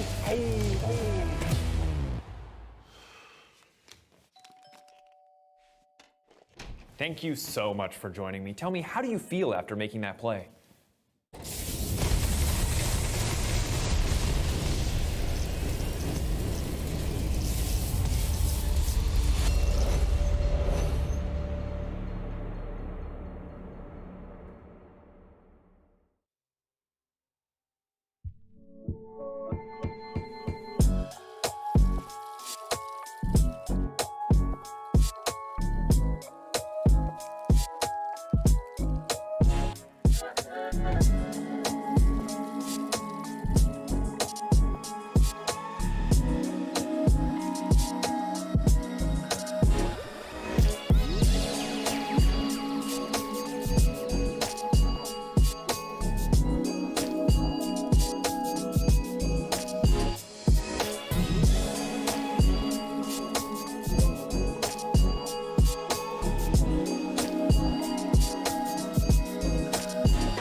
Welcome back, everyone. I believe we're taking a look at the watch party over in London, and there's a cheer off.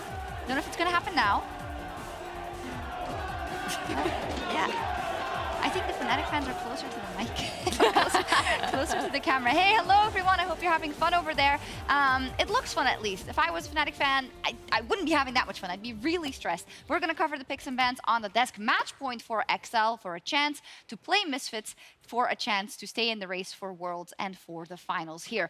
Talk to me about the key picks so far in the meta that we've seen in this match. I mean, it's very obvious, right? Sejuani, Yuumi, Nila for the side of XL. I think Nila was a little bit of an icebreaker, if you will, and you need to take it into consideration going forward in the draft, whether you want to ban it or not. First game was a big thorn for Fnatic. Second game, they banned it away.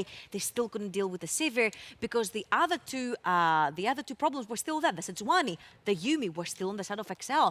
And I feel like the Lucian here, I have it as a problem for Fnatic. I don't necessarily have it as a pick to watch. I have it as a pick to watch and throw it out the window. Okay. Because I feel like they haven't been able to snowball that bot lane, Upset and Hylissang, and it really hinders the fact that Hylissang is on that Nami, creating that Nami-Lucian combo. The fact that the guy is not on something that he can engage on, not on a Pyke, not on a Rakan. I feel like this bot lane is missing that oomph that Hylissang does give when he has this champion in his hands.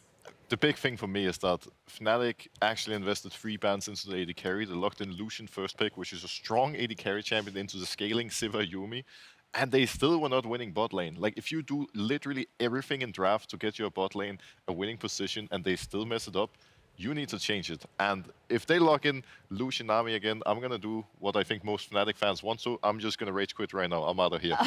Let me ask you then, is it only the fault of the bot lane? Or is it also then the fault of, well, we saw a 5-man bot twice in a row for XL, but we didn't see them, Fnatic down there?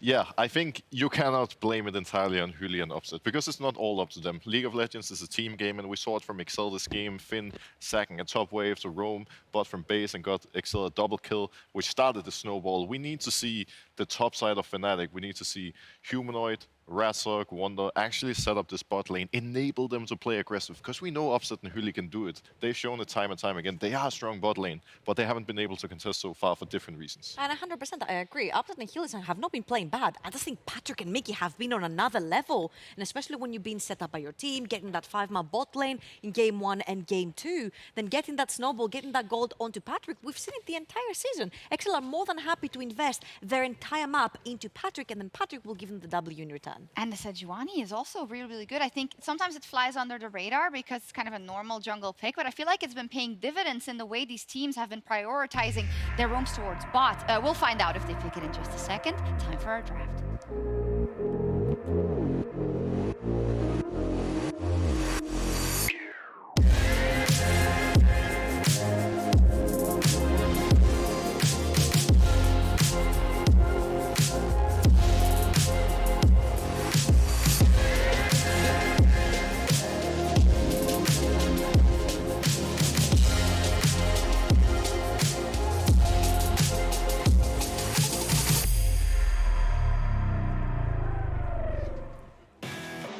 And as we're going into draft for Fnatic vs XL, game 3, 2-0 already for XL. I don't want to see no salty runbacks like we did last playoff with Twisted Fate back to back to back. I don't want to see Lucian again, Broxa back to back to back. I think there needs to be a different strat. They tried it already twice. It has not worked for them. You go towards something completely different. 2 bans already on the side of Fnatic. Let's see if that Nila also gets banned out here. Because depending if the Nila is banned out or not, then I'm expecting XL to also leave Sivir up again. So far, the draft is exactly what we saw in the previous one. Same 3 bans from Fnatic, same 2 from XL. If they lock in on as the last one, there we go. So far, same ban. Fnatic, they decided to adapt. The cat was a big problem. Take it away. I like it, even though Huli is not on the playmaker. Broxa, you said at the top of the day, the only way I want to see Yuumi play by Fnatic is if there's a Garen with it. Yeah, Do you stand by that? if they go Garen, Yuumi right now for the world spot, last chance. I mean, I think we all want to see that. Okay, I'm excluded from the Garen Yuumi trade right here. I'd like to see potentially something like a Twitch, maybe, coming out from Upset, a hyper-scaling carry towards that late game lane that Yuumi and Twitch. You can actually go towards mid lane, get these early cheeky ganks with invisibility as well. And honestly, it fits Upset's playstyle so much because Fnatic do rely on these late game team fights and that hyper-scaling from their bot lane to explode in these team fights. 10 points for George.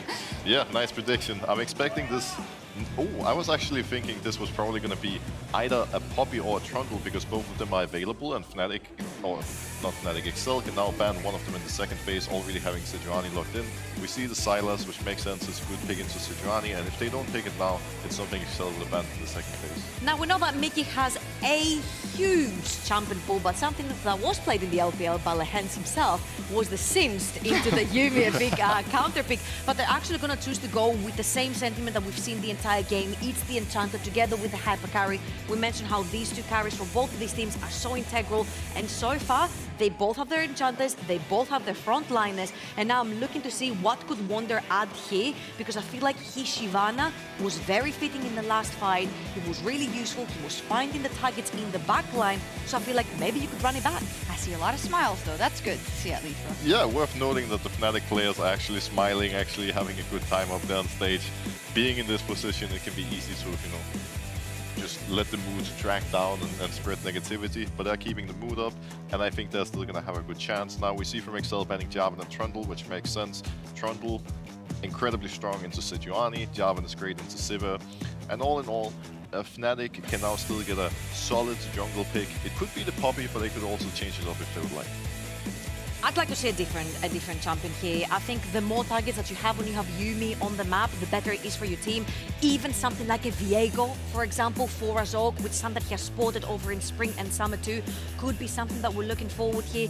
Chucking that Yuumi on top of a Viego or anything that can carry through the jungle as well could be so huge. Yuumi together with Shyvana, so annoying to play with as well, especially when Shyvana dives the backline. This could create so many problems though, because if you do lock this in, it was played over in the LPL by Tian as well. And by, it was played day one? yesterday, by Jankos too, if I'm not wrong. And this sort of splits up what Fnatic might want to do, which is like split up the fight with the big carries in the front line and keeping your Twitch alive in the back. It's just a team fighting comp once again from Excel. Like Nocturne, he barely has to do anything other than press the R button, make everything dark, and all of them. Well, we'll see. But once Nocturne makes the map dark, it's just going to be so hard for Fnatic to actually make those outplays in team fights. Gragas, obviously, great pick from Wonder, something he has shown to be proficient on time and time again, and it's also a good match against Sejuani. You wanted Wonder to get even more agency, right? Yes. Are you happy with his Gragas? Yes, his Gragas is, I think, his best performing champion by far. It's his niche pick, it's the thing that he shines on. Razork for the third time in a row on a Poppy. I mean, it is a consistent pick for the jungle as well, but right now you have so much agency with Reach in the backline, one cast lands, but looking over to Excel, there's a bunch of spell shields. There's a Sivir spell shield, there's a Nocturne spell shield, and when lights go down and you have something like a cannon in the backline, you need to be very wary of your flanks if you're Fnatic. Love this cannon pick. I think this is really interesting because it just gives another carry threat on Excel's side, and especially when paired up with the Nocturne. You know, when the cannon comes in, Fnatic might not even know it before it's too late, and cannon is acing their backline. Another threat, beautiful. Oh, I love the combo of the Nocturne and the cannon. The Nocturne pick is also interesting into Sylas, because there's no way that Fnatic actually expected that matchup. And it's just a free matchup for Newton. And Vedius is casting. For sure, and honestly, I think the Sylas here has a bunch of value as well. Sejuani ult, Cannon ult, Nocturne ult. You have so many, even the Lulu ult as well, to stay alive in a fight or keep a member alive with your team as well. Yeah. I think he has a bunch of value. I think Humanoid has a lot of weight on his shoulders here. He needs to find these picks. Yeah, Broxa, is it about, you know, to eliminate the threat when the Nocturne ult goes, just counter, go for it after? Well, I think you just have to be mindful about it. If you get engaged on, you need to be careful, kite back and wait for the ult to time out. Or if you make you engage, make sure, you know, you stand your ground and everyone knows their job within the play. More than anything in this case, I want to see focus around the bot lane because we have two hyper-scaling bot lanes. Such an exciting draft on both sides in this maybe the last game that we're going to see today between these two, but I want to see 5 games. These guys don't. They want Excel to go all the way, but the Fnatic faithful, of course, want them to keep going. Let's head over to our casters.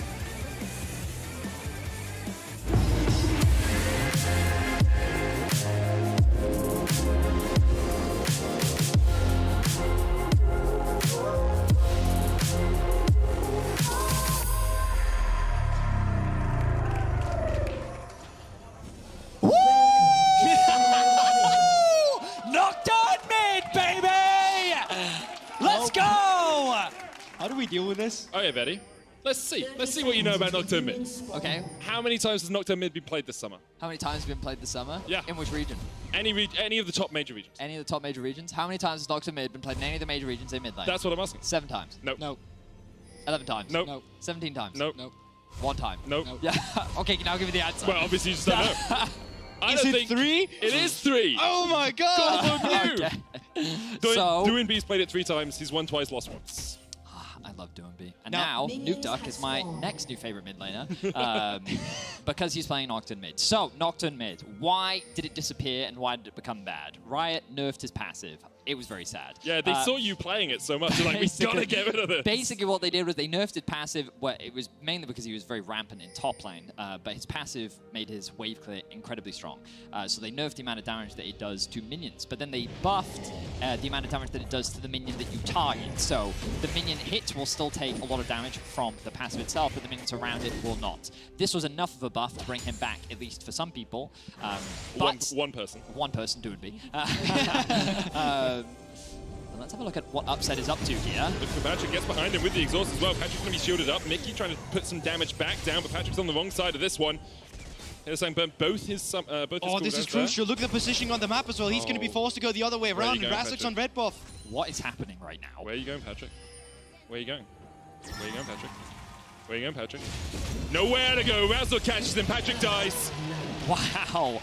Okay, that is massive for the bot lane of Fnatic. So it's crucial to remember that Patrick, by running the Ghost, you don't have the same defensive summoner spell like heal, barrier, exhaust. I mean, of course the Mickey does it, but Ignite as well. Your trading power in lane is very weak. Whereas Twitch, early levels, you go invisible, you get that bonus attack speed. You have so much trading tool, especially when paired up with the Yuumi. Fnatic look to take advantage of that. They catch Patrick completely unawares, and now they get an assist early level 1. They're able to pick up a dagger on their first base, and Patrick has lost an entire first wave. That's the thing, like Patrick had the experience of 1 minion when he went off there as well. So he's going back to this one from square one almost. Just does not have too much in the arsenal. The only thing that could have gone even worse there was the fact that Offset could have picked up a kill. Luckily he didn't. It's only the minion wave advantage you get. It's going to be a dagger. Nonetheless, Patrick, not going to be having a good time down here. Well, Does still have the flash. This is the first time this series that we've really seen Patrick put in this kind of a deficit this early on into the game, and a lot of credit needs to be given to the bot lane of Fnatic, of course. We have not seen Hylissang play the Yuumi yet this split. Really good trade coming out from Finn on the top side of the map. Keep my eyes on the junglers. Marcoon already making a beeline towards the top side. Likely just focused on the crab for now, as Razok will be there to offer protection in case it could die.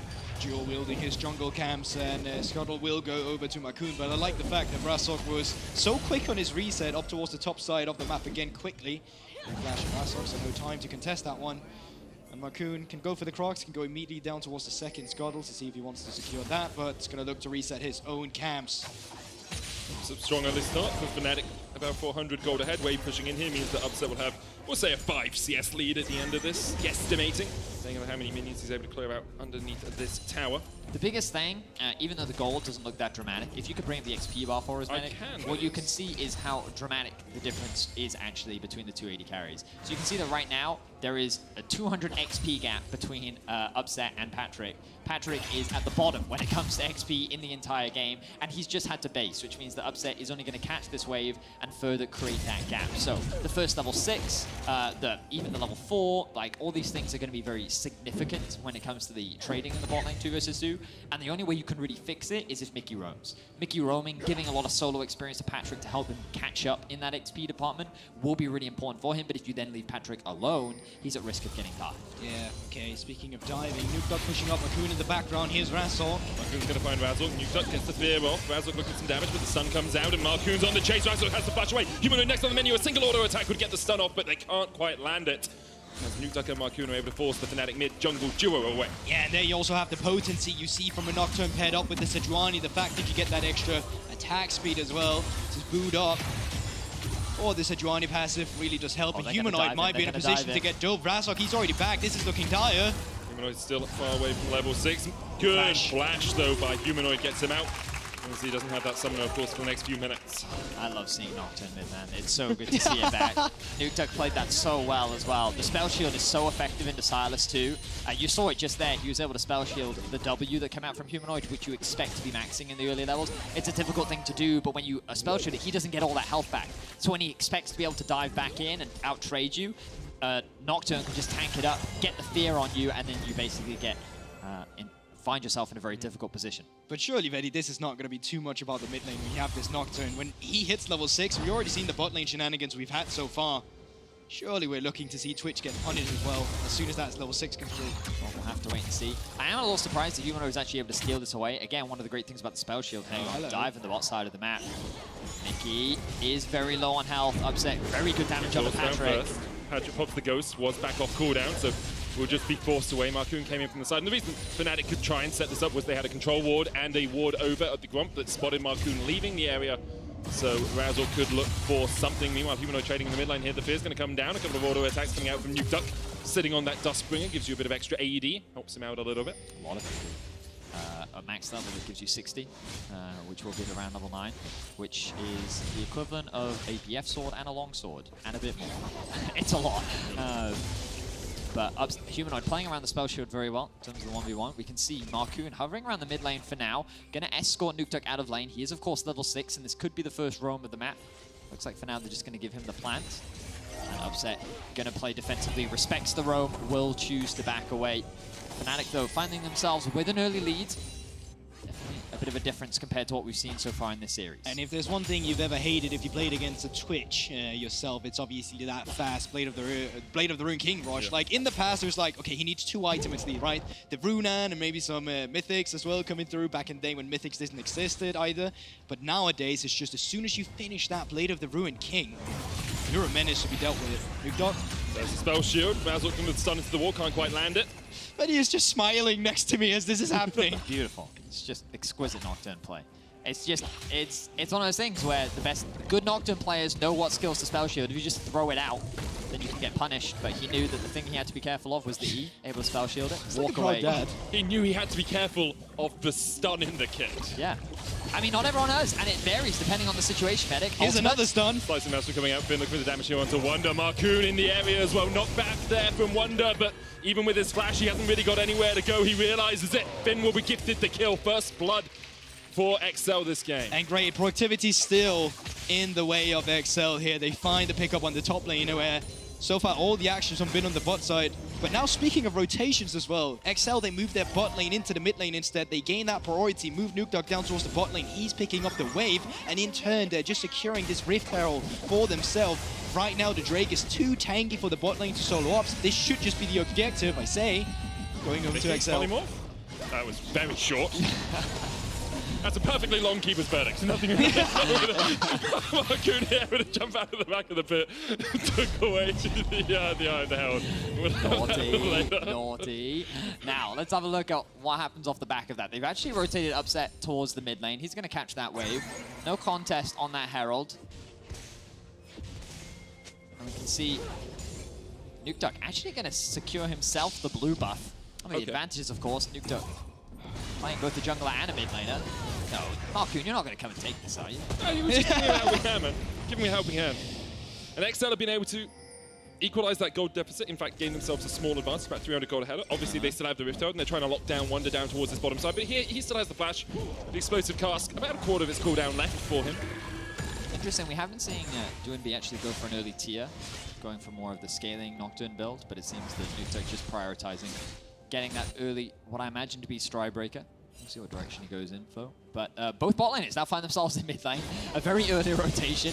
Not something we've really seen at all so far this series. A lot of focus has been set up on actually enabling Patrick, trying to play through him. A lot of action. We've seen dives, we've seen fights, we've seen TPs. But this game, they're just like, nope, we're just going to move our bot laners into mid and try and funnel some golden. It's not just that. Finn was just in the mid lane early as well. Then the bot lane was top. Now they're moving down towards the bot side. Or actually moving up towards the top side here. Because Humanoid is alone here. There is a cross map you can have with the Drake, but they want to just get this Rift Herald active potentially. I really love this from XL though, because what they're doing by moving Sivir and Lulu around so much is they're making sure they don't match up into Upset and Hylissang. And Upset and Hylissang have been winning those 2v2s. Every time Upset and Hylissang come to the wave, they move away. They're like, okay, cool, you're trying to join us? Sweet, we'll go somewhere else. We get a plate in the mid lane, we get a plate in the top lane, we put the Rift Herald down, and as soon as they start to see Fnatic funneling in here, I expect XL will look to back away. Razork, though, has got a good flank position, and the TPs are coming in. Marcoon's going to get knocked back. Paranoia taken away as they look for the engage. The slicing Maelstrom, though, doing a lot of work. Mickey and Patrick trying to back away. The flash is out, and XL will disengage. It's a good ultimate from Nukedog as well. He was not there to join the fight, but he made sure that the rest of them couldn't just open up. Nocturne into the Twitch as well means that whenever Twitch get that long range, when the Paranoia is active, he can't see that far, and you don't get the full value of that ultimate. So it's a really ingenious counterpick in that sense as well. They disengage the play, they force the TP, they get the plates, and they get the push in mid. So XL, brilliant macro play. And just to demonstrate how important this has been for Patrick, he is 23 CS behind, but even on gold, because he's been picking up these plates in the lanes. Yes, obviously you want him to get as much CS as possible, but if you can't get him CS because he's losing the 2v2, get him around the map and get himself some plates. Yeah, he is being funneled a lot of gold right now. Of course, the XP department is still pretty much a whole level behind. Next to our icons, you can see these small pink bars. Not anymore. Medic also bringing up the XP per level. You can see that Patrick no longer last place. Ooh, he's moved up to 8th place right now. Slowly catching up to Upset, but still a little bit behind. But these little pink bars you can see next to the champions icons, these are indicators of how close the champions are to their next level. You can see Fit very close to getting level 10, Marcoon about halfway, and Patrick very shortly should be getting level 7 as Marcoon shows his presence there in the mid lane. It's interesting to see where they put their priority, right? On XL, they continue to move up towards the top side of the map, or at least with Marcoon being there over just a minute ago, and Razork keeps being on the bot side instead. Upset does have that Blade of the Ruined King. He's got a slow active Mickey. Might be dangerous. We'll have the polymorph, I think. Actually, Mickey's used it. It's 2 seconds before it's off cooldown. TP coming in towards the mid lane. Mickey has the flash. That was just greedy for Mickey. No polymorph, no wild growth. He shouldn't be in that situation. And that's the Blade of the Ruined King itemization, or item spike that we talked about there. When you get this slow, your damage will just be there. And when you have the cat on top of you, it's a classic Tom and Jerry. Exactly that. Good play from Fnatic. Small offs from the crowd. Good one, GB. We take those. See what Tom and Jerry can do this game. Upset slowly ramping up. Doesn't have a significant gold advantage, but we talked about the XP lead that he does have, and I think the most important thing for Upset is he hasn't been shut down. So far this series, he's had a lot of Lucian games, and his damage has been good, but it's not been enough to carry. However, Twitch, everyone here has experienced it in a solo queue game. That game where you're 10k gold up, the enemy mid laner, the enemy top lane, enemy jungle doesn't get to play, but that Twitch, that goddamn Twitch, has still been able to win the game.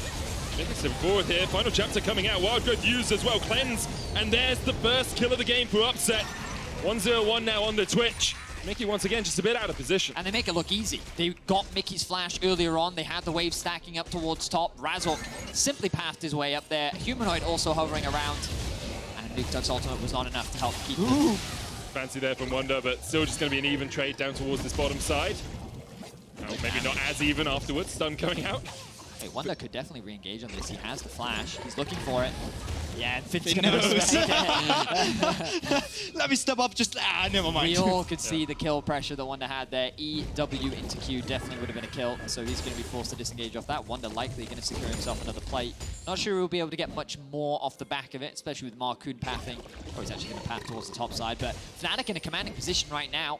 The goal difference doesn't look that dramatic, but they are getting plates on the board. They are denying farm from their opposition, and overall, this early game is looking solid. Yeah, and now Wonder with this priority he's gained in the top side, he might just be able to move that up towards the top side instead, where they can set up for the Rift Herald, because that seems like that has just been the point of attack this game. It will spawn in 30 seconds, and every time we've seen XL hover, every time we've seen them put their bot lane on the map, it's actually not been in the mid lane, it's been up towards the top side.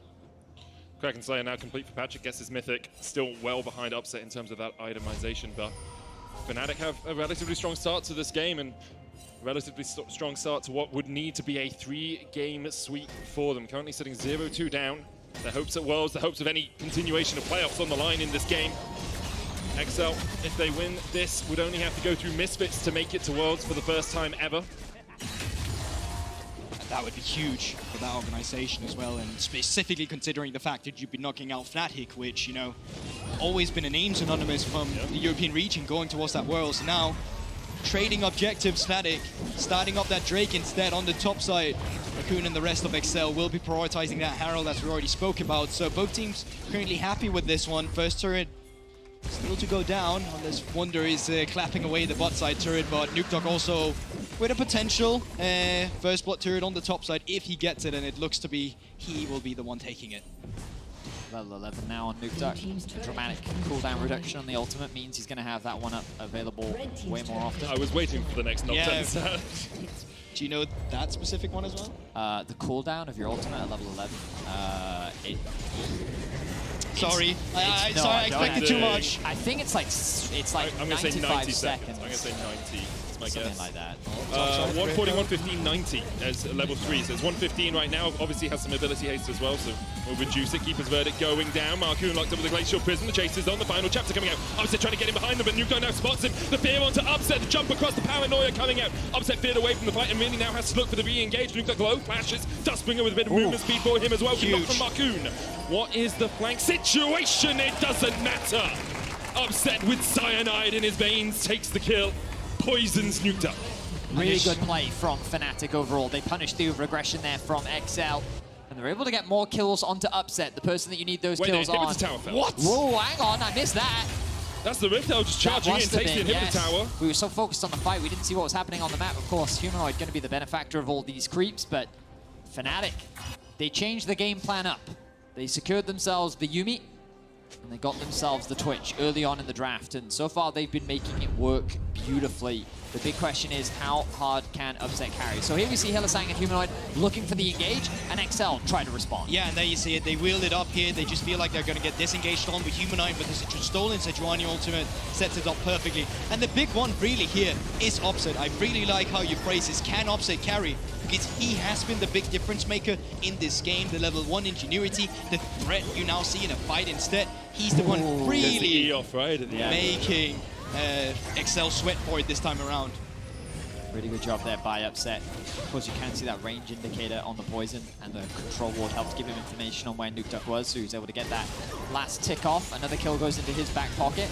Now Finn on the flank, slicing mouse from Upset has nothing to get out of this. The cleanse not enough. Knocked back with the Keeper's verdict, but a stun into a fear, into another stun comes out. Great cast from Wonder, disengages the fight, but Razzle walking wounded back to his base. Gonna need some CPR to get out of this one. Yeah, 5 versus 4 situation. XL, they managed to find a play out of nowhere again. They just dive them under the turret. They get the kill. They get the mid lane turret. Humanoid on the top side, not in a position to respond.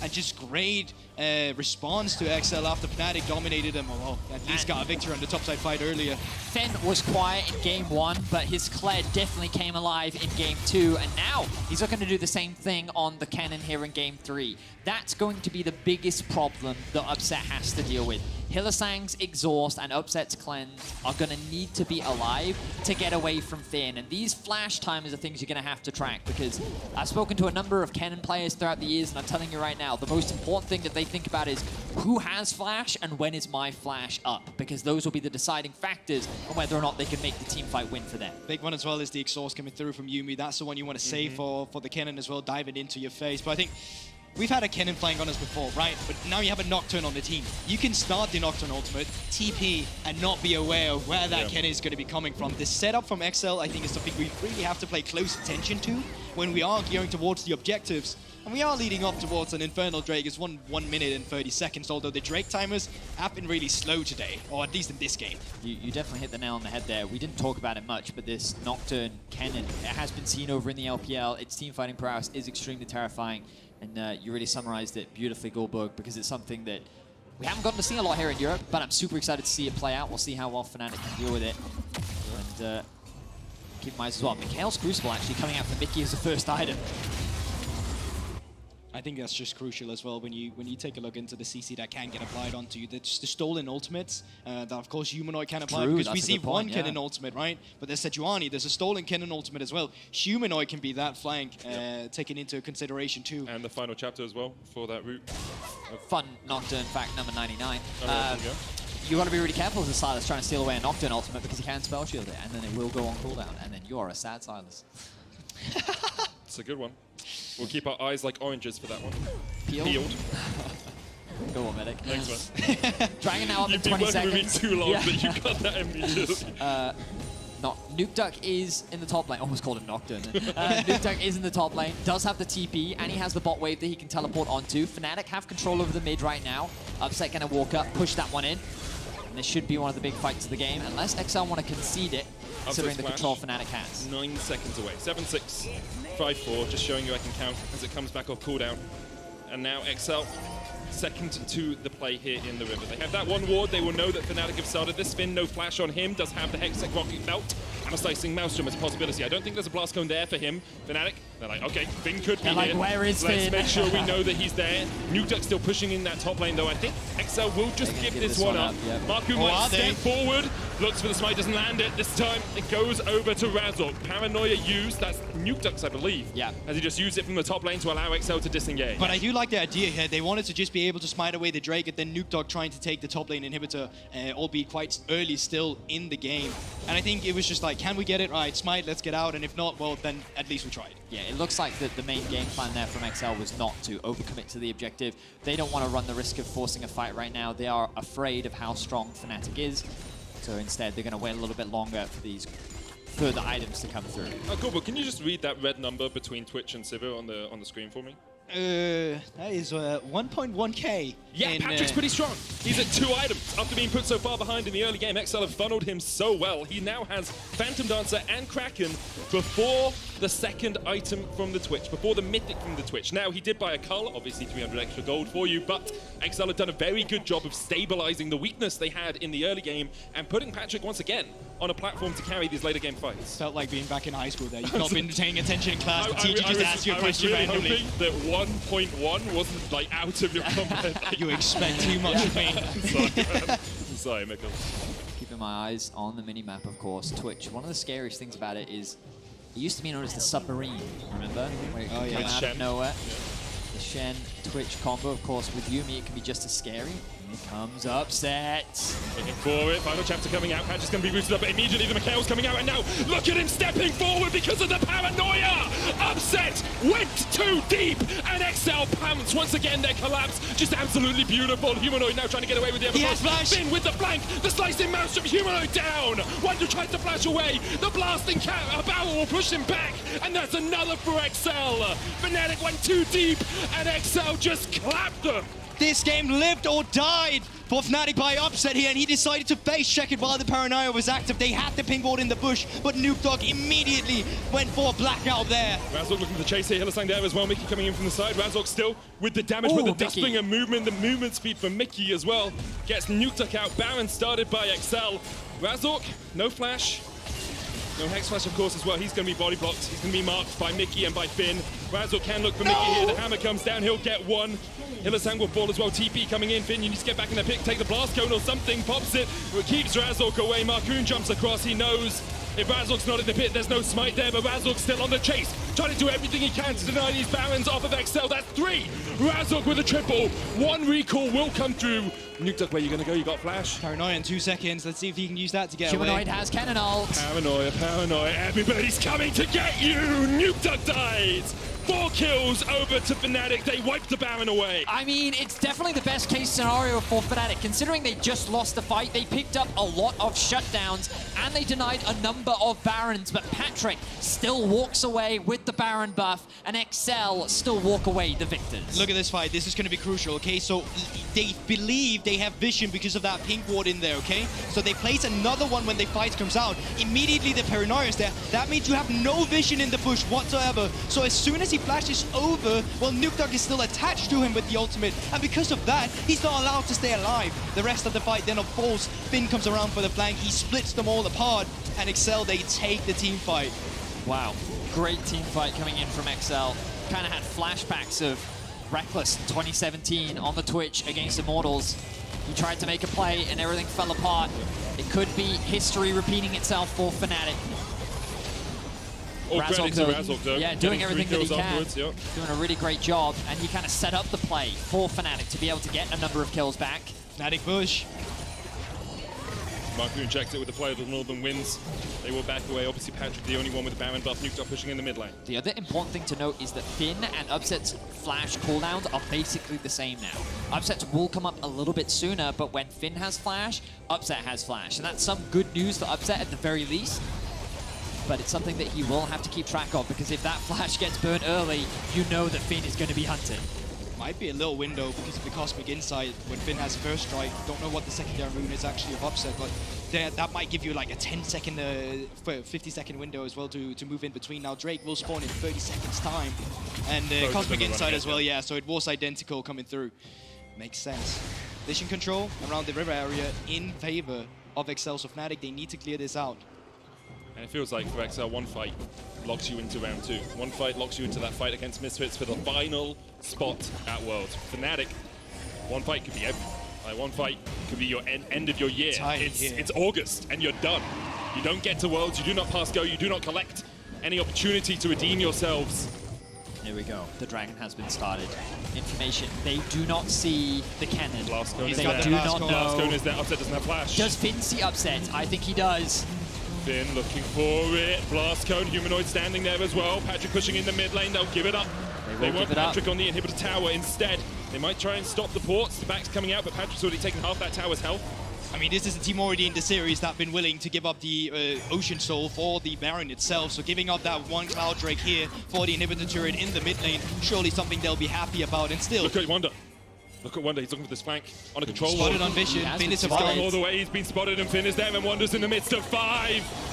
Wonder dodges away from the Glacial Prison, but there's nowhere for him to go. XL get another. He thought he had the flank, but it was really XL with the intel all along, and they just scatter around him, and they completely demolish him as he tries to come in for that flank. Wonder, you can see they're desperate. They're looking for plays somehow, because this game is running away from them, and XL on the cusp of making it forward in playoffs. And the polymorph from Mickey was just so good there. Prevented Wonder from even having an opportunity to make a turnaround play. That will be 2 exposed inhibitors now. XL find themselves with a 4.5k gold lead, 3 of which sits in the pocket of Patrick. 3 items fully completed. He has the components of his GA, which he is not expending right now, so that he still has that stopwatch available. XL is in a commanding position. The only saving grace for Fnatic is this Dragon Soul, and even that, I don't know if it's enough, even with a Cloud Soul, to be able to turn this game around. It's going to come down to some miracle performances from Upset. Last year it felt weird not having G2 moving forward towards Worlds. This year it might just be Fnatic not joining us towards that right. We have 4 seeds. This would have been one of the easiest time making the tournament, and how incredible would it be, or unbelievable would it be, to see this roster not be making it. 4 seeds, and the 2 seeds, 2 teams hailed as super teams coming into the year might not go to Worlds. Vitality are already out. Fnatic, if they lose this, are out as well. Imagine Perks and Hylissang not making it to Worlds. Imagine like Wonder not making it to Worlds. Upset again, not being able to go there and show that he can fight with the best. And XL constantly this series have just been the better match, just being the better team when it comes to coordinated map play. Conversely, yeah, XL having the opportunity to go to the World Championship for the first time. Nuke Duck returning to the world stage after, I think his last appearance was 2013. Lemon Dogs. Yeah. It was Lemon Dogs where he first met Faker. The famous Swain versus Ari. We see a pick on the bot lane. Coming out for a good stopwatch, and Razork was in the area. Hylissang there as well. Good stun. Will slow them down. Humanoid looking to counter slicing now. So final chapter coming out. The root's gonna land. And now XL have to all come down towards this bottom side to try and protect Nuke Duck, but they cannot do it. Nuke Duck down. Fnatic find a pit. Overcommitment for XL. They did not have the information to go for that play, and the rest of Fnatic are ready to answer. But what can they get off this? Maybe the bot lane turret, maybe moving further, but there's not many objectives to take in. XL, they're making smart map moves right now. They're saying, hey, we're happily trading inhibitor for our bot tier 2. If you want to push for it, then be my guest. But look, they're immediately going to back off. XL, they're making their way towards the inhibitor. It looks like that Fnatic is going to have to give this one off, but Wonder has made it back. He was Verdict gets the knockback. Wonder has retreated, as you say, so is Razork. Humanoid looking for a flank position here. Fnatic being caught out by this once before, and that control ward is still there. Humanoid on the chase. Mickey trying to get out of this as well, but he's exhausted immediately. TP coming in for Finn. Humanoid's already down! Patrick just slices them up with the boomerangs. Mickey's going to fall, though, with the rat attack. The spray and pray coming out. Patrick walks away. Markoon trying to retreat as well, but the poison is ticking, and that arsenic will burn through Markoon. Stopwatch coming out.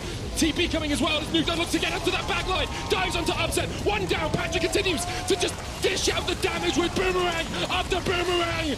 And Patrick is just unkillable. He gets the stun. Flash stun. From long range, he finds the shuriken. Razork gets the stun into the wall, but Razork, you have to feel what for. Patrick still has the GA. Hylissang will die. XL will wipe them up. Do they look for the Baron or the win? And XL will wipe Fnatic off the map. Humanoid will be respawning soon, but those are long death timers. I don't think XL can convert this into much, but what an incredible team fight from XL to be able to turn that one around. Fnatic, they found a crucial pick. They were able to punish Nukeduck and his commitment to using the ultimate in the bot lane, but then look at the response from XL. And it finally looked like this was going to be the fight that brought Fnatic back into the game. If they pick up this victory, they pick up the Baron afterwards, and they're straight back into it. But look at Patrick in this fight. Look at the CC chain from Makoon. Upset trying to be the counter response instead. Wonder if he'd made that cast, would have had it, but Patrick as well, he's held on to this for so long. And the big paranoia coming through. It's been 2013 since Nukeduck was back at that World Championship, but I can argue that this is the best year he's ever had in his career. And the thing is, Upset committed his flash to getting a kill onto Mickey, and in the moment it felt worth it, but in hindsight you can see that it just wasn't. He left himself exposed to the Nocturne, and the moment that Nukeduck arrived, he had his ultimate backed up and he was able to lock that rat down. Now XL find themselves with the Baron. They only need one more win to move forward, and here comes the final Upset. chapter. Not enough from Upset there. They look for the damage. The rest stats had the spray and pray, so also comes out. XL can look for the re-engage. What do we got in terms of ultimates? Marcoon, no Glacial Prism, Patrick, no on the hunt, Wild Growth, and Slicing Maelstrom. No flashes across the board. Literally no one has one in the game. We're going to see a battle of wits, a battle of punches and hits here in the river. Upset starting up that Cloud Soul. Nukeduck pushing in the mid lane. XL might make... They're giving it up again. They know they've got the Baron. They don't care. Pushing for double inhib, pushing for double inhib. That's what they're going to do. No Baron empowered recalls on the side of Fnatic. 3 members just spent a while taking that. It's 8 seconds before they get back. They need to be careful though, because when Upset comes around, he's coming out with Home Guards and the cat on top of him. He's actually going to... Ooh, he stopped his recall. What are you doing? Oh, he's taking the Scuttle Crab. Priorities, gentlemen. I mean, the thing is, they're not pushing for second inhib, so I think it's fine to stop at that point, but it's just a little bit of a funny one to watch. A little bit of extra gold in Upset's pocket as well. Okay, so XL made the call, you know what, it's a Cloud Soul, we don't care. That's not going to be enough for Fnatic to be able to turn this game around. However, what it does bring to life is the Elder Dragon. And in 5.5 minutes time, that objective will be up and raring to go. That could be the deciding fight. Of course, XL still have the Baron for 1.5 minutes. They're grouping up in the bot lane. They've got Nukeduck catching mid. And they see Upset top lane. So they know they have time to siege onto this tier 2 unless Wonder can clear the way. Yeah, but now Cloud Drake on a Twitch when he ultimates. I don't know if you're familiar with space gliding, but you might be familiar with the term after this game is done once it finally opens up. Because this is going to be a lot of movement speed. Yes, of course, Nukeduck can persuade it with the paranoia coming through, but all eyes on Upset. If you are a Fnatic fan, it's going to come off. It's fine. It was coming off. It's a hijacked ultimate, guys. He had to use it at some point. Marcoon, though. Good ultimate. Great Glacial Prism, as you say. Trade of ultis here. They know that Upset now doesn't have that available. Marcoon, well, he has invested it. With the Nukeduck in the mid lane. Yeah. He's being collapsed on by Good Razzle spot from there, Humanoid. Medic. But it looks like Fnatic, they're going to disengage from that one. Humanoid looking for an ulti Glacial Prism, steal. seal it away. Chuck it immediately onto Marcoon. The Mikhail's coming out there, and Humanoid stunned by Finn across the wall. Nukeduck still pushing in the mid lane. He knows he can get the second inhibitor for free pretty much because Fnatic have to answer the super minions pushing in mid. Track the flashes, track the flashes. We can see that Upset has is up very soon. Hylissang has both summoners available, which means the exhaust is there for Finn. This man is sitting at like 4, 1, and 5 right now, has the death gap complete, and can rip through the front line of Fnatic. Upset yet to have his ultimate come off cooldown. XL continue the siege with the Baron, only lasts 15 more seconds. I don't know if they can break into the base just yet, but they're gonna try. Paranoia, final chapter onto the backline. Marcoon is low. Stopwatch coming out from Humanoid. Mickey on the front line though with the Wild Growth trying to keep himself alive. Patrick putting the damage down, but he's just sliced up by Humanoid. A great slicing match. Patrick's still alive. Humanoid almost down. Upset stepping forward though, and this is great for Fnatic. They find 3 kills so quickly. Patrick trying to put the damage down with the GA will only bring him back in the midst of the enemy team. Nothing he can do to get out of this one. Fnatic find 4. A massive team fight win for Fnatic, and they didn't even need Upset's ult to do it. Humanoid with the ulti steal from Nukeduck finds the engage onto the backline Marcoon, and what looked like a good ultimate from Finn just wasn't good enough. I think that's the big one as well there, Veddy. The fact that all of a sudden XL were the team that had to deal with the paranoia. They get split apart so easily. Marcoon panic button immediately.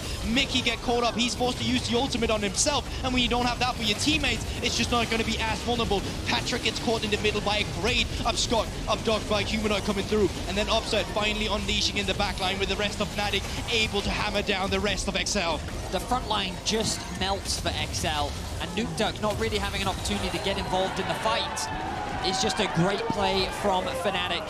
I expected them to be happier. I mean, they seem pretty happy still. Yeah, some XL fans there as well, and also, we said it was one team fight for XL to get to that Worlds qualification game. It's not that for Fnatic to get back into the series. It's a few team fights they've got to win. There's still a mid-tier 1, for goodness sake, that they have to get through. And yes, if they win a Baron fight, if they win an Elder fight, they are one step closer. They are raging against the dying of the light in this game, but it is still a long walk for them to even have a hope in this series. See, Patrick has actually traded out his GA for a Bloodthirster. He wants that lifesteal, the shielding. He doesn't have a flash available, Upset does. Level 16 to level 15, Hylissang summoners have been used. These summoners are so crucial this late into the game. But the most important one being Finn does have his flash available. Who can he get on top of? Nukeduck in the bot lane, Finn in the top lane, Fnatic grouping up mid. Oh, this might be a really bad call by Nukeduck. Grasshawk is around Upset as well in the vicinity. He does have that teleport, but Paranoia popped. Grasshawk looking for it. Nukeduck looking for that fear as well. Upset on his way, now spotted. Nukeduck trying to get away from this one. What are XL doing on the rest of the map? Well, Finn is pushing in the top lane as he tries to put some damage down. Ambush coming out from Upset will get the chase on. Nukeduck's going to try and turn it around with the fear, but Upset can just auto space away from that, and Nukeduck will fall. XL still looking for the inhibitor in the top lane. Can they get it in time, or will Fnatic be able to react quickly enough to defend their inhib? It looks like the inhib's gone, but the final chapter's coming out. Keeper's verdict as well. Final chapter's going to land 2 routes. Wonder coming in the side, has the flash, has the body slam, has everything he needs to get onto Mickey. And now the chase continues. And Fnatic are looking for that hope, looking for the light, the last vestige for them. But they walked into Patrick, and Patrick is not yet dead. He finally falls. He was able to get 2. Finn and Marcoon walking away wounded, trying to find some field hospital of hope. But Upset will take them. look at the death timers. Look at the death timers. Infernal Drake in 1 minute. Finn up in 1 minute. 40 seconds on Patrick. This setup here is going to get in favor of Fnatic. Yes, they have inhibitors down, but mid lane has just respawned. The only one they have to worry about is the top lane, and they'll have plenty of time to try and push it out. Wunder, when he respawns, has to teleport, and right now Baron is also available, so Fnatic, they might just have fought their way right back into this game. Upset was unleashed in that fight, and he had to be because things are looking dire. Marcoon, though, where's the smite? No. Where's the smite? Marcoon can look for it, 5,000 HP still on Baron. Remember, if you're tanking Baron, you do 50% damage to it. Upset there, not even doing DPS to this Baron. Marcoon can still look to get in. Upset forced away. Hang on a Paranoia minute. popped. They're looking for the TP into the Paranoia play. They're looking for damage here. Marcoon going in. Nukeduck dives onto Humanoid, but Marcoon's already dead. Nukeduck was there New too. teleports. TP now coming in. Fnatic can try and turn this one around. Counter Paranoia used. Flash away by Nukeduck. Fnatic able to hold on to something. But now Marcoon is dead for 40 seconds. All of Fnatic is now back up. Upset is to full HP. And this could be a window for Fnatic to get every objective on the map. But you have to keep your eyes on the top lane. Super minions are on the way to the base. Humanoid has gone to answer them. He has the teleport as well. This game right now has just gone down to the wire. Baron didn't fall, but Infernal, or rather Elder, is on the cards here. 4 members of XL walk into the River of Death, and what will they be met by? The waiting arms of Fnatic, the open jaws of the beast. TP coming in by Humanoid. XL start to disengage. Patrick now starting to step forward. Paranoia's TP in by Finn. He's looking for the back door. He's looking for something out of this. Can you get there quickly enough? The Elder taken. Of course, no empowered recourse. But he just comes up and Upset just opens up on a Mickey. Mickey able to get a bit of a shielding up, but it's not enough. Upset flashing forward. And you said he reminded you of Reckless. What Upset wins this one? Upset with the massive triple kill to turn the game around. Fnatic, they're going to shut down Finn as well. Oh, Finn actually gets a kill, but the Elder should secure that one. And now Fnatic have members alive. They have a wave in mid lane, and it looks like Fnatic are not down and out just yet. Marcoon has the ultimate, the cleanses off QSS. There are some Mikhails available, so Marcoon, it's going to be a really tough task to clear the mid lane wave. You have to sacrifice your life for it. You have to somehow trim it away, but no, actually, you know, Fnatic, they're not even going for it. They say, screw it, we have the Elder. We can get the Baron buff, and it'll be way more secure afterwards. Upset turning back around. He will shred through Marcoon. He Marcoon's will. very He will. tanky, but Marcoon able to dodge away time. What was that? That was a single auto attack, Medic. That's pretty darn high DPS there by Upset. Fnatic now going to secure the Baron as well. Still, of course, Super Minions pushing in that top lane for 2 minutes, but Baron remains on the cards for Fnatic, 1.5 minutes as well on their Elder. They can get this Baron, they can reset, and then they can push out with the double buffs for at least a short period of time. Fnatic have done it. They have been able to find these windows where XL have fallen short. Upset has come up clutch once again. Humanoid has by far and away outscaled Nukeduck and is offering so much value on the Sylas as well. He has found some clutch plays, much needed plays for Fnatic. And and now XL find themselves with their backs against the wall. Okay, so we know it's probably going to come down to one last team fight, or multiple if they kept being, with only a few members falling in them. But one thing to take into account now is these flashes, right?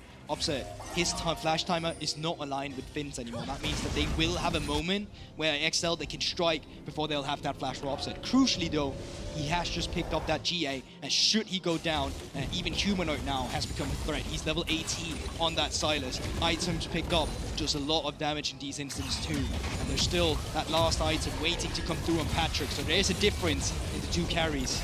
The Baron is up for another 2 minutes. The Dragon drops off in 10 seconds. Fnatic is looking to get as much as possible. Helicopter comes out just short by Razor, 3 seconds on the Elder, and XL can now look for the re-engage. Look at Kennen, look at Kennen! Good position for the flank, getting off the back line, that's Paranoid. Immediately they dive onto the Twitch. Slicing Mazur coming out as well, and they're getting into the GA. Patrick trying to open up onto Humanoid, Nuke Duck on the back line, but that Twitch is going to come back alive. It's all on Patrick. Can he slice through Fnatic quickly enough? Humanoid healed up. Patrick stepping forward though, Nuke Duck trying to get away towards the backside of the fight. Razor still on the chase, Upset there as well. Wonder doing what he can. Humanoid maybe looking for a re-engage. Nuke going to be chased out by Razor and by Hillerstang. The fear going down. Nuke with a Dustbringer, gets himself a little bit more movement speed. The Pounding projectile block there as well. Another fear coming out. Razor able to dodge away and then back in, and Nuke will fall. Upset there with the rest of his team, and the Fnatic have been able to disengage. They got the inhibitor, and they get everyone out. It cost XL so much just to make that play, and what they get in the end, they only got the GA away from Upset. He's just sold that GA. He bought in the LDR now instead, so he just doesn't care about that. The damage will still come through from this Twitch, and just for them to be able to make this play again is going to be so hard, just due to the fact that Fnatic, the vision control was not even their favor here. Huge ultimate from Makoon. What an impressive ultimate, and the follow-up immediately from Nuke Duck. But the crucial thing is Finn committed the flash. A good Zhonya's comes through from him, but he then gets taken out of the fight immediately. Fnatic do everything in their power to peel for their AD carry, and while the GA does drop, that flash will no longer be available for the next fight. Mickey, you're going to be okay by the turret just there. Looks like he was being caught for just a second. Now top lane inhibitor is down, and they will have to deal with those supers. Finn does have that teleport. I don't think he'll have to use it, as Fnatic, they're just going to be the team coming into XL's base here. Pushing forward, Fnatic. They will be able to take this inhibitor pretty much for free. XL trying to defend, trying to find some way back. Of course, only game 3 of the series. This XL 2-0 up right now. Spot for world qualification on the line as Upset opens up. Spray and pray coming out good. Cleanse away, and Patrick ticking away, but it still have the GA. Nuke shielded just in time to keep him alive. And now the question is, can XL find something back out of this? Because that was just a spray and pray. That's all that was. Walking forward, menacingly, Upset continues to harass XL. Keep them pinned back in their base. When you're fighting against a Twitch, it's come down to one thing. Is he the one opening up on you, or are you the one opening up on him? You need to shut him down before he gets to come into that spot where you're already too low HP to actually fight back. And that window you have, when he opens up, it's like half a second. Then your HP is already down to half HP. You can feel the sigh of relief from the Fnatic fans. Well, let's have a look how the Fnatic fans are thinking about this game right now. I hear we've got a little vote that's happening in Discord. You guys can vote in discord.lec.gg. There is a bit of a sigh of relief. I agree with you, Betty. FNC or XL, who will win this game? Of course, Patrick is the man you have to keep your eyes on. Got the GA now. He's actually sold the Bloodthirster, gone for the LDR instead. He does, of course, have the GA. Wow. Oh, it's close. I mean, that's a lot more XL favorite than I thought it would be. With the position Fnatic is in, this looks like it's their game to lose. But the TP flank, Upset is isolated. Upset isn't with the team. Finn coming in with that slicing Maelstrom, looking for Wonder as well, but Upset can join this quite late. Paranoia coming out, Upset. Look at the positioning of Upset. He can just open up on the side. Immediately, Marcoon, that was bloody gorgeous. Patrick's still alive. The GA will be pumped, but XL are going to win the fight. Marcoon, take a bow, you beautiful man. Immediately locks up the Twitch and locks XL a spot in the second round. I can't believe he's just done that, dude. Nuke Duck's going to defend the base. He still has to teleport. Wonder's going to be backing, and they're still looking. Razok the stun. Can they get him here? Marku's still on the chase. Razok with a lot of movement speed through that base rush. Patrick, there's no minion wave really apart from this cannon. They're going to TP in. Wonder, Hillerstang, and Razok against the world, against all of XL to try and hold on to some small bit of hope in this game. The cannon minion going to be cleaned out. Wonder trying to step forward, but Patrick's doing exactly the same. The knockdown. Patrick's in! Wonder! What's happening? Wonder! Wonder was able to do it! Wonder was able to find the kill on the Patrick. Mickey will also die. Wait a goddamn minute. Fnatic have held the line, and XL will fall short. And now the Elder Drake is alive as well. Upset has just respawned XL. They could have gone for the Elder instead. They wanted the victory after a tense moment. Wonder's TPing to top now instead. What? Unbelievable. Marcoon with the hero engage onto Upset was able to win the fight, but then Wonder does one better, and can he now secure the win for Fnatic? Been trying to survive, they're trying to keep these Nexus towers alive. Humanoid locked up underneath the tower. Stopwatch just in time. That final shot might have been enough. The slicing master coming in as well. Marcoon tried to defend. Wonder's going to fall low. He will fall to those Nexus towers. But his they got the wave. They got the clean them up. minions. They got the wave, but Upset's walking in. There's double supers in the bottom lane. There's no way that XL can do anything about it. The Fnatic faithful had to have some pretty damn big hope for this one, but Fnatic keep the series alive. I thought that XL had done it.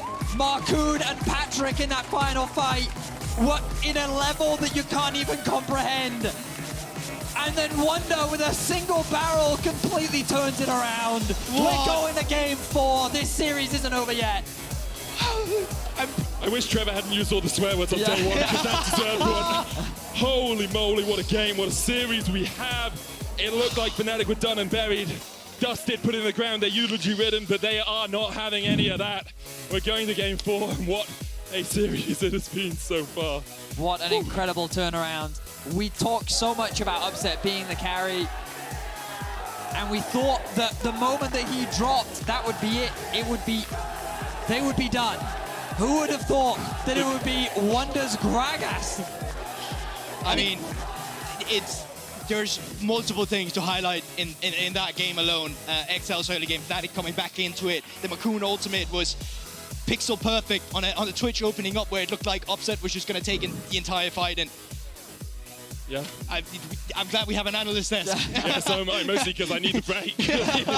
What a game that was. What a performance that was by both teams as well. It looked like XL had it, but they couldn't quite lock it in. Fnatic stay alive in this series, and we'll see if they can continue to stay alive across the course of the next couple of games. It has been 6 years since Fnatic got locked out in the first round. That was H2K a long time ago. And after that crazy comeback, we're going to a game 4. Let's send it over to the analyst desk to break down the game.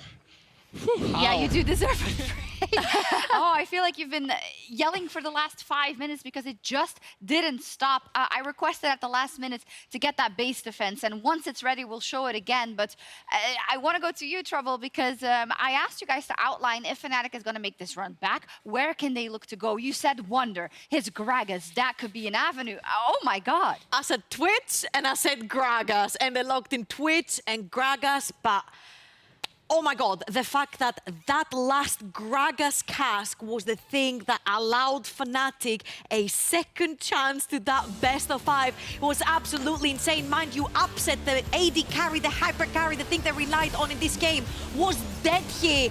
And this cask right here, catching Patrick, combined with Razork's dash towards the tower, was what not only saved Fnatic in this game, but also gave them a second chance.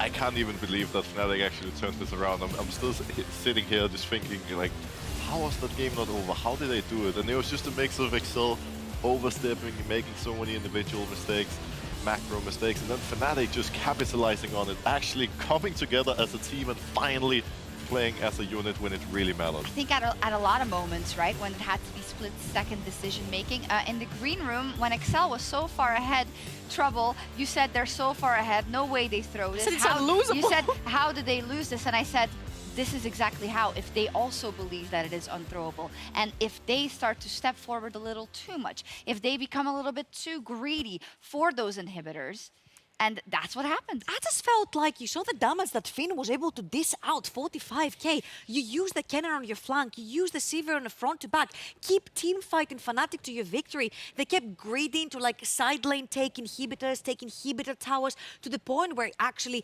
cashing in a few shutdowns onto your Twitch, then suddenly he becomes an absolute menace. And I think it all comes down to the draft. It all comes down to where Fnatic actually changed things on blue side, taking Mickey X's Yuumi off of him and allowing this time Upset to be the carry with the Yuumi on top of him. I think it was huge for the fact that they were blue side, and if they will continue doing this, and if Fnatic end up on blue side again, I think taking away the Yuumi might be something that we'll be looking into. I think from here on out, it's going to be all about the mental game, because there's a lot of reasons to be excited right now as a Fnatic fan, but truth is that Fnatic got stomped in early game. Again. 3 games in a row. This was Excel's game to win. Excel decided to give them a freebie, to hand it over, and now, you know, they're still going to have to step it up in the next one, because Excel hopefully wouldn't be making similar mistakes in the game 4. Yeah, let's take a look at some of the comeback fights, you know, how it happened. And I agree with you, Brock, so we need to keep track of that it still didn't go well for Fnatic in the early game. Hence, comeback fights. And there were a lot of them here with the stolen Nocturne also. Yeah, and as you can see, they get straight onto the backline, and they're actually, if you see throughout the entire fight, they have their sights onto Patrick. They're trying to kill Patrick. They're trying to get him out of the picture. Big cask ult from Wonder again, splitting up the fight, not allowing Patrick to play the front to back with his beefy tanks. And this is the good thing about the Rat when you have a Yuumi, the fact that you don't necessarily have to go for these cheeky fights. You can play the front to back, you can kill the tanks first, and then you move into the back line. We're going to immediately take a look at the 36-minute fight as well, because it kept going. And yeah, Broxa, as Trouble said, the Twitch was huge, and Upset really didn't want to lose.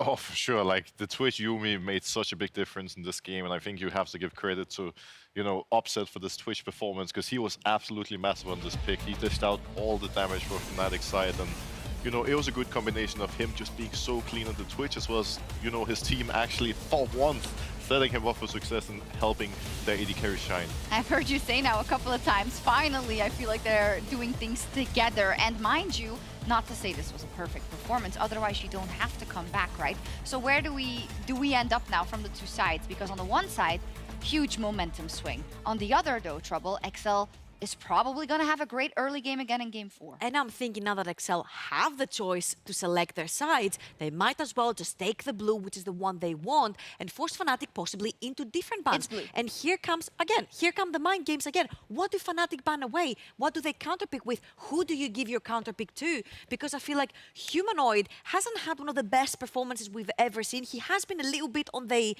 low profile, if you will, whilst Wonder on the top side, he has been absolutely stellar. But he's also been on these scaling AP picks like the Shyvana, the Gwen, now the Gragas. So do you give your counter pick for that? Do you wait to see what they're going to pick as AD carry for the side of Those are Excel? the questions, but since you're an analyst, what do you want to see? Trouble. Oh, yeah. I would actually want to see, again, hyper carry for the side of Fnatic. I think keep it simple. Front to back, get your tanks, get your engages, upset on a hyper carry. Doesn't matter if it's Yuumi next to him or Lulu or Soraka. Doesn't matter. Just get him on a hyper carry, get the Hylissang onto an Enchanter, and just play the front to back. Very simple. Well, personally, I'm really excited to see how this draft develops, because if I am on Excel, even though I lost this game, I would feel really comfortable and confident, because they've literally outdrafted Fnatic 3 games in a row. They won every early game, they won every mid game, and it just comes down to actually, you know, not getting over eager. I like, it was so clear in this game. The players just thought it was over, and they just started getting unfocused as a result of that. You can't let that happen again. But outside of that, I think Excel have shown that they're coming in really prepared, and now it's just up to them to, you know, bring us an exciting draft, catch Fnatic off guard, because they can do whatever they want, and Fnatic haven't been prepared so far. There's nothing to indicate that Excel would now be off their rocker and not able to kind of come back in this series with the confidence that they've shown throughout this. But, you know, I can't help but wonder, it's a very Fnatic-esque thing to get going, and you can't let that drive you crazy, right? Yeah, absolutely. I think I want to give us a bit of a flashback back to the Vitality game in week 8, where literally Upset gets the Zeren. He won V9's for Fnatic 2 victory, right? And I think this was a very similar performance right here in the tweets, finding the flanks, finding the moments where he opens fire in the game to get these kills and carry his team to that late game where they won. Yes, let's see what happens. And as we go to break, a very fitting Warner song of the week, I'm Good, for now at least for the Fnatic fans, by David Guetta and Bibirexa, available on the official LEC playlist on Spotify, and we will be right back for Game 4.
Kia, movement that inspires.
me into gear, not a broken component that cancelled his career. You only excel at wasting my time. Got more talents in my brand than you got. This is in your rhyme. Enjoy it while you can. This is as big as you can be. As the OG MC, I'll end it in 3 like a spreadsheet. I'll pitch you on a cellular level. Maybe you should change game, rename to Rap Devil.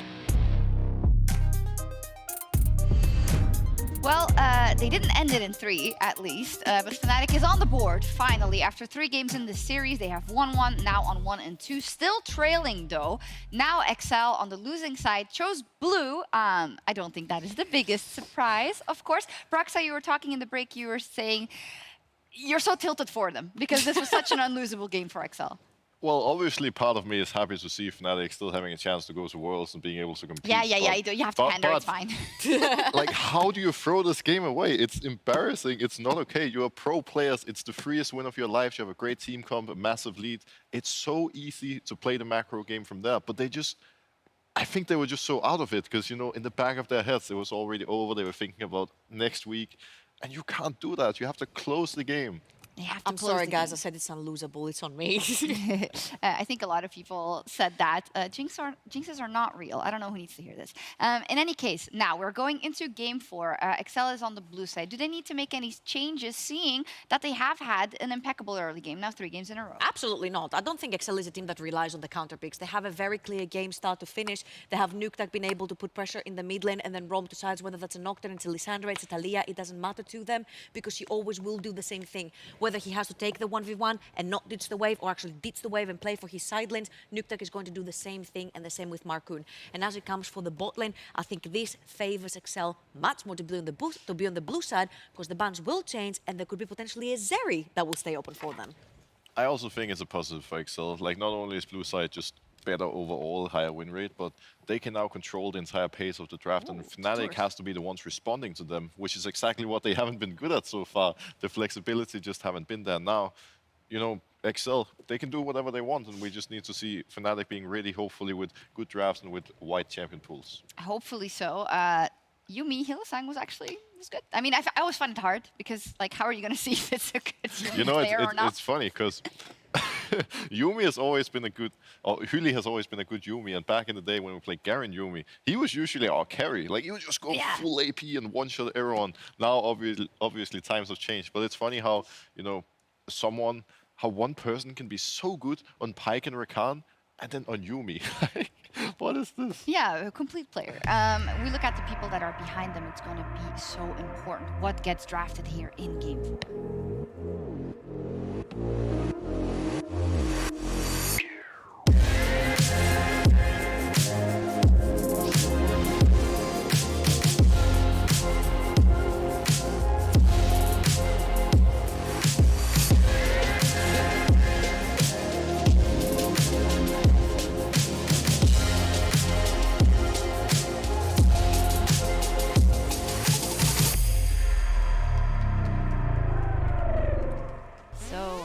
Casters have taken a little break. Maybe they expect us to go all the way, so they are refueling, meaning I get Trouble and Brox's Wisdom for this draft.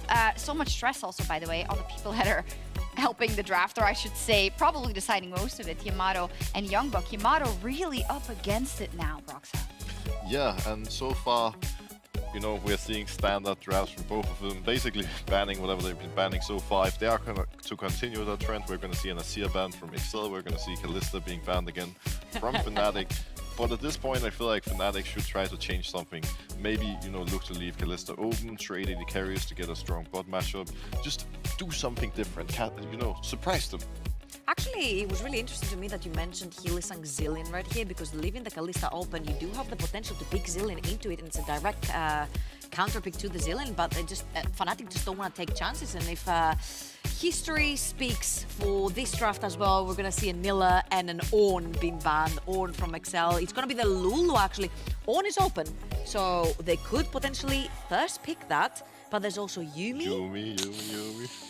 Interesting, it's getting spicy. I wonder if Fnatic decides to ban Yumi here, because Yumi has looked broken so far in the first round of playoffs in the LEC. It doesn't seem like a champion that you want to give away, but, you know, maybe they themselves have a good response prepared. We are going to see Fnatic continuing to ban free AD carries like they've been doing all of the day.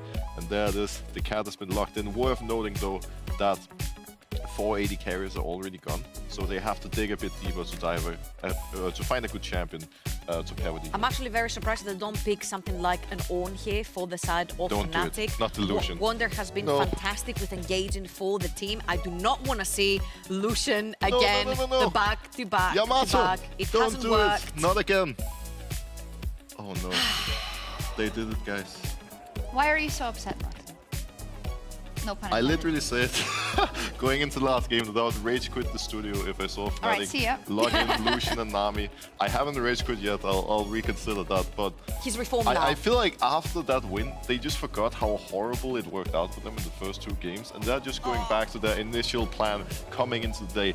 I sincerely hope that they have a good level 1 or some spicy cheese or like something prepared to put them ahead, because it can work.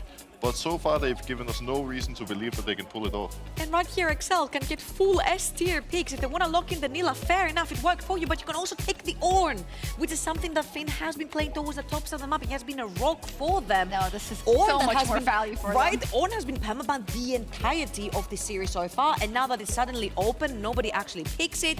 Right here, if history again speaks, that might be a Sylas again for the side of Humanoid. He has had some amazing engages. Still in that Sejuani ultimate away. Now you have the Yumi ultimate that you can steal, which is really difficult because you can't necessarily target it. This is a run back from game 1, by the way, for the most part, for Excel at least. I don't think that's necessarily a good thing for Fnatic, but I guess time will tell. I'm expecting Fnatic to pick their jungler on 4 here, because it's a little bit easier to blind pick jungle in the current meta rather than top lane, and they have no idea where Sejuani is going. It could be the Poppy, it could be the Trundle if they want to change it up. It feels like it's game 2 all over again, right? Where you get Fnatic saying, no, actually Lucian Nami was fine. We'll get the Sylas, we can steal the Sejuani ult away, and we'll be good. Yeah, I mean, I'm so skeptical. You should see I'm so Roxa skeptical right now. home. Like, if they He's pick mauling. Lucian Nami and lose the third game, and if that's the reason they don't make it to Worlds, I'm actually gonna be tilted out of my mind. So I hope they make me proud here. Hey, let's see. I think one of the biggest takeaways from game number 1 is that they didn't necessarily put the Nila behind enough, and she ended up coming back, right? And she was also playing in a team that was full squishes. So if right now Razork and Wonder go towards his tanks, maybe the Shyvana comes back up, Nila will find it much more difficult to play the game. So Ornn is up so far, Poppy has been banned away, but we have the like of Trundle. If he doesn't get banned here, which is a pretty good matchup into Sejuani, by the way, I would expect the Trundle, it's not. So the really fun thing with Trundle is that Sejuani passive gives her a bunch of defenses when she hasn't been hit by a target. So the second Trundle walks in, he can instantly steal all the defenses from the Sejuani and be an absolute rock in that front line. And I'd be very skeptical if that Trundle does not actually get stolen away by Razork here. Because you can actually pivot that Sejuani top lane into the Renekton and take the Trundle for your jungle too. I do like the Renekton top pick here though, because Renekton is good into Sejuani. It's a great matchup for Wonder. He can control the lane. He can try to snowball early game and take over from top side. He's been a huge, key player for Fnatic so far. So seeing him with a power pick is good to see. Now, they actually decide to go for the Wukong, takes the Sejuani matchup. I think Wukong makes a lot of sense. It's a champion that doesn't mind the Trundle counter quite as much. But still, we don't even know if that's what Razork is going to look into, because he's literally only played Poppy so far this series. Now, this is one of the very few times where Fnatic have left last pick for Razork. So this better not be anything Poppy-esque in the jungle, even though we know that obviously Trundle Why'd is you open. hate it so much? I just like good old Razork kind of champions where he just dives in something like the Xin Zhao and creates opportunities for his team. And again, on the Trundle, he does have the chance to do that. There are immobile carries towards that bot side of the map. You can go towards that Nila lane, try to pick up these early tower dives. This I like much more from the sort of Fnatic because they have 3 brick walls around and in front of Lucian, and they can actually protect whoever runs into the Lucian now. This guy has protection. The troll that was promised. Are you happy with this for Fnatic, and what do you think about Excel's draft? Well, I need to see Fnatic actually playing around this bot lane and setting up the Lucian Nami for success. And I also need to see them finding a way to protect opposite in team fights, which is going to be incredibly hard when you have Sejuani, Wukong and Ahri trying to dive your Lucian in the backline. I think at one point if Fnatic doesn't snowball this early game, they're just going to get rolled over by Excel. Excel, great scaling, great team fighting, they have it all covered. But when you log in Renekton Lucian, it's all about early game. It's all about being clean, snowballing, getting Herald, getting Drake, and just, pushing your lead from there. Got some contrasting opinions here, but Excel has had a great early game. Do you think we're going to see the same in game 4 from them with this draft? Yeah, absolutely. You can use your Ahri Wukong to get these early fights and take it to the Renekton and the Lucian, if you will. We do know that Fnatic do not like to contest for that Rift Herald, so if again Excel can snowball it through there, they can shut down the Renekton and take plates off of the Lucian. Let's see what happens if we get a game 5, or if this is it and Fnatic goes home and Excel books their ticket to the next phase of playoffs. We'll see what happens. Let's get into game 4.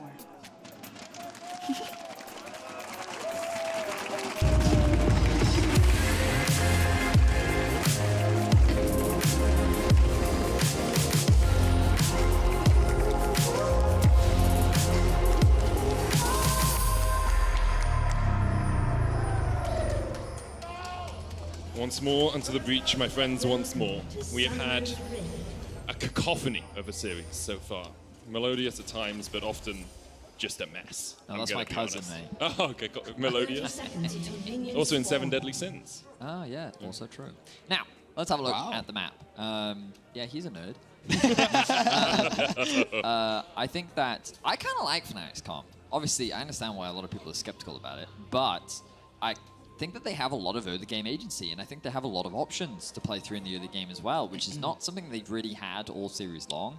And given how Razork has been playing, I think that they'll actually look to leverage this. I think that one of the biggest things about Excel's bot lane with Neela Yumi is it really has no push, and you can threaten dives. I'm just curious as to whether or not Humanoid will be able to get any push in mid lane, or whether or not they'll even need that push, and they'll try to set up 3-man dives. But I think a lot of responsibility is going to fall on Razork here to try and leverage the priority that he's going to have kind of in both top and bot to find something early for Fnatic. And how this bot lane plays out for level 1, I think Opset and Hilly saying they really need to drag that wave in the beginning, make it push it towards them. So I want to see Hilly just get aggro here, go into the bush, and then punish Neela every time she comes up. That's not what's going to happen this time around though, but they are getting aggressive. They are making their move forward.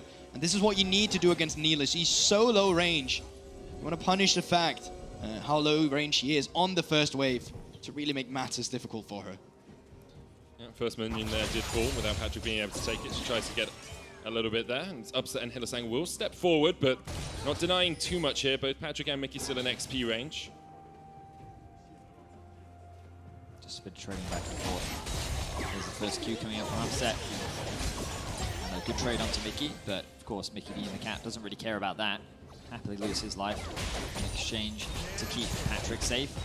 Level 2, getting closer and closer. Ooh. Close trade there from Mickey once again. You can see Nuke Duck kind of as expected early on levels, looking to get proud. Nice sidestep there as well. Yeah, really overall well favorable trade from him. Oh, continues as well with the auto attack. So Humanoid not getting that exchange he wanted. He is running that Doran shield, so he is expecting to take a lot of harass in this lane, but Nuke Duck should be the one driving it forward. Razork now not spotted on vision, have that pink ward. Nuke Duck may be forced to use his flash here. Yeah, Pillar comes down. Nuke Duck flashes, dodges away from the chains. Humanoid flashing forward as well. Nuke Duck might not have charm, doesn't have it. Razork on the board with Humanoid, first blood to Fnatic. Very nicely done there from the mid lane jungle duo of Fnatic. We talked about how early game needs to be kind of spearheaded by Razork, and he does just that.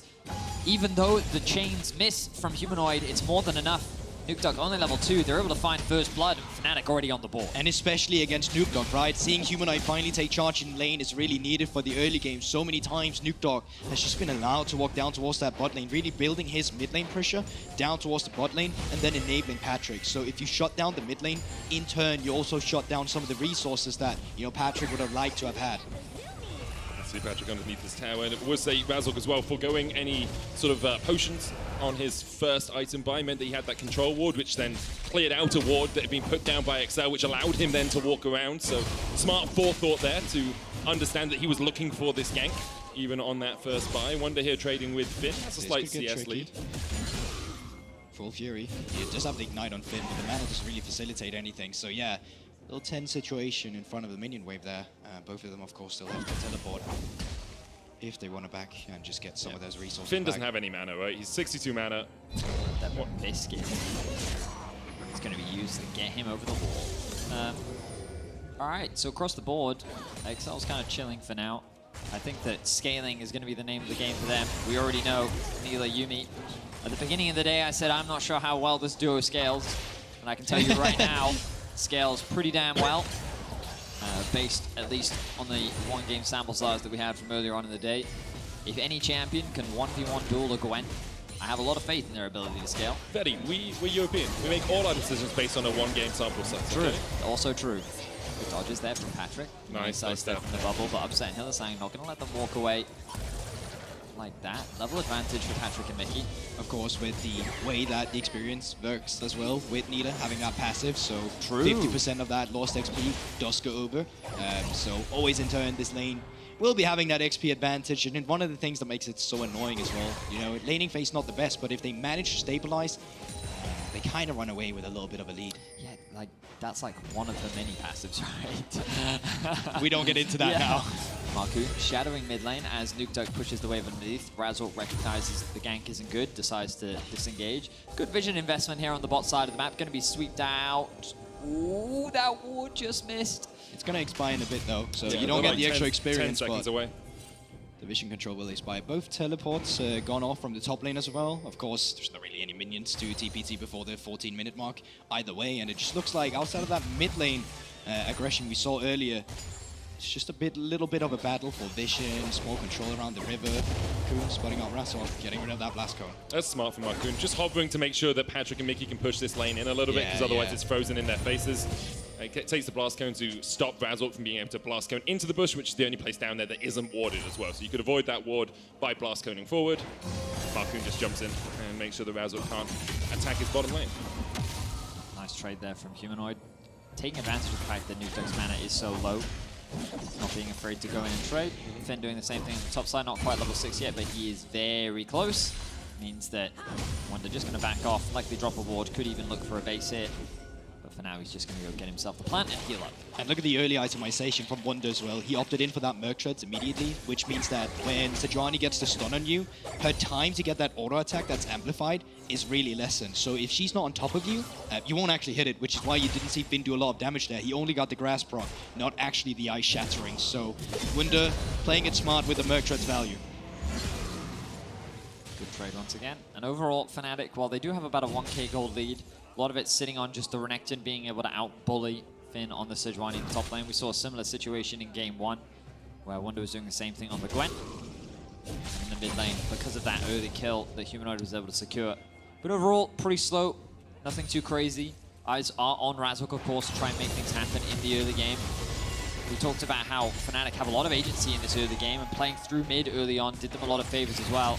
That's a tower hit. If Nukeduck had a little bit more mana, there's a world where he could actually kill Humanoid here. Mid move, top move. If Razork want to look for anything here, he spots Marcoon at the Grom. I'm just debating, like, can Nukeduck move quickly enough to this? He can move first. Wonder trying to get across here. Marcoon, though, with a good decoy, will get himself out. Razork steals away the Gromp, so that's one camp to the good for the Fnatic jungler. They're going to get to that blast gun. Glacial Prison not quite able to stop them in time. Yeah, actually, look at the movement coming through of XL. They managed to put that bot lane up towards the top side. They shoved in bot lane. They moved up towards top side. And this is something they've been very reminiscent of doing in this series so far when Rift Herald has become active on the map. Yeah, 5 seconds before that Rift Herald comes up, it's something we used to talk about all the time, is the bot lane swap, you know, push out, get up towards that top side for 8 minutes. Here, they were looking for something a little bit more with that Glacial Prison, but the Blast Cone gets Fnatic out to safety, and now Patrick and Mickey will just catch this top lane wave. Already level 6, Hylissang still only level 5. Might try and like leech some XP here in the mid lane. He's not even going to get to 6 off this, so if a Rift Herald fight did start now, XL would have that experience advantage. Level 6 on your support is so impactful when it comes to these 5v5s. And as a reminder, as these teams are setting up for these neutral objectives, this is an elimination match. We are in the lower bracket. Earlier in the weekend, we had Misfits versus G2 and Rogue versus Mad. If you haven't caught up on those games yet, I won't spoil them for you, but there were results. I mean, the problem with that is we keep talking about XL facing Misfits, so it's kind of spoiled. Nice spoiler, Medic. Of course, the winner of this will be facing against someone next week. But the other team will be going home. Their competitive year will come to an end, and they will have to wait for next year in order to compete once more. Fnatic first on the objective should secure this, and here comes Humanoid. Really good position. Marcoon has the decoy, has the flash, but the tidal wave will lock him up, and Marcoon goes down. Fnatic 2 kills to the good. Keep pushing forward here. They have that Rift Herald as well. Nukeduck's going to have to dodge away from Wonder here. Slices and dices forward. Flashes in as well. Wonder looking for him, and Nukeduck still has the spears. Wonder. Okay. Yep. Yeah, okay, that so was not good. One member in Fnatic shows up in Humanoid, finally comes alive in this game 4. On the other end, Wonder sleeping a little bit there with that engage. He griefed that. I think he just there is overestimated no other way his damage, to describe it. I don't know if he was waiting for his Q cooldown, because it kind of looked like he was doing E into W into Q, but we can have a look back on the replay. So, really good flank from Humanoid. Ultimately, Fnatic have a numbers advantage here, and it was kind of unreasonable for XL to try and commit to even contest this. Let's have a look at exactly what he does. So he E's, Q's, uses auto E again into W, and then he's going to run out of cooldowns. He doesn't have any cooldowns left. And I believe he didn't have any Fury for that W either. If he had Fury, then that might have been a kill, but it's also the fact that it's auto and not into like flash auto animation cancel on the W then afterwards, so you don't get the full damage you usually get out of a Renekton combo. But taking a look at the map, you can see it's kind of split in where the priority lies. On the top side of the map, Marcoon is hovering, where Patrick and Mickey, of course, is shoving in. And then on the bot side instead, you see Razork is down. And now Wonder getting dove. No flash, no ultimate. That's a great dive from XL. Mickey taking up the tower, heals himself with the You and Me.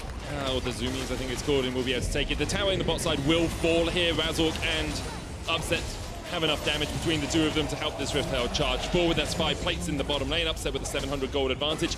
Patrick on the Nilo in the top side, he's using that Formless Blade. You know, he's trying to put some damage down, but you're never going to be able to match a full Rift Herald charge. But this is going to be the big one. Who's going to come down to help you defend this turret? Finn still alive. Turret down to 1.5 HP. Mickey coming out of a base, but nothing to stop this. So more gold going in the favor of Fnatic. 11 minutes into the game and close to a 3K gold lead. Yep, very far ahead on tempo, and Fnatic are going to use that to secure themselves 2 towers. Patrick realizes he's been on this top lane for way too long. Wonder's back out on the map, and they aren't able to trade this tower. So this is going to balloon the gold lead for Fnatic to 2K in the early game. There is a window here where XL could actually look for a Drake, given that Fnatic have just reset out on the map.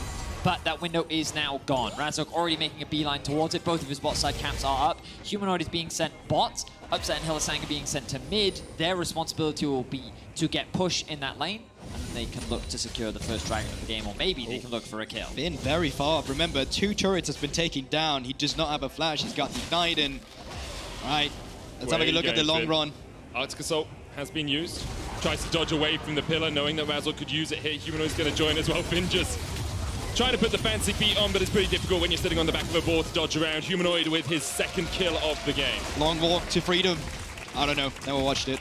But on the top side instead, Marcoon is in the vicinity of this red buff. Mid lane is coming through as well with Noob Dog. Can try and look for Upside. He does still have that flash and cleanse. Marcoon has flash. A fog of war here. Upset trying to get away. Flashes, dashes, manages to escape with that Gale Force as well. Marcoon, though, will take the red buff. XL able to get the summoner out of Upset there. Marcoon didn't have his ultimate available. You can see it coming off cooldown now, which means that it was a little bit weird, honestly. I was like, why hasn't Upset been knocked up? Why was Nuke forced to use the charm without that additional CC? It's basically because he didn't have it, which means that at the very least they get the flash out from Upset. Small win for XL as they will finally trade this tower back. But Fnatic off to a really great start, and this was the goal of their composition, remember. They have very powerful early laning champions, and Razork needed to leverage this to build an early lead. He secured the first Herald, he got his team 2 towers bot, he's been able to find a bunch of kills, he's been involved in every single one so far. And Fnatic definitely find themselves in a good position as we head further and further into Game 4. Yep, a Mountain Dragon is going to be the next one coming up. And of course the vision control so far is really good around the bot side from Fnatic. But so far, of course, still 4 minutes till that Drake. What's up, Manny? If you didn't get it, I'm not gonna... Yeah, if you didn't get it, you didn't get it, Betty. Fnatic will be looking to climb that mountain if they can. Get the 2nd dragon of the game. 2,000 gold still their lead. And XL trying to deny some vision as much as they can. Importantly though, Patrick has got the Immortal Shield Bow complete, that mythic already on him. Nuke Duck as well with the Leandries. They are starting to get towards these power spikes, and I think the thing for Fnatic is like how big a gold lead is big enough for you, right? Because you have this early game, and you've got a strong lead at this point, but we've seen what Patrick can do when he gets to 3 or 4 items on this dealer. I was going to say, ask Neela. 1 item is completed, 2 more to go.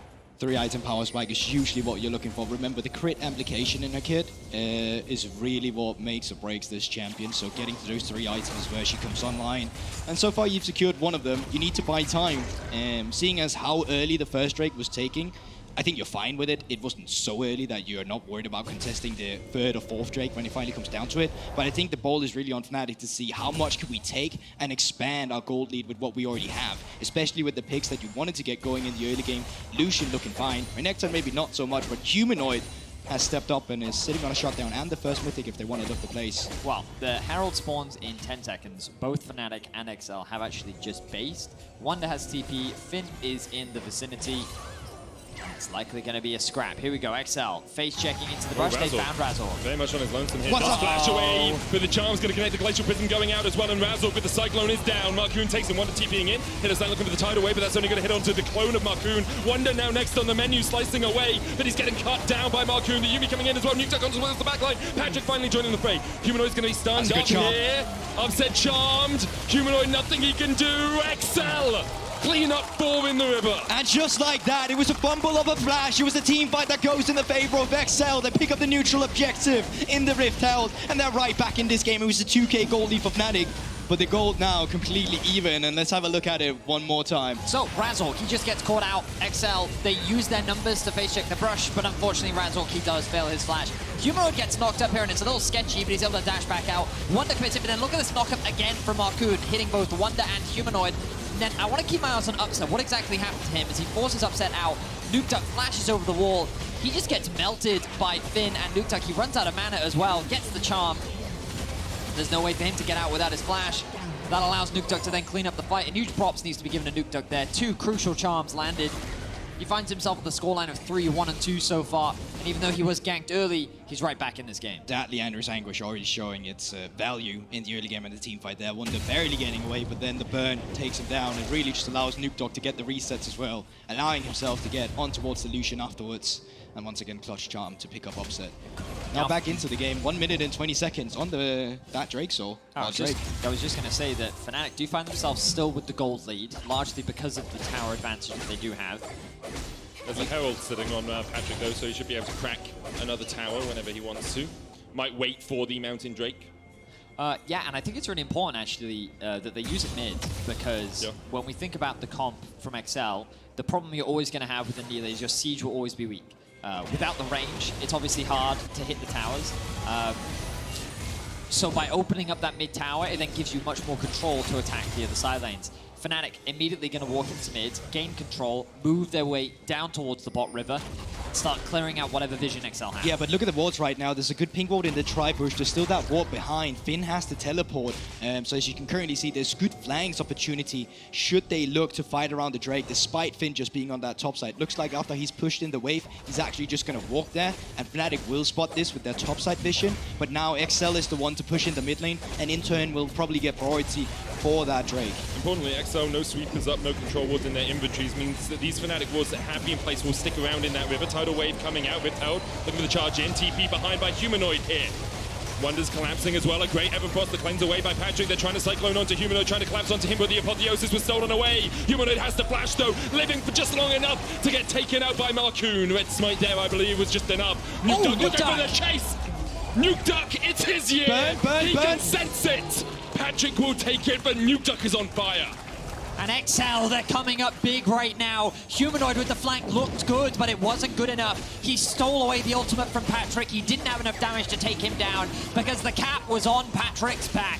He's able to find the kill. They convert it into a double, and XL walk away the victors once more. Yeah, and there you actually have it. Nukeduck, or Humanoid, comes around. He steals away the Nila ultimate, and there you can see the little value it actually has when you get on towards them. He thinks he could just get the massive Diana ultimate you would usually do.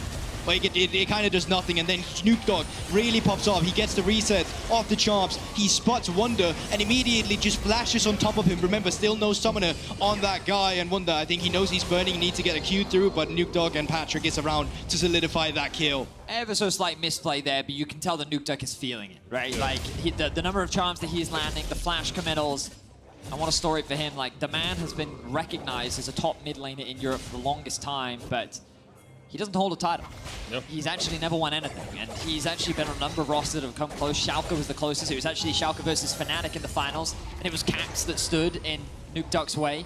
But since then, Nukeduck hasn't been back to Worlds, and of course, a win here wouldn't guarantee him a spot, but it would give him that best of 5 that could very well bring him back to the World Championship and an opportunity to meet Faker once again. It would keep him alive, which is what Fnatic is currently struggling. They lose this, no Worlds, and now XL moving their members up towards the top side. No Rift Herald no longer in the inventory, but they're taking charge, they're working around the vision, and they're moving around Fnatic as well, applying pressure points at different locations. When XL joined the league, they talked about a 2-year plan. It's a little bit too late, but this year they have really come alive as an organization and as a team.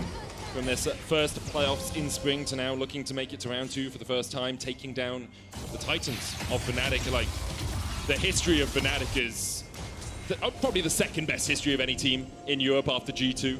They've made 20 playoffs in 20 seasons. They have won 7 titles.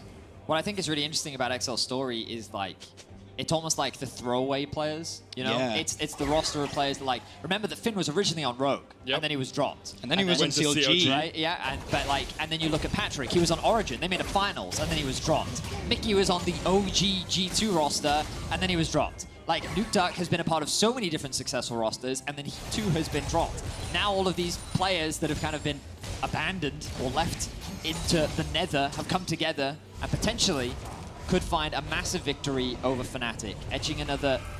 Well, there are very few failures in Fnatic's history. They've always been able to achieve something. So this could be one of the worst performances that the organization has had in the organization's entire history. Be the lowest place they've hit since 2016, when they were 5th, 6th after losing to HTK. It was the last time they missed Worlds. And that's the only time it's ever happened in Fnatic's history. Yeah. The fact that it would be XL to do it as well, definitely no one would expect that. XL find themselves in a commanding position right now, only a 1k gold lead, but objectives are starting to make their way back out onto the map, and XL are currently in control. Oh, well, you say that. They're looking in a 4 versus 3. Down, Patrick trying to trade here in there. Finn going towards the side as well. Good Glacier Prison, tidal wave coming out. Patrick's going to have to flash away. Nuke Duck on a long flank here is going to be spotted by that ward. No real options to re-engage. Wonder with the flash stun into the Aqua Prism. Perfect from Wonder. Nuke Duck didn't realize he was spotted, didn't realize he'd been sighted by the enemy, and because of that, he pays with his life. And a lot of that comes down to the great vision control that Fnatic still have around their own jungle. I think for the side of XL, they never got into a position where they started sweeping out the area where they wanted to fight. Because of that, Nuke Duck, when he finally comes around for the flank, he's spotted out immediately. And why this is not going to return in a Baron or any other objective, it's still going to keep Fnatic in the game and the gold lead pretty much completely even. A bit of redemption there for Wonder. Good flash stun. Means that Fnatic get a kill. Won't convert it into much else. Razork, though, has his eyes on the top tower. Gonna speed his way out. Marcoon, not much he can do about that other than clear out the way. But the Dragon now spawns in a minute's time. Pings have come down from Fnatic. The question mark ping is there. People need to start getting ready. So the bases will come through from Humanoid and Razork. Finn now back out on the map. Nuke Duck close behind him. The death cap completed. Second item finished as well for Patrick. Slowly working on the third. Starting to go for the collector this time round. Yeah, interesting. I mean, you're definitely going to be doing a lot of damage to the Lucian and the Nami, so if those are your key targets, then there you have it. I think it's also just, he finds that the opposition squad much squishier than perhaps compared to the past. They've got no real true tank, outside of perhaps Razork, of course, building a lot of armor right now. I mean, also last time, he didn't have that much damage on the rest of his team, right? It was just Nuke Duck on the Lysandra.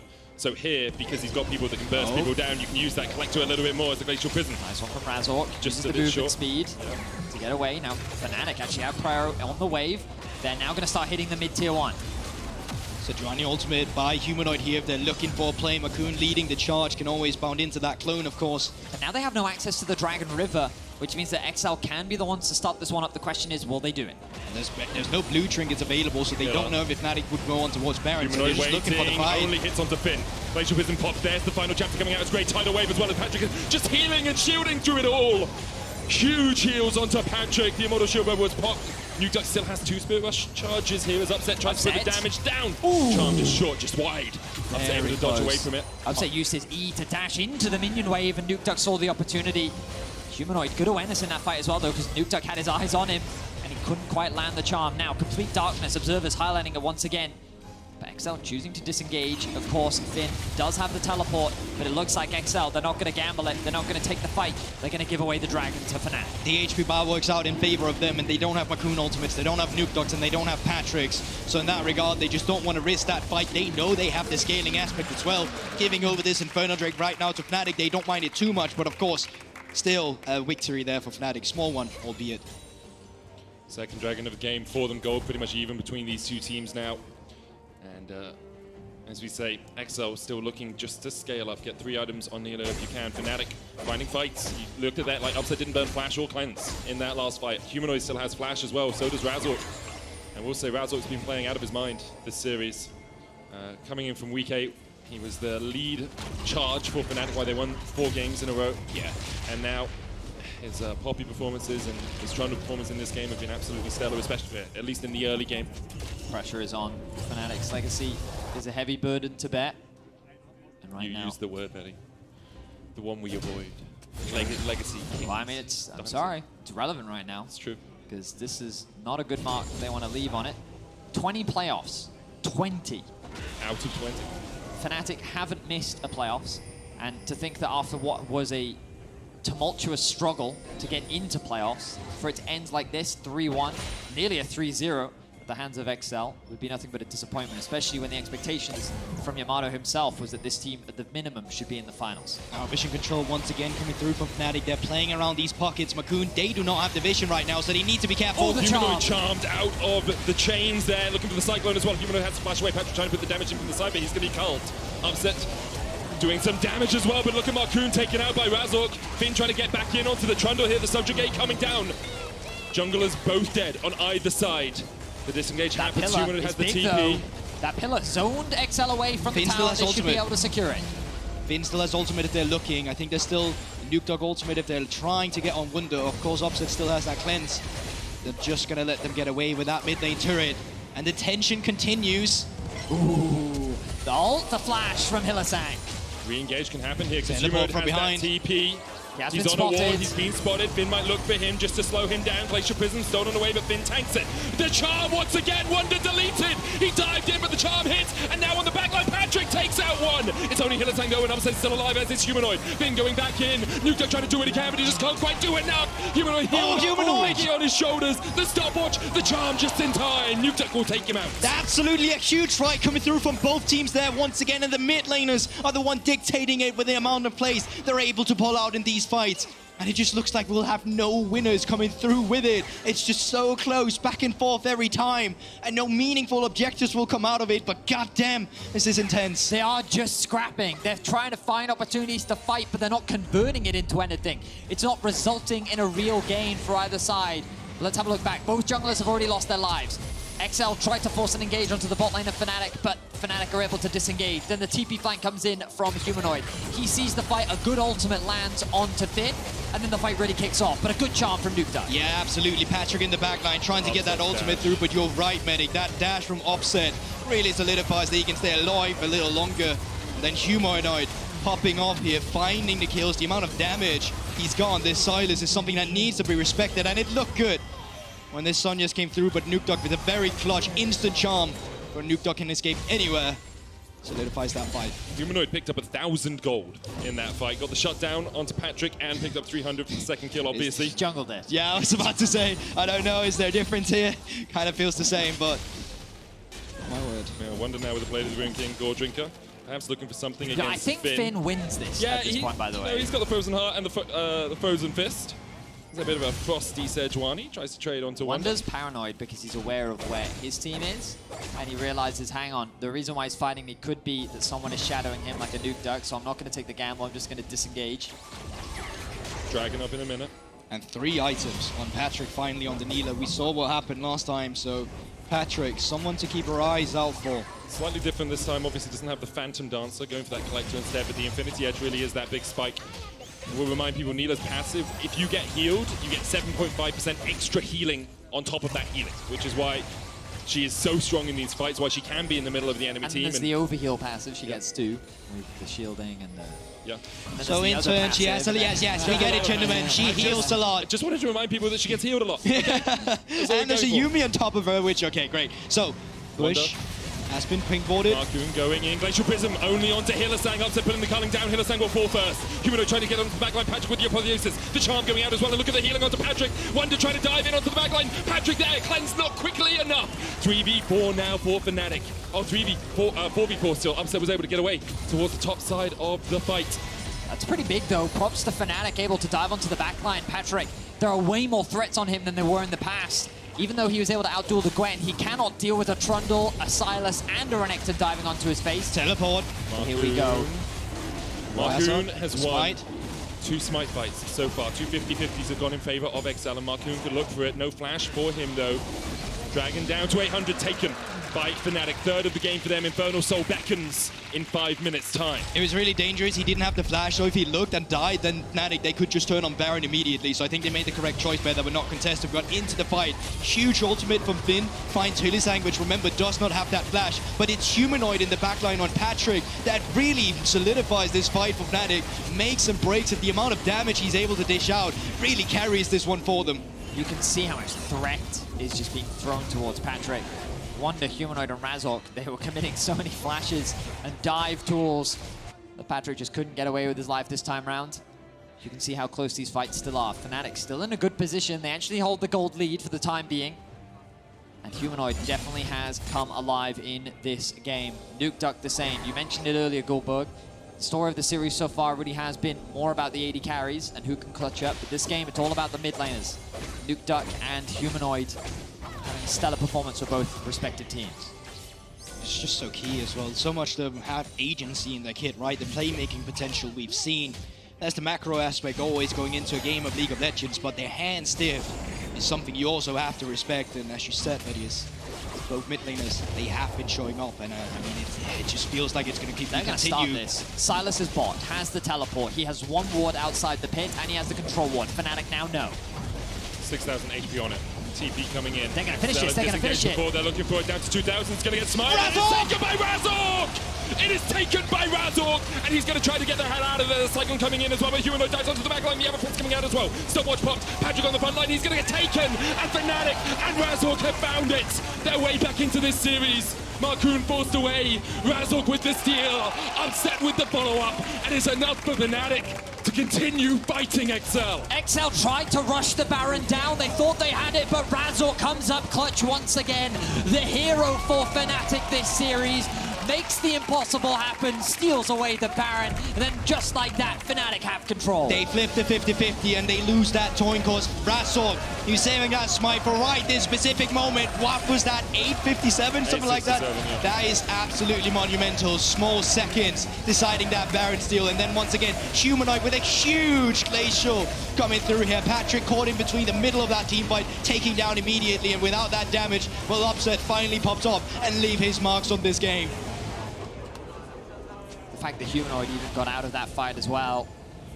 Crazy play from Fnatic. The hero plays that this team needs. Backs against the wall, they make it happen once again. The plot armor definitely seems too strong for Fnatic. It's been a roller coaster for the players and most likely also for the fans as well. And it's going to continue going that way. There's still a chance, right? 2 minutes on that Infernal Drake would be Soul. Marcoon looking for Upset. He's not isolated though, and the ward will spot him out. Oh, he's cult. Marcoon has to dash away. That's a bit of damage there from the Lucian Lord Doms. Infinity Gale Force Rapid Fire is enough. Wait, look at Nuke Duck. Razork here as well. Do you go? Do you go? Do you go? Do you go? He decides against it.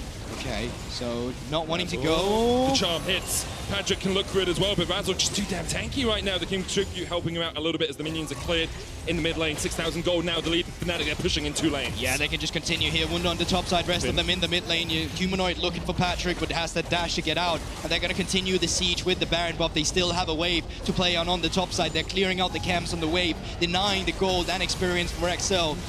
How much more can they get with it? Still, less than 1 minute on this Baron buff. No reset. 6,000 gold from the Baron. 8,000 gold, their lead now.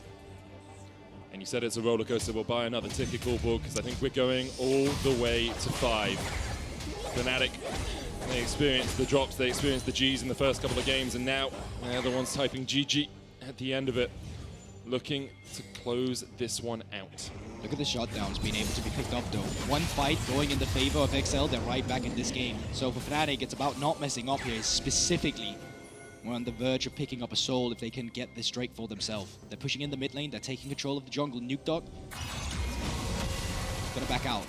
That's smart from Nuke Duck. And Fnatic doing the smart thing here as well. They know that XL will want to get vision control around the dragon. They can give up this dragon if they want. So XL now have to answer the mid lane prio that Fnatic are gaining.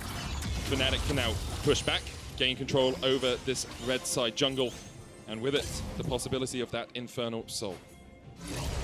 So do have a wave in bot. The dragon drawing ever nearer. The pressure continues to mount. XL have often found themselves in the winning position this series, but now they're the ones with their backs firmly against the wall, and the dragon has been started. Humanoid waiting for his prey. Straight into Humanoid to cleanse away. He's trying to get away with the exhaust as well, and Razork's doing what he can. Now the dragon there. Razork low, the tidal wave coming out as well. Wonder flashed in, but he was knocked up immediately. Wonder able to get out. No, he's not. He's taken out by Marcoon. Razork ticking.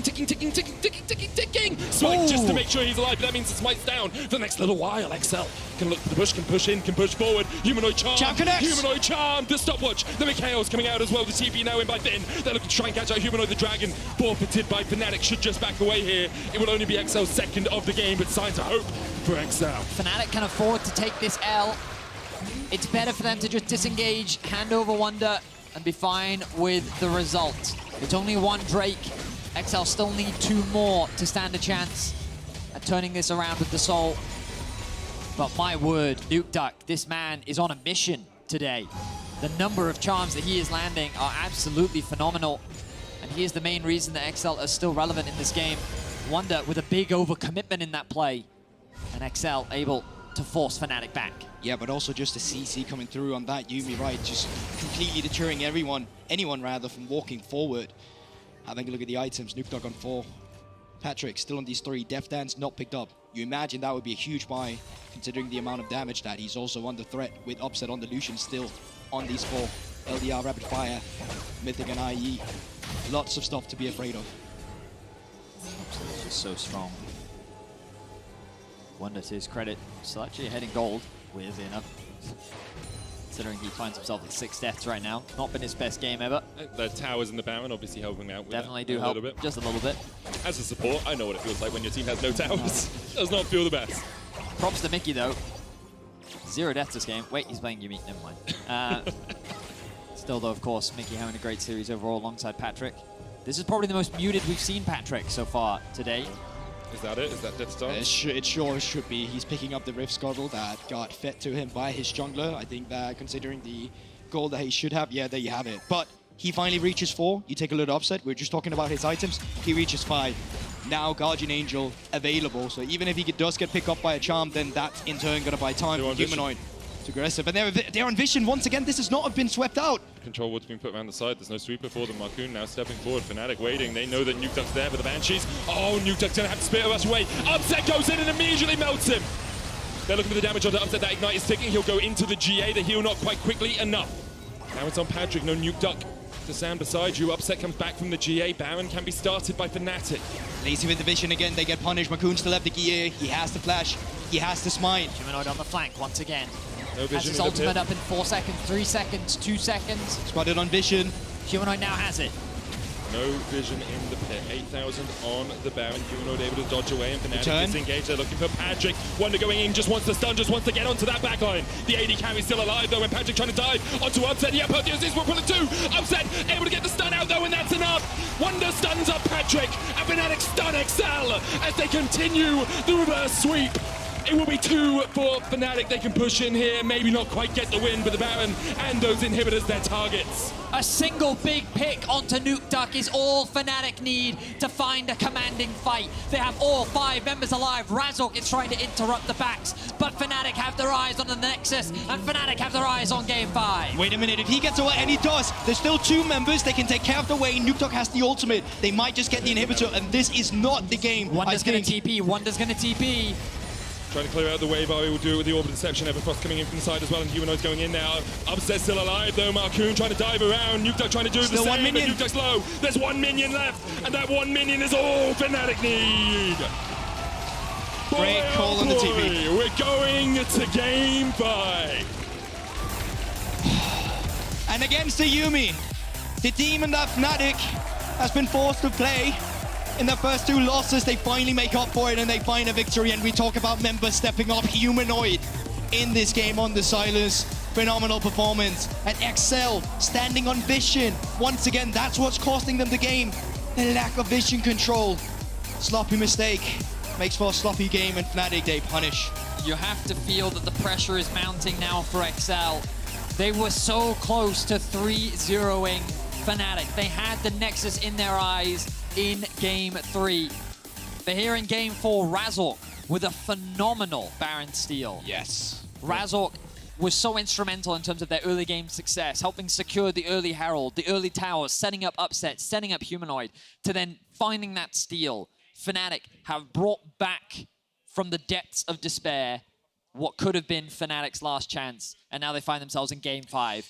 The games don't matter anymore. It's only 1 game left. Fnatic or XL, one of these teams is going home, and one of these teams is going against Misfits next week for the last spot at Worlds. Spoiler, and just for the, just feels like Fnatic always been the one that's been reversed with. That's been the curse that a lot of their fans, if you think of their big moments, right? You take back to Worlds, you take back to sometimes against the G2 era. This is really on the verge of Fnatic finally making something happen, keeping their playoff hopes alive. Absolutely huge. This is it. And before we head to Silver Scrapes in Game 5, Trouble is standing by at the Telestrator to break down Fnatic's early game. Thank you very much, guys. And indeed, we said it was of pivotal importance picking that Lucian for the third time in a row. It didn't work the first two to actually snowball the champion on Upset. And we all know what Upset can do on a carry that has a lot of gold. Now, what I'd like to highlight here is a little bit the map, because usually when we're talking about that 8-minute mark on the screen, and we're talking about the Rift Herald, Fnatic usually do not rotate Upset towards the top side of the map.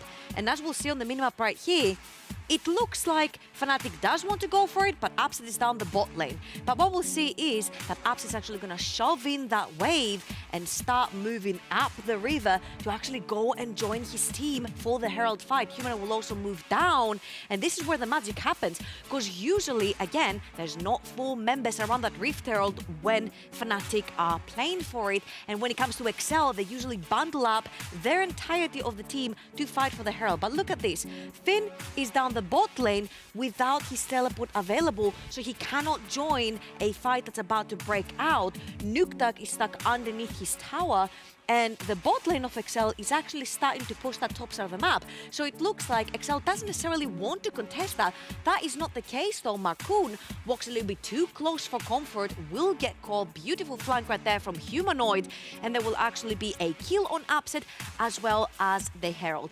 Now usually, when there's a Herald in a team, top lanes are the prey of what's about to happen. So when you do have the Herald and you want to pop it, it's a 4 versus 4. 2 top laners under attack. You'll see that Wonder is, unfortunately for him, underneath his tower on that 4-man dive, whilst over here Finn has already backed off of the tower. Now, whilst you'll see that Fnatic trade 1 death, they will take an entire tower plating worth of tower down the bot lane, as well as a second full tower. So they do sacrifice the top laner, and they get a bunch of gold onto that early game Lucian. 300 gold for Patrick. Now we have a full tower plating tower and a second one. And this is exactly how they managed to get that early gold into Upset. This is exactly how Upset had the gold to one-shot that Ahri later on in these fights. And let's wait no further. It's time to roll Silver Scrapes.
Could it have ended any other way? An elimination match between XL and Fnatic. One of these teams will have to say goodbye to their year right here, right now. The other team will continue on to play Misfits and keep the world's dream alive, as well as the dream of playing in front of our wonderful thousands of fans in Malmö. It all comes down to this, and yeah, this is the kind of thing that is in the air always when you're playing an elimination match, right, Broxa? In the back of your mind, there's always, is this gonna be it? Can I fight back? And have I ruined it? Have I thrown away my chances? It's incredible how much pressure we have right now. Yeah, I've been in this situation that Excel is in right now. Being reverse swept by G2 in 2019, it's not a fun situation to be in. Not a great memory to bring up now that I think about it. But whichever way, there's so much pressure on both of these teams right now. But you know, Fnatic, they're the ones with momentum. They're gonna feel good. Excel, on the other hand, oh, I hope they have a great speech backstage because they're gonna need it. Absolutely. I think for Excel, they will be beating themselves if they just could not keep their heads in that game 3 to just finish it all 3-0. And for Fnatic, everything's on the line. And we said, if anyone's gonna step up, the veterans from Fnatic will do that. They will, but I want to talk about Razork as well. Yes, on his way to being a veteran, but not as much maybe as some of the others. They needed him, Brock. So you know what it is like as a jungler to not be happy with your series, to have missed the smites that you needed to have, and then all of a sudden, he comes up clutch for them. I've literally been called Mr. Broxer for 4 years now because I won a smite battle. Like, this is how much it means. These are the moments that can really matter. And, you know, maybe in a few weeks from now, we're gonna remember, you know, Fnatic's Worlds run, them qualifying to the tournament just off of the smite alone. So impressed by Razork having the, you know, mental strength to just get in there, get the job done, put his team on his back, and you know, it was just so beautiful. Love to see it. I think that was a thank you, Mr. Razork moment right there for Fnatic. Yeah. Because sure. when you just jump in and steal the Baron, a lot of the times the comms go extremely crazy, you can also say, right? When suddenly somebody steals all of a sudden, you don't know if you want to chase, do you want to fight, do you want to kite back? Like, do the comms get very chaotic? Oh, it definitely does. Like, these Baron moments, especially in a high-pressure series like this, it's so hard to get the comms just, you know, clean. Calm. Yeah. Like it just gets so chaotic, everyone's screaming and yelling, and obviously Excelda, they had ways to make sure Razork doesn't get into that pit. That should never have been a 50-50 to begin with, but you know, it just turned into a fiesta. Razork gets the chance to jump in, and all of a sudden it's a different game. It is a different game, and I'm thinking back to when we spoke and when we got into the previous game, and both of you said XL has a great early game, they'll have it again, they cannot falter now, they have to be confident in their own abilities. Now though, Trouble, this is a whole new ball game. Oh, this is it, and I think for Fnatic it was so important. We said Humanoid was a little bit invisible the entire series. In that final fight of the game, he absolutely popped off. He was on point with his Sejuani stolen ultimates. He was so on point in the last fight as well, and I feel like due to Razork finding these smites, due to Humanoid finding these flanks and these angles to get his ultimates in, Fnatic were able to bounce back in this one. It was so important, you know, being on the same page in moments like this. Trouble? look at Upset, first of all. That Lucian that they fed through the early game, being able to play that ballsy and dive in and take the Ahri out of the picture is just so impressive for Fnatic. And also, keep your eyes peeled on Humanoid this entire time, because he's been trying to find flanks for the entirety of this fight, and he doesn't pick an ulti yet, letting alone Excel to guess what he's gonna do. He's gonna get around that wall and pick the Nilla ult, and the second he dives in, he will get a 3-man sombrero while Fnatic are chasing and absolutely decimate that backline. I simply love games like these. You can just feel that all these 10 players are fighting for their lives. There's so much on the line, so much to lose, and all 10 of them have had amazing highlight plays throughout the series. They're just all, you know, fighting for their futures, fighting for that world spot. And for that trophy right and behind us. And for that beautiful here. trophy behind us. I think it's natural that we're talking a lot about Fnatic because they were so clutch in that last game. They won the last two. The reverse sweep is on the minds, Broxa. But talk to me from the perspective of Excel. From the perspective of the great Excel we saw for a lot of this series. I think at this point, if you're Excel, you just need a mental reset more than anything. They've played really well. Both of these games, 3 and 4, were actually fairly close, and they might as well come out on top, right? So I think you just need to start from scratch, act like it's a new day, come in with a new plan, try something different, because what they did in the previous two, while being close, it didn't work out quite as well for them. And then just, you know, go from there. I think usually when you're in a position like this, when you have the back against the wall and there's nothing to lose, this is where you can really showcase what you got as a player, as a team. Because now, someone has to step up. Someone has to get in there and go for the hero play. And I'm so excited to see what it's going to be. Yeah, maybe it's the AD carries. Again, Patrick and Upset, it's been such a fantastic matchup trouble throughout this day, and we kind of knew it was going to be, right? I mean, of course, we said that this particular best-of series is going to be a bot diffy for either team, because these two are some of the best that we have in Europe. And the fact that Patrick can step up and pick the Nilla and then force it to be a ban for the majority of the games versus Fnatic. The fact that Upset goes again onto that Lucian that he lost 2 games on and says, no, we're picking this again, and this time we're going to stomp. It takes a lot for these players to actually bring in new picks, or picks that have actually failed, and then they know they can just make them work. Roxa, it's all about how it's such a razor-thin balance between I'm going to pick Nilla in game 1, and if we win, we've got a huge draft advantage. They do, but if they lose, who knows? The Lucian gets picked again. If they lose that, it's over, but it works. It's just, it's incredibly exciting, and you cannot overstate how stressy it is to play this final game. For sure. Like, for everyone involved, again, everything is on the line, and you have to take a risk one way or another, whether it's going to be a draft, whether it's going to be with a level 1 plan. You know, someone is going to be the hero, someone's going to be the villain. You can't avoid it. And the players are aware of this. You know, they want this so bad. And I can't even, you know, explain how stressful it is to be in this situation. Almost for both of them, 1,000 damage per minute for both of these AD carries. So close, that is absolutely insane. What's also very mind-blowing is that we came into this series and we had a track record. We're like, okay, blue side for Excel, always winning. Fnatic have most of their wins on red side. Now this has been completely reverse swept as Fnatic walk on stage, of course. And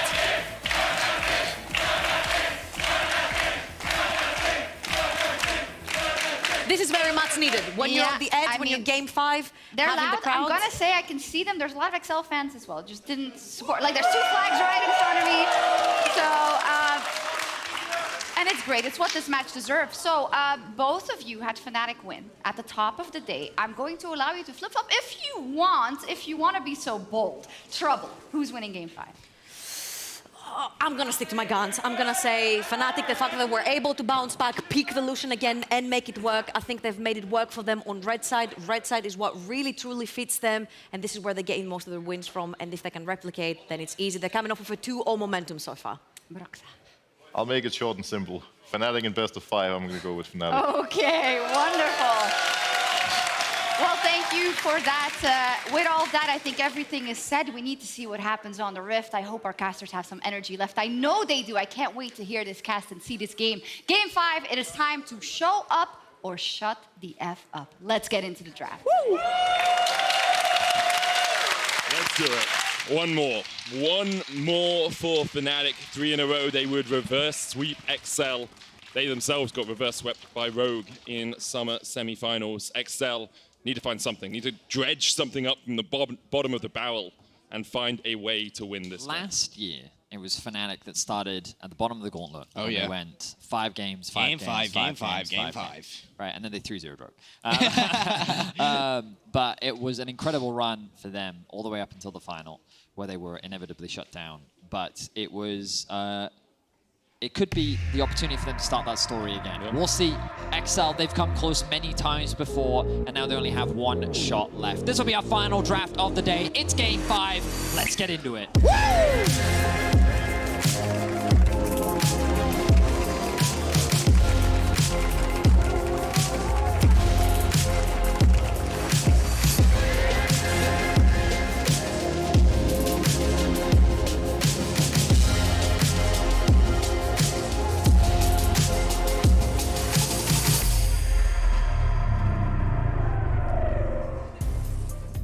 XL chose blue.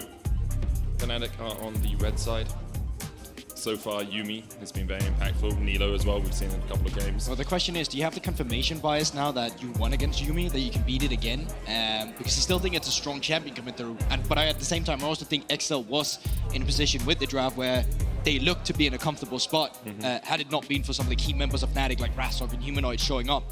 So looking from the band so far, it is looking like the same trajectory. Lulu. Okay. That was the same in Game 4 too. Yep. All right. Will Fnatic remove Sivir? I think they will. Sivir or Yuumi, isn't it? You have to feel here. Last time having the point and click stun for the Nila. Just listen to the crowd. Loudest chant we've had today. Ban you. Do Fnatic agree? They ban Wukong instead. Yuumi left up. Do XL first pick it? I think yes. Yeah. I still feel like even though the bot lane went out as it did, like it's still the pick you're going for. It cannot be denied that towards the late game, this champion can be so obnoxious. I think the big question is it Nila you're pairing it up with again, or is it something else you're looking for? And Twitch is still an option, obviously. Twitch, Yuumi, very strong. No Lulu, though. If you're looking for those movement speed enchanters, then you'll have to go all the way down the ladder towards the Karma. And Silas this early, usually third pick, so you can go for the Lucian, of course, because they have the same Prorio on the Silas they really wanted, but the support has already been picked, so there's no need for them to walk forward and just grab the Nami just yet. And of course, last time in Game 4, the Sivir was the third ban. Now it's Wukong, and that allows Patrick to get back on comfort like this. I think he's pretty happy with this. Remember that they did play this matchup in Game 2. Oh, they're just going to get the engage. Bear in mind they picked this into the Silas. This is going to sound really crazy. Is there? Okay, nope, I'm just going to stay with it. Yep, Nami coming through. You thought it might be Braum, didn't you? No, I actually imagined that they would bait in the Sivir and then go for the Alistar and then have a matchup they could just like go through because of course that combo with the spell shield. But Nami's still coming through. It is the combo we've seen towards the bot lane for the longest time now, going through playoffs. And of course, heading into that second ban phase, already having that Silas, you can start taking away the Liam. Maybe you still want to ban that Ahri despite how it played out in the laning phase. Yeah, Nutek had a good game on that Ahri, constantly finding the charms. Talia, the first ban, as we say. XL probably looking towards, I mean, you could look towards jungle here, get rid of the Trundle, gets rid of some of the... I think getting rid of Trundle is smart, especially based well. on Razork's last game on it. Poppy's also an option, if you want to try and pinch Razork's pool just a little bit. I don't know if they're worried about the Poppy, but perhaps because Trundle being removed, it's considered like the next strongest jungle available, so they might just choose to remove it anyway.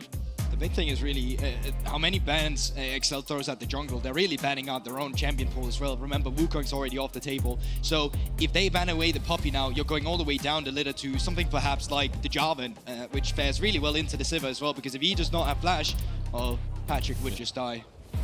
Not the best into the Ornn, of course, because it can E your Cataclysm and break that wall. But things like the Volley Bear we have seen from Marcoon as well. That is really far down the liver with the current state of him. I agree. I'd say Viego as well, but I think he's quite far Game down the list 5 bangers, as well. right? Viego coming through back with a rematch. In the LCS last night though, so it's not completely beyond the realm of possibility. Of course, when I think of junglers, I also think of Nocturne as an option. It's been showing up a lot more. Well, I think that right now in the current meta, especially over in the LPL, they are a big fan of the Nocturne jungle. I think can also do pretty well into Poppy. It's just a matter of what is XL feeling right now? And what direction do they want to go in? Of course, the typical answer here to the Poppy would be that Trundle, but that's gone. You imagine that Gragas is likely going to be the last pick. Sejuani also. Of course, yeah. Still an option. That That's was a such good a high front priority line. pick, and we just completely forgot about it. But Sejuani definitely makes a lot of sense. You have an incredible front line. You really are just playing that front-to-back comp. Yeah. Wouldn't be surprised to see the Ahri come out again. They might be concerned because of the Poppy. We may see something like an Orianna come out from Nuke Duck. There's even a possibility where they look at something like the Twisted Fate once again, but I'd be surprised. I think they just need a little bit more teamfight damage. Ahri, Orianna, Victor, I think are all very valid choices here. Does give the Silas a few good ults to work with here. You can see Sejuani, Orno, Ahri ult as well. Gives him that little bit of extra mobility. And there we There's have the it. Ahri locked in. Fnatic. It's not. No! The support is locked, guys. This is not. Oh, it could be It's Wonder. Wonder. Wonder's piped top. Whoa. He beat SKT. It was Game 5 SKT for those interested. Yeah, but they got 3-0 today, so. Of course, it will be the Gwen. No real surprises. So when we look at XL's comp, a very traditional front-to-back.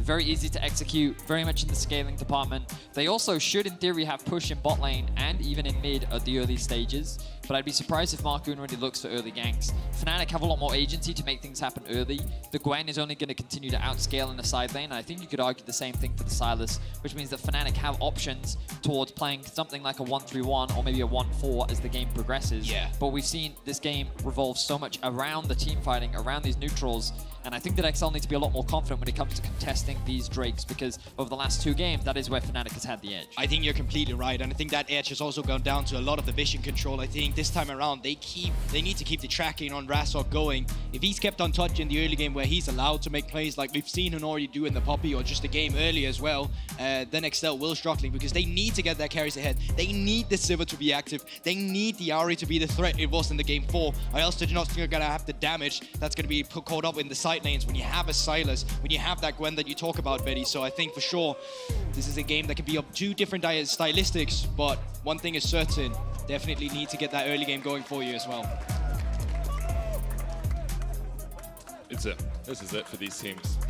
Lose this, you are done. Your season is over. I'm feeling it. I'm sure the players are feeling it as well. This has been a tense day. It really has. We've been camping. It's been intense. Let's get into it. Fnatic versus XL. One last ride. Let's go.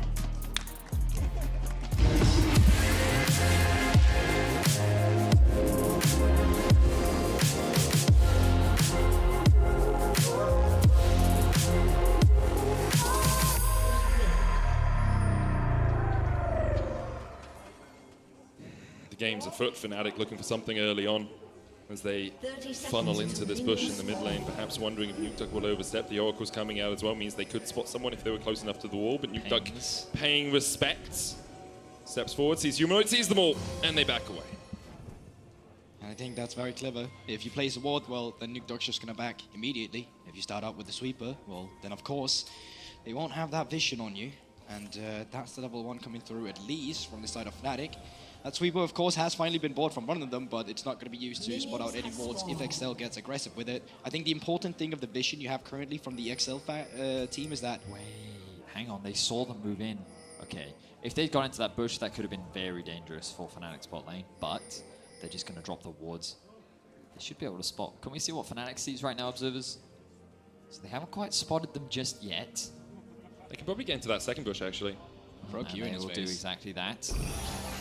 XL now looking for the trade. Patrick trying to put some damage down, the Ricochet going down as well, and Patrick putting a lot of hurt onto Upset here, down to half HP.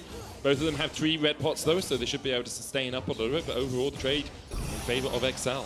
And this could be important as both junglers are pathing down towards that bot side. Whoever gets here first to influence this matchup could actually be the one making it a bit more explosive. Of course, the kind of engage lies on the Lucian to dash forward at that level 2, and on the side of Sivir, it's not too much mobility, but in turn, they get priority on the wave. Exactly. They're not going to... Upset and Hillsang aren't going to get level 2 first, right? Because Patrick and Mickey were able to get prior on the wave. The Ricochet really helps you do that quite a lot. And so Patrick and Mickey just waiting for these next 2 minions to die, and they'll hit that level 2.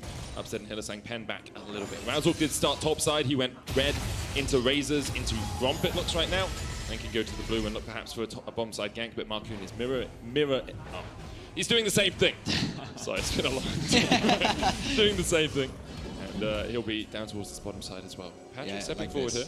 Crash the wave, get some vision down. Might not be able to put it over the grub wall. Yep, he'll actually have it on the blue buff there. Sweeper is active for Razork if he wants to come around and clear it, but either way, they get the intel that they need. And now with the wave bouncing backwards, they can remain calm down towards that bot side. Zing could look for a steal. Top getting pushed in for Fnatic. Mid getting pushed in as well as the wave bounces back. Patrick and Mickey looking for another exchange. Yeah, Humanoid is moving, but I love this from Finn. He's just waiting. He is spotted with the Oracle, so Razzle will know he's in the area, but with the wave pushing in the bottom side and Humanoid now having catching it in the mid, he can trade here aggressively onto Razzle. Both of them, Smite's only 450 at this time of the game, obviously. Sivir and Mickey moving up. Razzle will be able to secure this, but it means he loses the Scuttle Crab, and Finn had already done both his buffs, so not too delayed in terms of his jungle pathing. Another thing, of course, is just stabilizing that bot lane, making sure that Razork isn't able to make a play here. But where he was able to make a play last time was this specific mid lane, and now Nukedog forward positioning. Flash knocked back, Nukedog locked up. Does have a flash of his own. Humanoid looking for the chains here, flashes forward, chains just wide. Nukedog dodging the fancy feet just enough from the XL mid lane. And always almost a deja vu of what we just saw in Game 4. Makoon is on a ward. Maybe they can stop the recall here if they just throw in a blind Q. No, that's not going to happen. But Razork almost completing what he did in Game 4 there, getting Humanoid ahead of the edge. Now Nukedog, of course, with the TP, can get back. The wave should be bouncing into him. And he can remain calm just a little bit for now. But that flash cooldown is something you can look to punish. Frustrating play there if you're Nukedog.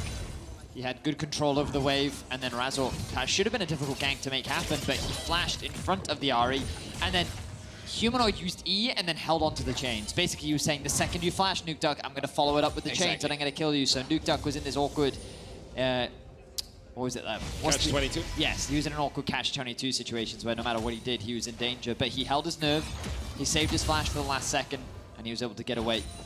Didn't have his charm available. If he did underneath the tower, there's a real chance he could have killed the Poppy, but in any case, Humanoid very well on the matchup. Mickey just dodged really the activism there. Upset trading Upset. forward. Still, Patrick does have flash exhaust still available as well, but the heal for Hillisang means that they could turn out this trade, and obviously there's a cleanse.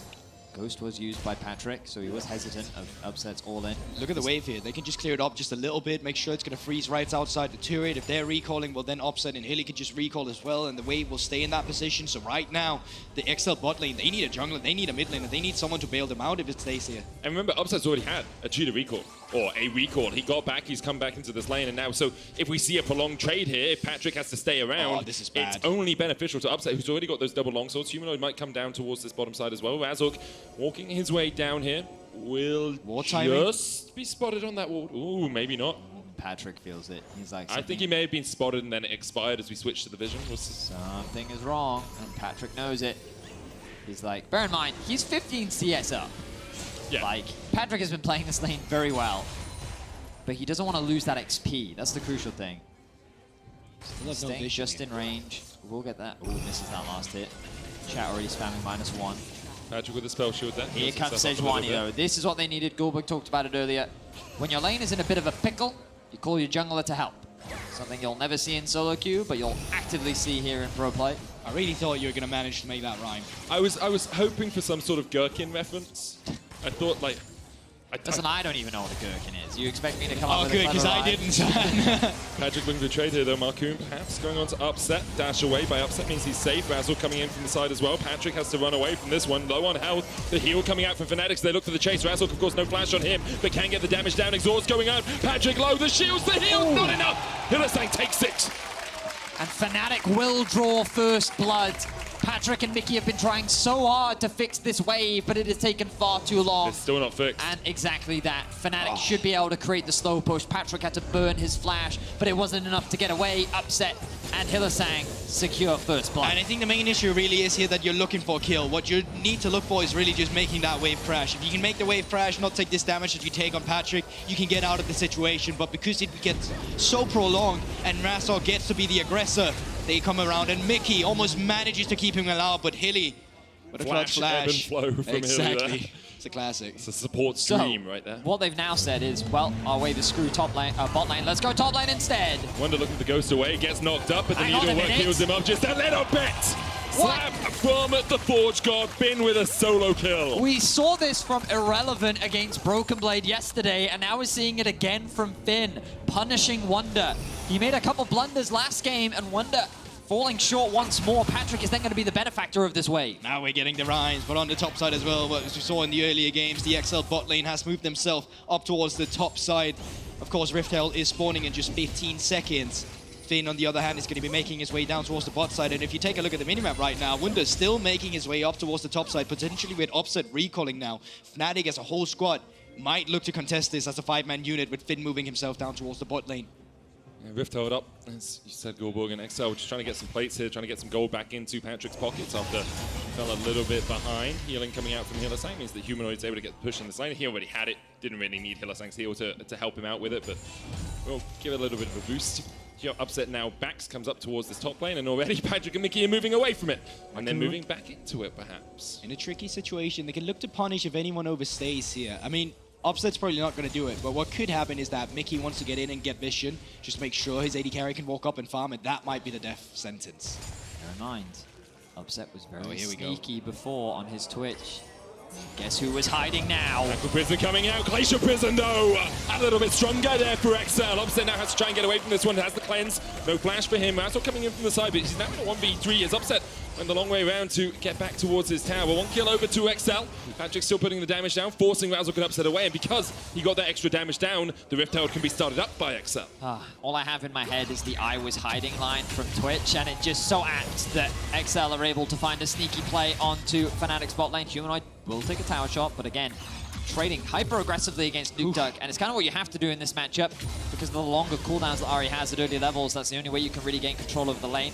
But even though he's playing the lane well, it doesn't matter. The bot lane dies, XL secure themselves the first Herald of the game, and this will open up the map. More importantly, it will start the gold funnel into Patrick's back pocket, and when the chips are down, when anyone on XL is in doubt, the one man that you can believe in is Patrick. Especially now having the Sivir with the Yuumi as well, and now Rift Herald to really funnel that gold into.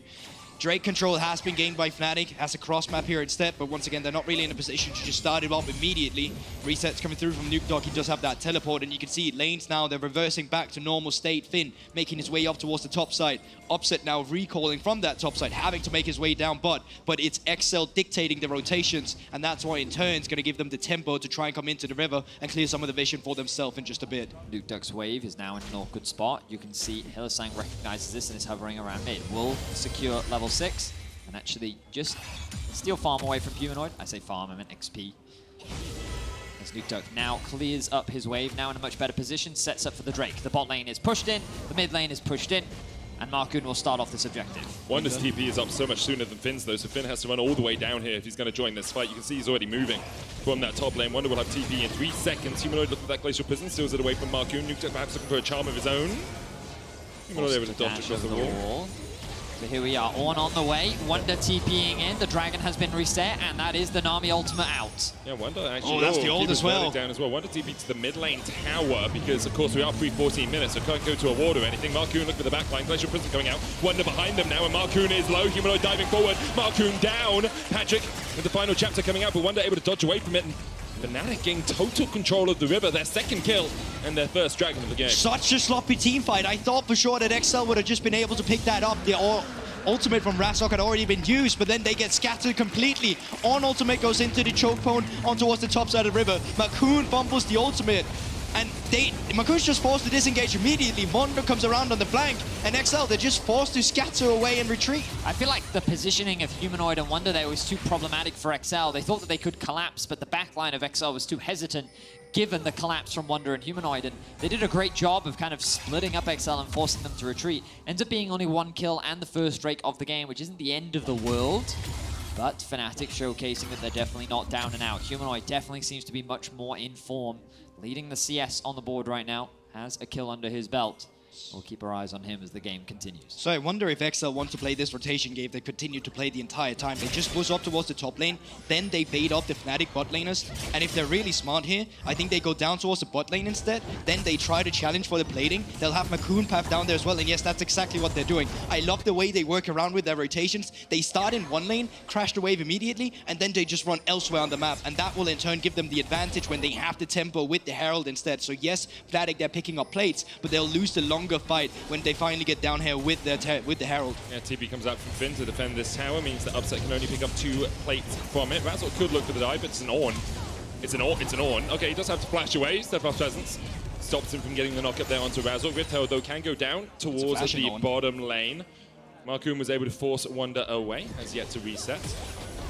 but that tower will be chipped away at once again. But you have to expect this Rift Herald will be enough to take the first tower of the game for XL. I imagine so. There should be a tempo advantage, of course, for XL.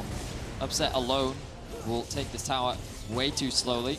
The person we have to keep our eyes on is Finn. He's still in a bit of an awkward position here, especially with Razork and Hellsang hovering in the topside jungle. The big one is as well, who's going to take care of the second charge here? Who's going to stop them from continuing on with the siege if they want to? Humanoid now pushing in the mid lane, moving into Fog of War, could be the assistance they need. On the top side, still looking for Finn. All of the Portugal coming out. Steadfast Presence Spin, he cannot reactivate it, and the culling is enough. Finn taken out by Upset. Rift Herald died 2-1, they're down towards that bottom side, but the charge continues in by Marcoon. Need to work to try and clear out of the wave. Upset still looking for the tower here, but it's going to be a tier 2. Down towards that bottom lane. Wonder has to dash away. Tier 2 for tier 1. Not even the full tier 1 for Fnatic. They might just get it on the rebound, though. Wonder playing with fire. Will be able to get away. And that will be 1 tower traded for 2. Fnatic still hold on to the gold lead for now. But a big blunder there by Finn. He thought that with his ultimate he could clear out the wave, but he did not realize that Razork was still there, and the Steadfast Presence being a real thorn in his side in being able to actually activate that second proc. Now, of course, one of the big difference makers we can see is that Upset is level 9 to Patrick's level 7. Wow. Mickey and Patrick have stayed very close together, whereas Upset has had a lot more time for solo experience, and as a result of that, he's got a lot of XP. Flash in from Humanoids. Just trying to get away from this one. Razork there with the Steadfast Presence as well. If Humanoid had hit the chains, perhaps it would have been enough. Razork dodging around, dipping and diving to the side, and is able to escape as well. Upset looking for a bit of damage, and Patrick healed up a bit, but it's quite a chunk there from Upset with the Gale Force already complete. He's feeling confident on this Lucian. Dragon spawns in about a minute 30, Herald in 45. With the position that Fnatic find themselves in, I imagine they're going to contest. Razork is pathing up towards top. Wonder doesn't have the TP, which means that he'll likely push out this wave and start roaming. You can see Finn already on the move. Yeah, here's the problem that XL are facing. Upset healed there. Final chapter came out. It's pretty big. Longer than a minute cooldown right now. Razork trying to get him from the side as well. Finn, you're going for a dive here. Hillsang pots the tidal wave. Bellows Beth will dodge it. Aqua Prism coming out as well, though. Finn down to half HP. Nuke Threat joins the fray. Razork trying to get the sweep around here. Humanoid up in the top lane. Does have a TP and a ward. Down towards the bottom side of the lane if he so desires to use it. Upset culling like he's Edward as Razork goes forward. Keeper's verdict just short. Quarter of the Portugal now coming in as a Humanoid TPs on the aforementioned ward. Glacier Prison used onto Razork. Finn trying to get away from Humanoid, but the chase is on. And Finn doesn't really have anywhere to go. Bellows Breath not enough to save him. Wonder takes the kill. The pressure is starting to show for XL here. They keep fumbling these fights. They keep going for the wrong engages. Ultimates are just thrown out. And Fnatic, they're just waiting around for the right opportunity. And they punish. Now, Rift Herald up and available if Razork wants to start. Is still 20 minutes, or 20 seconds rather. We're not going to stay here that long for that next strike. But a lot of neutral objective still for the taking of Fnatic now. Haphazard is the best way I would describe it, because XL just seem a little all over the shop. Earlier in this series, they were well coordinated. They knew exactly what they wanted to do, but now it feels like they're just fishing. Finn, I don't even think his engage was bad, but he just got left on an island as Humanoid TP'd in and was able to get the collapse off. Now Fnatic will convert this into a Herald. They can use this to break open the mid-tier 1. And I don't think XL are in a position to really contest this straight just yet. Ari's still in the top lane, does of course have the TP, but the pings are coming down already from Fnatic. Big thing, of course, is that it is quote-unquote only a 2k gold lead, right? And it is still a Sivir with a Yuumi. Once you reach that 3 item is really where it shows up. Upset, though, looking to see if he can make a difference now. Got stolen away. Upset getting away from the charm there as well with the cleanse. He's able to escape, did have to burn the cleanse to do it. That is a lot of HP burn on Upset. He is going to be forced to go back to base. XL not yet committing to the Drake, though. They want to push in another wave. And now Finn has joined them once more. The ultimate soon to be off cooldown for the Ornn. Yeah, you can see Wunder as well trying to find a flank position in that river should anyone try to go down there. Not starting it. XL have just been allergic to the Drake. I think they just want to delay, right? They don't feel strong enough to take a 5v5 now, and if Upset joined at the back of the fight, then that wouldn't be great for them at all, so they just delay. The longer they can make it for Fnatic to get on soul point, the better it is for them as a team. The closer that Sivir gets to 4 items, the closer that Ari gets to a couple more. It becomes that true 5 front-to-back teamfight composition that XL have built. Yeah, I think it's a great shout as well. I think you just need to pressure them as long as you can, but not take that fight if you're not willing to do it. And I think XL, for them, the question then becomes, when are we really feeling comfortable? When are we finding the team fight? Because right now they've not been able to do it, while as Fnatic, they keep pressuring forward, zoning Colin coming out, just trying to force them away for the turret so they can continue on with the siege. Rift Herald, of course, was taken by Razork. They can continue with that on the bot side, and what's really going to stop that? They already have control of the enemy jungle. You can see it now with Humanoid moving around. Razork coming for Finn. Beth going out there. Finn should be able to get underneath the tower. Needlework being used by Wonder, but the charge will come forward. Finn, you got the Call of the Forge God if you so desire it here. Marcoon looking at that flank position as well. There's the Call of the Forge God. Hits Humanoid. Hits Razork as well, but Finn's just looking to clear out the Rift Herald. Hylissang has that blast code. Steadfast doesn't stop them, but Razork caught underneath the tower. That's one over to XL. The chase really begins here. Patrick with the spell shield. Wonder low. Final chapter coming out. Hylissang. XL have gone fishing and they caught themselves the Nami as they take another one. Nuke Duck with 2 charges. Prowling projectile hits the charm. Just wide there from Nuke Duck. Nuke Duck looking. Humanoid does, of course, have the Ariel. Will Nuke Duck predict it? No, he will not. No charm available, which means that Fnatic now find themselves tied with the kills. A big blunder there from Fnatic. They didn't respect the collapse from XL in the bot side jungle. A good steadfast presence does interrupt Marcoon from coming over the wall, but it doesn't interrupt his ultimate. And Finn is just trying to buy a little bit of time here. Fnatic is trying to walk this underneath the tower. Good 2-man ultimate onto Humanoid and Razork. And then you can see they tried to go for the dive, and that was the play that was just too greedy. They thought that with Upset and Hylissang on their way, they'd be able to make it work, but it was far too overzealous. It was interesting as well, seeing as they really wanted to disengage. The only reason they stayed around was because Finn ulted them, and then afterwards they're like, how dare you? And they just went for the fight instead. The and I think audacity. that, exactly, and then they unfortunately showed a bit too much. But you've got to remember that while we're tied here on the caster desk, the players have to be even more exhausted. Exactly, right? exactly. Like, you can see the fatigue setting in. A lot of small mistakes starting to come through. It happens, these long series. Anyone that's played 5 solo queue games in a row will know the mental fatigue that it has. Let alone one. And these players, while they are making small mistakes, they are doing their best to stay focused. They know what's on the line here. The end of their season, or an opportunity at the World Championship to be Europe's 4th representative. It's not just the weight of your own expectations as well. It's the weight of the fans, the weight of the organizations, especially for Fnatic, you know. Made worlds every time, apart from once in their history. Razork spotted on vision here.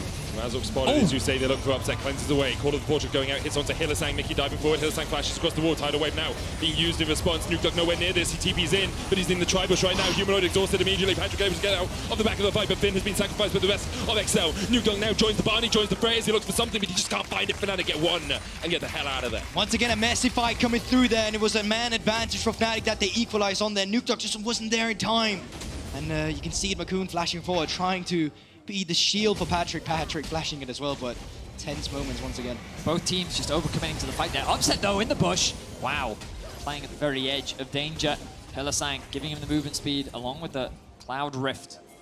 Allows him to disengage from that one. But Finn, it's unfortunate because I feel like he's not necessarily doing anything wrong. Yeah. He doesn't flash. This is a big mistake. Knocked up against the wall. One more auto attack from a melee would be enough. CC the Prowling projectile for the slow. TP behind them as well as Finn wants to join this fray. Razork caught out a little bit. Aquapism well timed there by Hylissang. Perfectly done to save his jungler. They'll get the TP out from Finn and Razork will get away with his life. Now he makes a beeline towards mid lane. He can clear out this wave as Wonder secures the tier 2 tower and bot. And Fnatic will once again win out on these small skirmishes. But let's have a look back at this initial fight.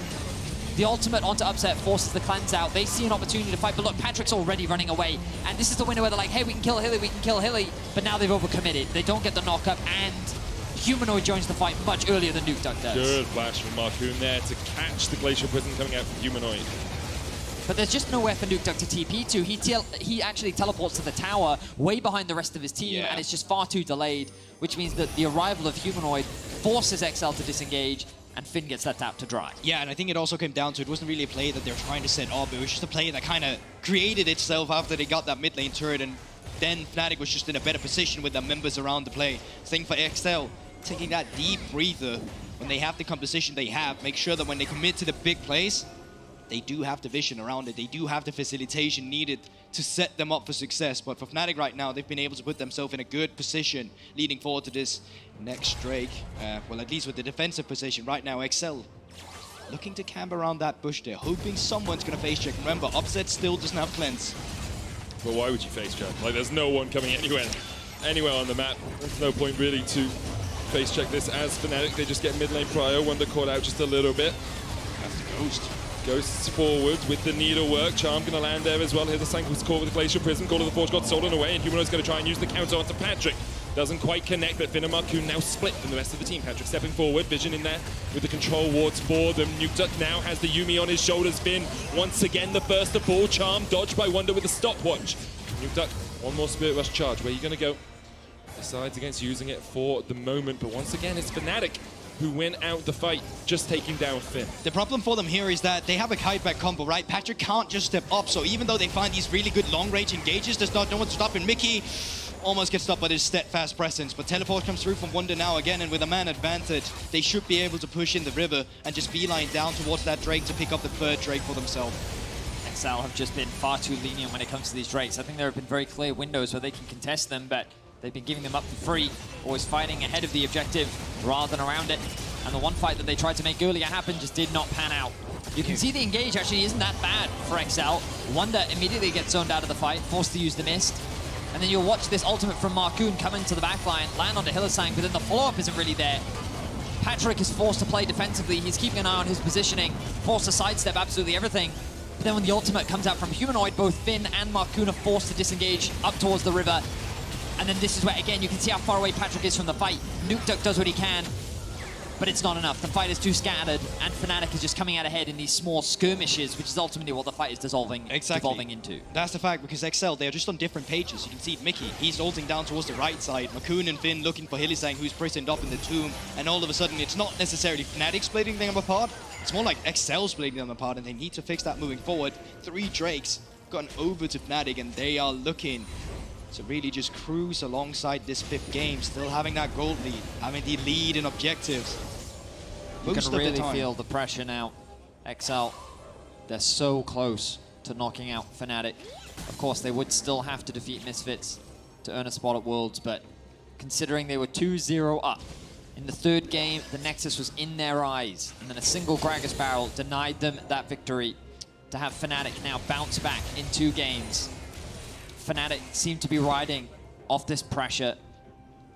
They are a seasoned veteran roster that know how to play in positions like this. They've all been there before. They all know what it's like to go to Game 5. Razork, Humanoid upset, Wonder. Like, these names are all very familiar with being in this position, and they seem to be playing like another day in the office.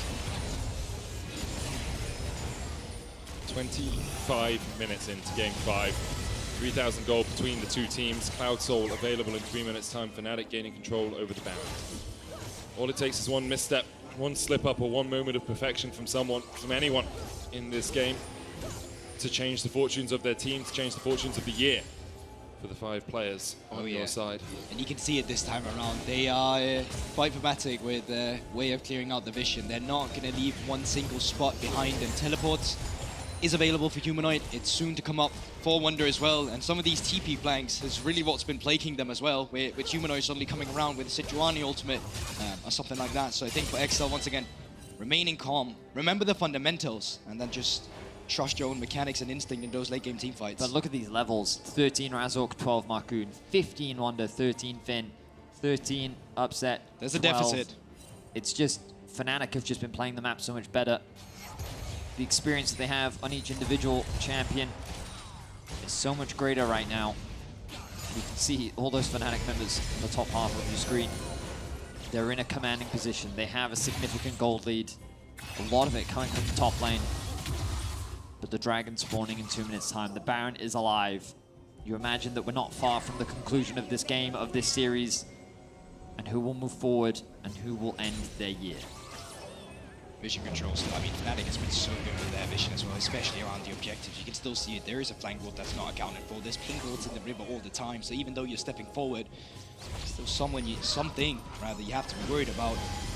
But still, slowing the pace down, I think for XL, they don't matter it too much. What they need to take into account is the fact that, you know, they're not looking to just give up the Baron for free. But for Fnatic, they want to take control of the vision flank. They want to push forward.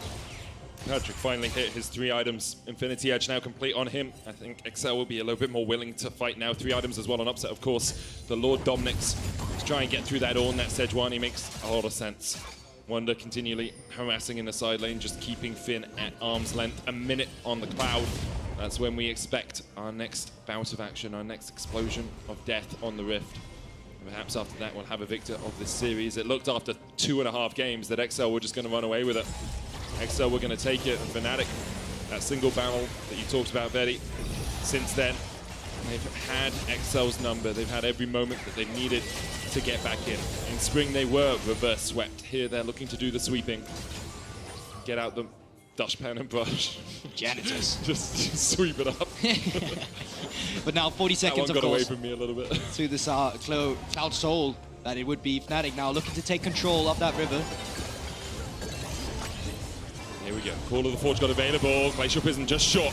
They're looking for Wonder. They know that Hallowed Mist is down. Keeper's Verdict hits Finn. No Call of the Forge God now as they look.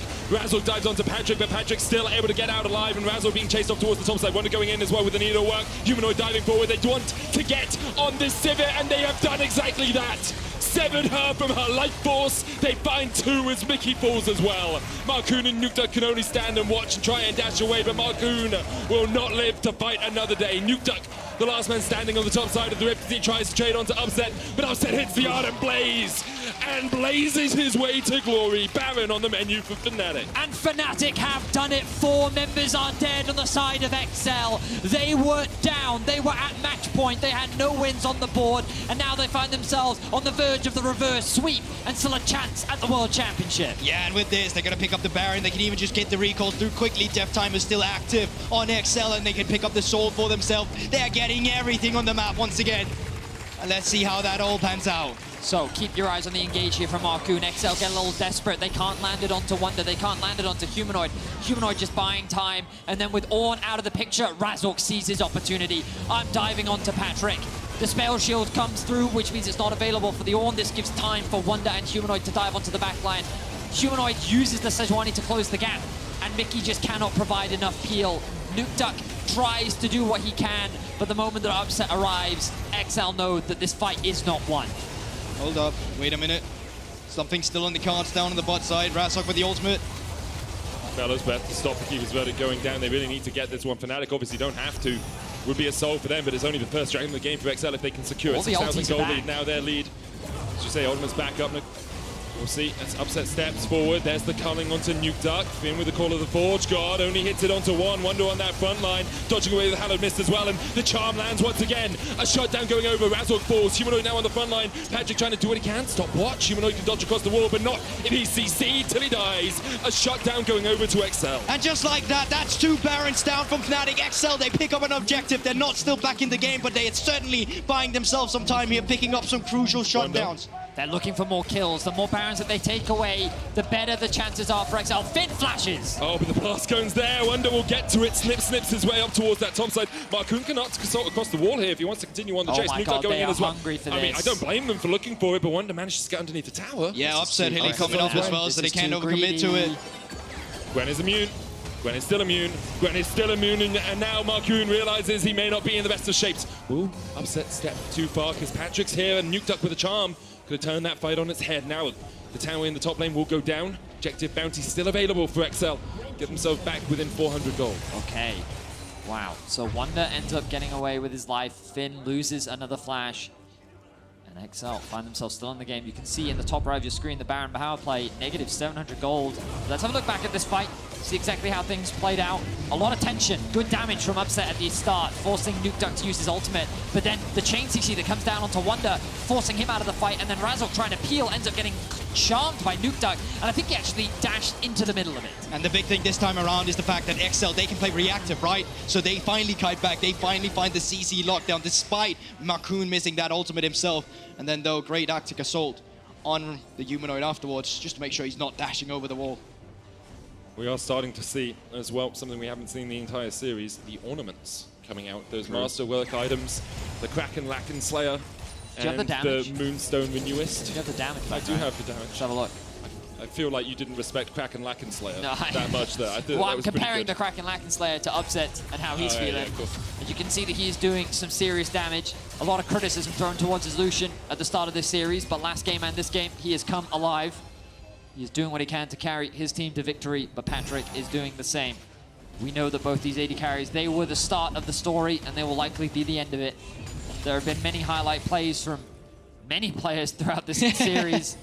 But ultimately, it all comes back down to the AD carries. What? Which one can be the carry that their team needs, and which one can keep their season alive. Just what a series we've had ourselves so far. And I think that the weird fact is, despite me seeing the goal lead that Fnatic currently has, you know, by one flip of a coin, the tip of a hat, I feel like it can go both ways still. But Fnatic now taking control. You can see the vision control on the top side. You can see it on the bottom side. They are the one pushing in. XL, they are the one who's still playing on the back foot. They can allow themselves to do so for 2 more minutes at least, but that's when the big objectives are finally coming up. Incredibly competitive playoffs here in the LEC, but really across the world. We've seen many 5-game series. A lot of it is due to the meta and how these champions always have windows into the late game. And it's all going to come down to these big team fights. Baron in 1:50. Dragon, 2 minutes. The vision control from Fnatic right now is where they have the significant edge. You can see all the wards littered across the entrances to their jungle. And this is what is forcing XL to play more defensively. They recognize the goal difference right now. They see how strong Upset is. And Fnatic, with control, XL is forced to respect it. Yeah. We started at 2, going down to 1. Timer is ticking. Slowly but surely. And as it seems right now, from the positioning of Fnatic, they want to prioritize that top side, of course, with the Baron respawning just a bit. Soul did not come through before, so no Cloud Soul could have come through, but that also means that we're not looking at an Elder Drake to come out at the same time as this Drake's at this Baron timer. And I think that's quite beneficial for Fnatic, because that means they don't have to split the map too much. They can just focus on the Baron themselves and reliably give over another Cloud Drake to XL without being too worried about the implications of it. Upset dings over to 16 at the same time as Nuke Duck. Patrick still only level 14 on that Sivir. Does have 4 items complete with Bloodthirster now. Upset in a similar boat, 4 items on him. Fnatic gaining control of the entire jungle. Feels like XL feel like they're quite far behind at this point in the game. They are ceding a lot of time and a lot of pressure in their own jungle and clearing out wards defensively. Obviously, Fnatic have, you know, a 5,000 gold lead, but in terms of itemization, you are pretty similar. Upset looking for it. The stun going out. No, huge from Razork! Absolutely massive from Razork. You only get one opportunity to do that, and he did not miss his chance to blow them away. If Patrick had the flash ready there, that would have straight up just been the game. Upset gets aggressive. Upset nearly lost the whole game right there. Razork literally just saved Fnatic's chances. Unbelievable. That summon has gone now for Upset. Humanoid will steal the Ornn ultimate, and we have another fight. Sword of the Forge got down onto Marcoon. Mazwell looking at the sun. There's a tidal wave follow up. Nuke Duck coming to join them. Humanoid flashes forward. It's looking for Marcoon. The stopwatch coming out. Nuke Duck trying to dodge away from this one. Marcoon though locked up and locked down in place. Wonder will take him. Cloud Soul on the menu for Fnatic. Unfortunate for Marcoon to get caught out in that position. Flash had to come down earlier. Maybe that would have been the difference maker. Not going to be the case this time around. And with no jungler, Drake Soul will just be go over to Fnatic. It's only a Cloud Soul. Does have a huge win percentage, but it's the actual stats it gives not always too impactful. Just that movement speed after you ultimate. XL tried to get some vision in here. They got a control ward and a singular ward in that bush that Fnatic will spot out, and Hindasang will clear away. Baron's still dead. Now started. I don't know if they should even try to fight this. 4 versus 5. Do you take it? Stay or do you go? XL. Humanoid on the flank. Humanoid in a great position. XL looking at the darkness. 2,000 HP on it. Humanoid gets onto Patrick. Humanoid exhausted immediately. Call of the Portugal going out as well. The Baron secured one for Fnatic, and Wonder's trying to get onto that back line. Needlework after needlework. He just melts them. He stabs them to death, and Wonder doing his best Edward Scissorhands impression as he snips through XL. Upset goes unstoppable, and XL go back to the fountain. Patrick trying to survive with the culling. Won't quite be enough. In the end, he dies. Fnatic with a clean ace with the Baron, and they set their eyes on a matchup with Misfits. XL were 2-0 up. XL saw the Nexus, but XL fell short. Fnatic will make the reverse sweep a reality, and Fnatic are still in the LEC playoffs. Just like that, another fight coming through, and it's Fnatic that prevails, coming back for the reverse sweep themselves. Down 0-2, up now to the 3. Fnatic remain in playoffs.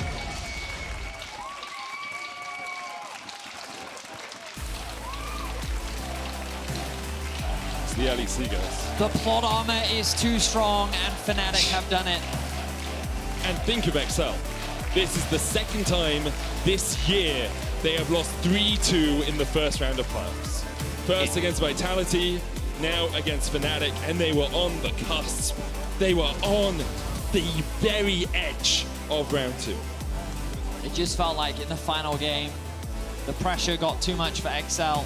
They made one too many mistakes, and Fnatic was primed and ready to punish. My God, the Razork. What a series Oh my from God! this man. Imagine if he doesn't hit that. Oh, imagine if it's flashed. I mean, Upset should have died. He should have. That should have been the game. But I mean, talk about someone having your back. Yeah, like Razork had a truly phenomenal series. With the Baron steal last game, with the knockback this one. Huge credit to him. He knows what it's like to be here. When he was with Misfits last year, they came so close to qualifying to Worlds, twice. And now his chances are still live. He will be going up against his former organization next week. It will be Fnatic versus Misfits for that last spot at this year's World Championship. And for XL, the season is done, over. They're going to go up, they're going to take a bow. They delivered us what a series they had. They deserve every bit of applause that they're getting. But what a frustrating series for those players. So many of them demonstrated an extremely high level of play today. They came in well prepared. They looked convincing against Fnatic. And if only a small few things had changed, they could have 3-0'd. This could have been a different series.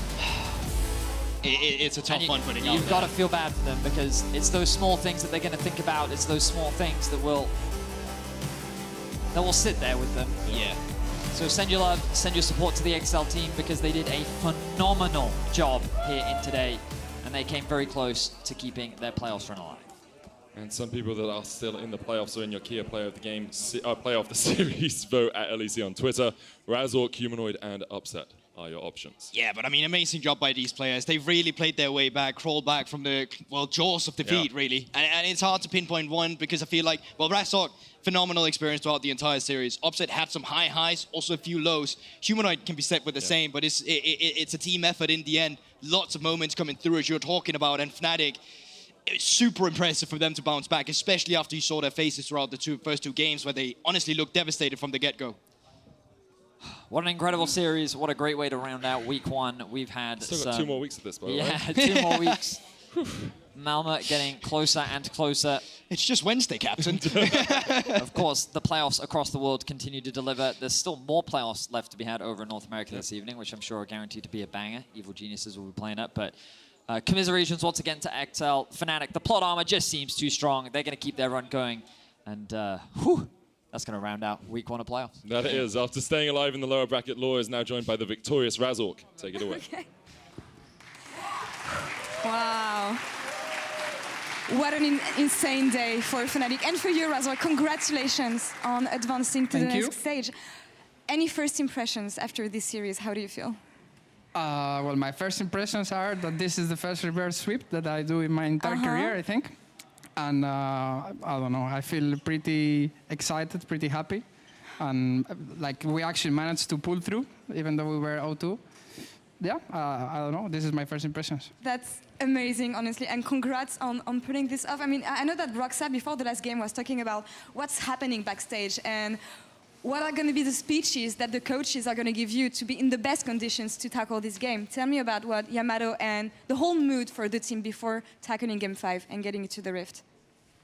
Well, we actually had the momentum, right? Like we won 2 games in a row, but I felt like during the whole series, we never were like sad or anything, even though when we were losing 0-2, we felt like this is kind of scripted. So it's like there is no way we don't reverse sweep this. Actually, this is what I feel, and I said it to Dardo, but it actually came true. Well, thanks for leaking the script. My producers are going to be really happy about this, I guess. But talking about the momentum, as you mentioned, even though you were focused and you were sure that you could make it through, it takes something, I feel, to come back after being 0-2. What did it take for you to get back on the horse and win the next 3 games? I guess just being focused and trust your team. I think we all believed that we could make it, and that's why we actually didn't give up. Like I think the third game was actually so close. Like if they win this game, it's like a solid 3-0 from them, and then we look like really bad. No, but we actually won this game. Then we actually started playing better. We got some confidence, and then in game 5, anything can happen. We came with the momentum, and we actually got the win.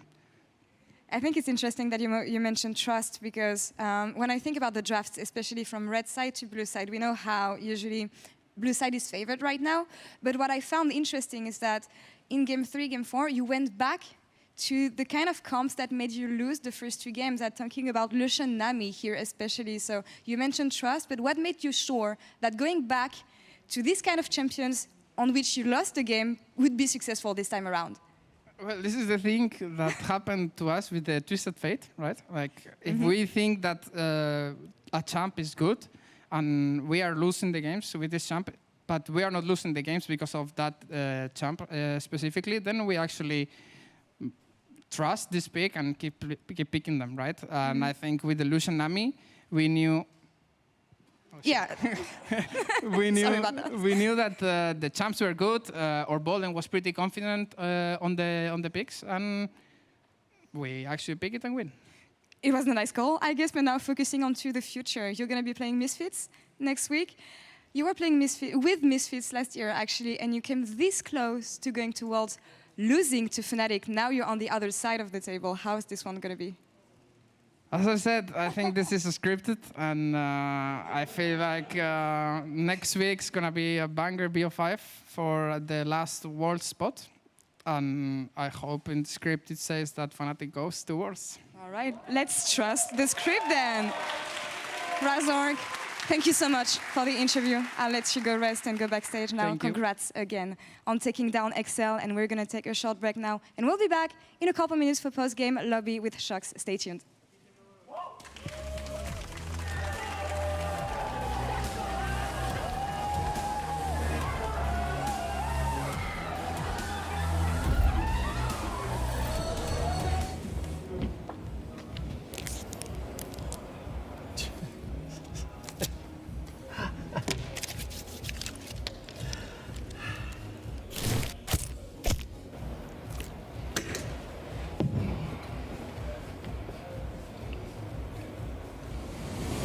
Even the biggest champ needs a break.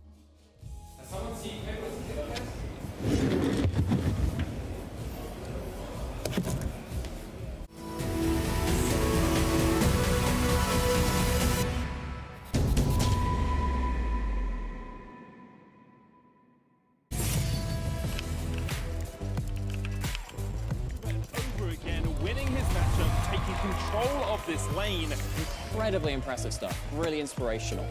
And here we go, he's looking for something. What a move! This man is on fire! That's the kind of play which makes me want to be on stage. Hold on.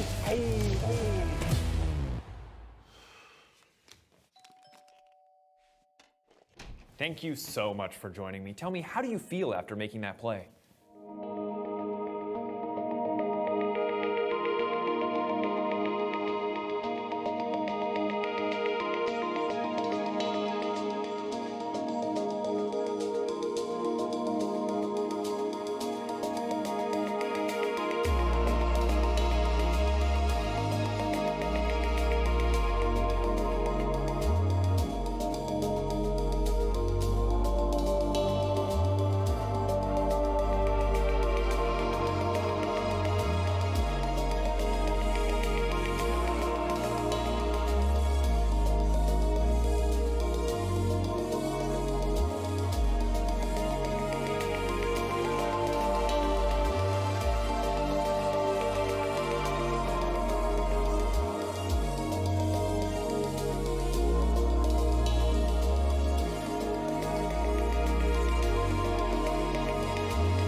Welcome everyone to the LEC post-game lobby. We've got a treat for you. Not only did we see 5 games, but I'm joined by Broxa, Humanoid, and Hylissang. Now, this is a very rare occurrence, but we're super happy. I think it has a thing or two to do with the fact that Broxa's here as well. Is that correct, Hilly?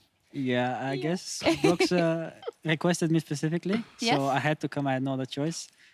Otherwise, I wouldn't be here. That's At least you're totally honest. fine. But now that we have you, no, of course, I'd like to know your first reaction. Maybe Hilly, let's start with you. The reverse sweep. Yeah, it's crazy. I mean, to watch it is always insane. With all your experience, how was it stepping into that 3rd game and then getting the motivation to win the next 3? Honestly, I'm not sure if I realized on stage that I had to like really win these games so we don't lose.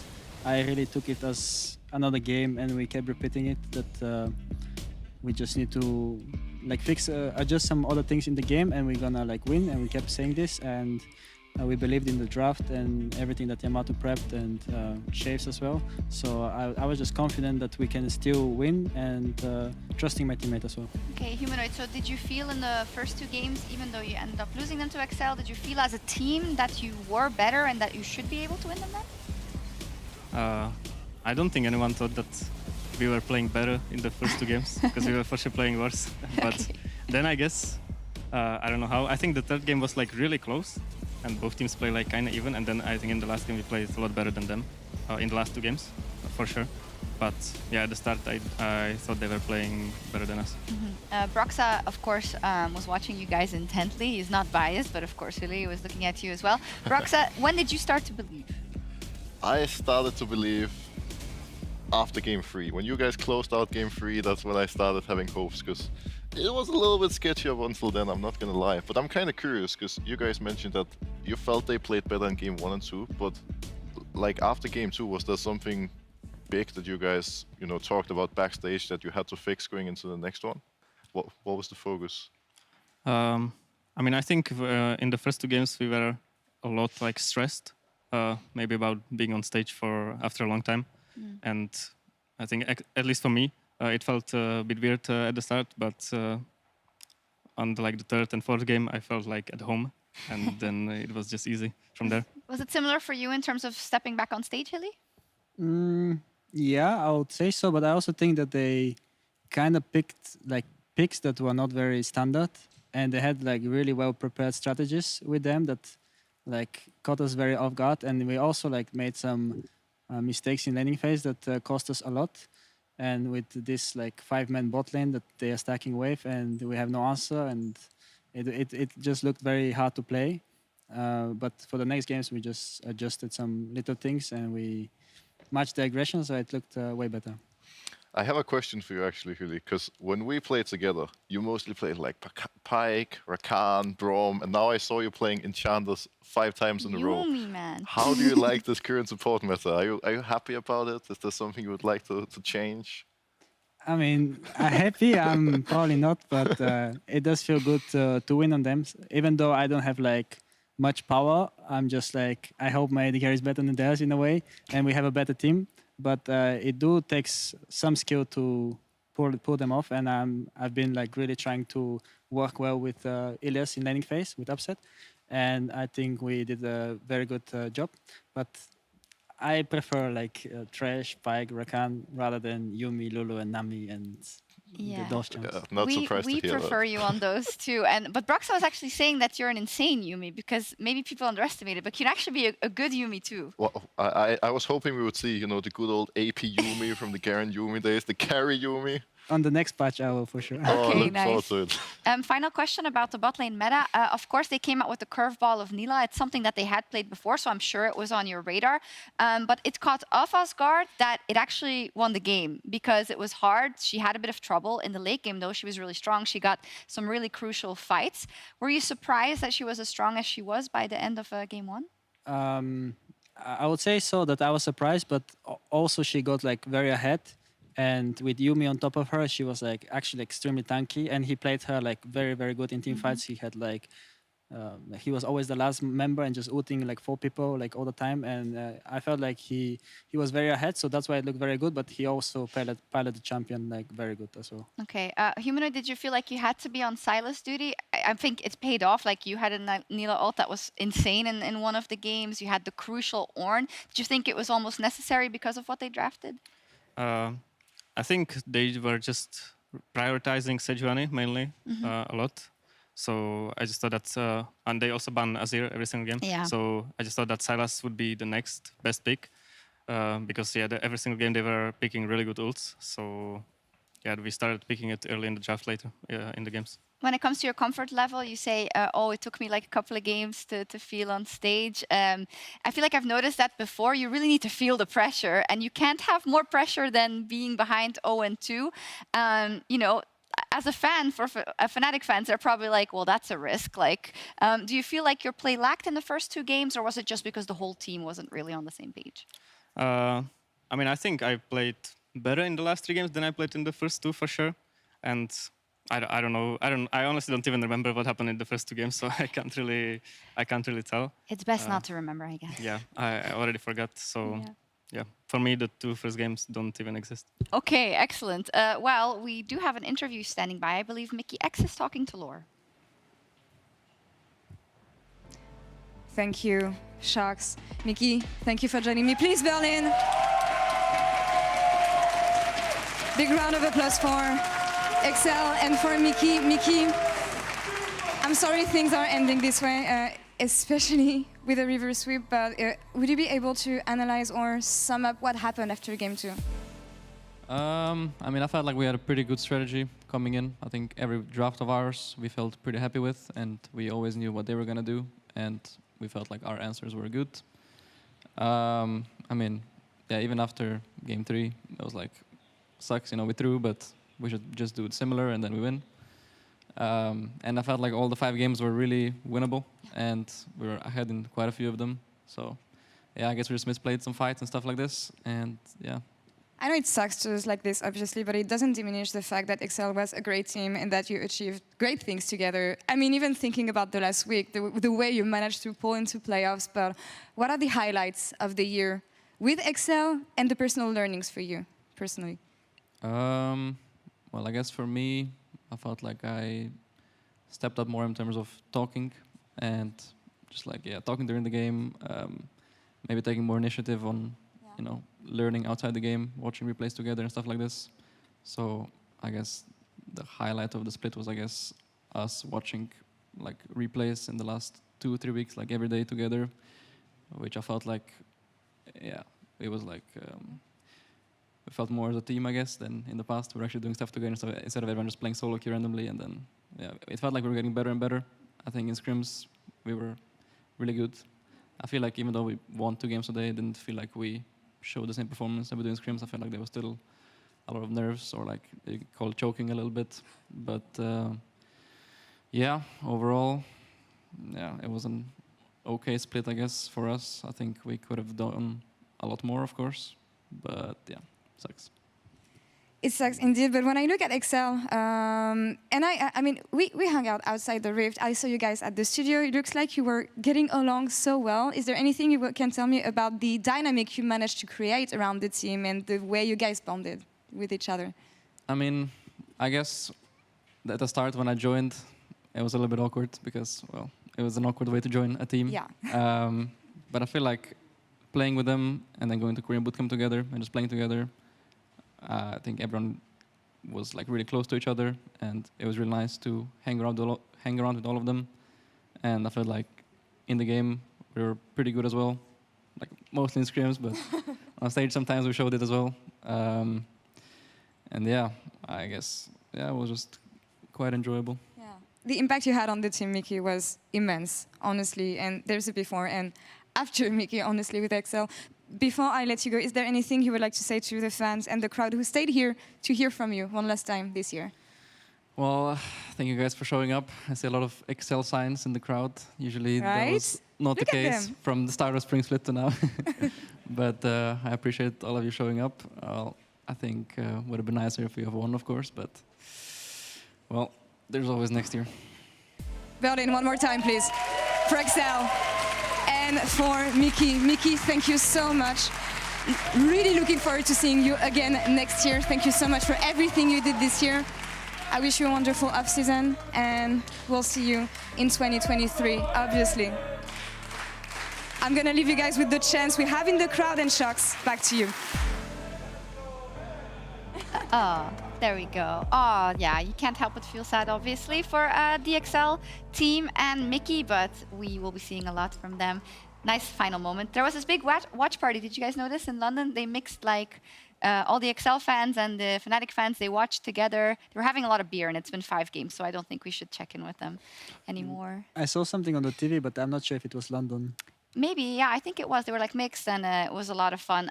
We have to crown our Kia player of the series, Razork with 78% of the votes. I mean, Hilly, he clutched it, right, in a lot of important moments. Yeah, even the last game, he was saying, like, I'm going to 1v9. He was extremely confident, and he was just flashing forward, like, missing the target sometimes, but still, like, there was a lot of confidence in this boy. And I feel like he really... I mean, everyone played a really good game, but I feel like him last game, he was like extremely pumped and hyped, and I really liked it. Yeah, you agree, Humanoid? Yeah, I think he also stepped it up like later on in the series as well. And yeah, the later it went, the more he was saying like, I'm gonna 1v9 guys before the game, and then he did. Oh, that's great to see. Those Fnatic junglers, Broxa, they're a different breed. Let's take a look at the bracket now for Fnatic. You might think, oh yay, they did so well. Are they going to Malmo? No, not yet. In fact, now you guys are playing Misfits for a spot at Worlds, a spot at going to Malmo. Humanoid, first thoughts about that best of 5 after the heroic effort you had today? I mean, I think my impression would be that they should be easier than XL. I would say that XL is a better team than Misfits, but I might be surprised. So yeah, but I think we should be favorite coming into that match. Really? Yeah, I'm not sure about strength or anything, but I feel like if we come up prepared and like we know how they play, if we like improve on those games that we just lost and fix the draft a bit, I think we can for sure take them down and make sure that we didn't eliminate XL for nothing and go towards. Yeah, that's a great point. When it comes to the lower bracket, you've done a couple of crazy gauntlet runs in your time, so it would mean you'd have to beat Misfits, then you'd have to beat the Mad Lions, and then you'd have to beat the loser of G2 versus Rogue. Do you have it in you, Hilly? I mean, I'm just looking to Misfits right now, but I'm sure we can beat any team right now, and yeah, we just need to prepare well. Mm-hmm. Broxa, what are your thoughts after our first weekend of playoffs and how the bracket stands?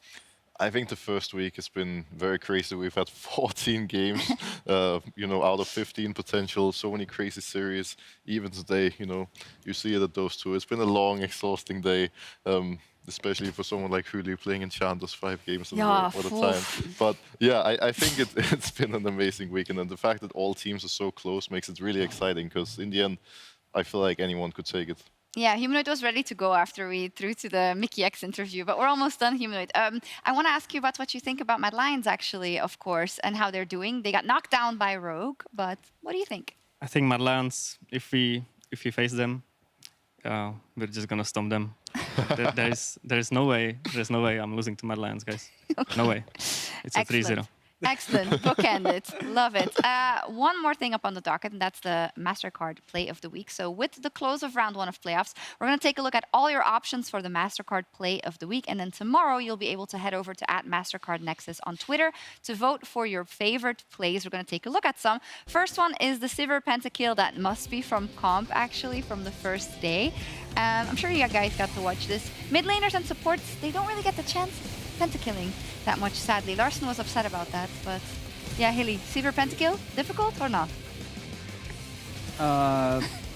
Probably not that much, honestly, but yeah, I guess Zeri Pentakill is very common as well. I feel like this Zeri Sivir can take Pentakill any team fight, so you just need to watch out. Still very impressive though, Comp. It was the second one on Sivir actually of Summer, so he has the moves. Oh, it looks so great. Shout out to Trimby and the Yumi, by the way. Yeah. You know, don't say Yumi's useless. Well, she's definitely not useless. She's actually the opposite. But also up for contention, we've got Capsis Shurima Shuffle. I wonder which one. I'm guessing it's going to be the Dragon one. Yep. I mean, Broxa, you saw a couple of those, I'm sure, in your time. Yeah, Caps had a lot of big plays in their series versus Misfits, and this one was one of his biggest plays of the series for sure. Like massive Azir play coming in just a moment. Soon. Oh, Very soon. wait for it. There it is. Boom. Ooh, oh, it looks so nice when it happens. Are you jealous, Humanoid? Everyone gets to play Azir, but not you. Yeah, I'm kind of jealous. I want to play him too. Yeah, screw it. There we go. Wonderful by Caps. He's definitely on form. On any champion, really. Not really on Azir. Next up, oh, that's it. There's only 2. Wow. Oh, that must mean that today Fnatic didn't do anything well. In any case, be sure to follow at MasterCard Nexus to catch the vote. When it drops, you have one of 2 choices. I don't know. I know what's the better play for sure. Yeah, I think we all know what. One is from the mid laner, one is from the AD carry. So that tells the mid laner is for sure all you need to know. Hey, we had a big discussion yesterday where Broxa and Goldberg, I believe, said that support was the easiest role in the game right now, Hildesang. Do you agree? Well, you did play Yuumi and stuff today, so. I mean, for sure it's the easiest role, but I think to play it well, it takes a lot of like skill, and you can make a lot of difference if you're the better support. So yeah, it is the easiest role, but I think if you play it like really good and you put a lot of effort in it, you can make a lot of impact in the game. Yeah. And make it look like you just enemy has no answer because you're like everywhere, because you're kind of like second jungler. Yeah. But right now, as Yuumi, Nami, and Lulu is in the meta, I can see that this is fact. But yeah, when there's like a lot of more skilled champions, I wouldn't say so. Targamas said yesterday, though, he said you can like, there's a difference between a good Lulu and a bad Lulu because of what you say, right? If you die a lot, if you get caught out of position when you're trying to make it work. Also, I think Nami is really underrated. Okay, I play Nami, but it's really difficult. Like the bubbles, the positioning, you're squishy. I mean, I think you did great today. For sure. I think I was getting Sejuani ulted like maybe 20 times in this series, and I died half of them, so I can say for sure that it's not easy. There we go, all for our support. So let's take a PGL selfie now that we have Hilly here for like probably the first time and the only time ever. I think in UAO, it was the... In Unicorns of Love, ages ago. So here we go. Awesome. So that is all from us here at the LEC for this weekend. 14 games. I hope you guys feel spoiled, and I hope we have the same next week. So next week, Friday, these guys facing off against Misfits for a spot at Worlds in the LCS. Let me cheat. I believe it's Evil Geniuses. Yes, EG versus Cloud9 for a spot at Worlds as well. Good night, and we'll see you next week, guys.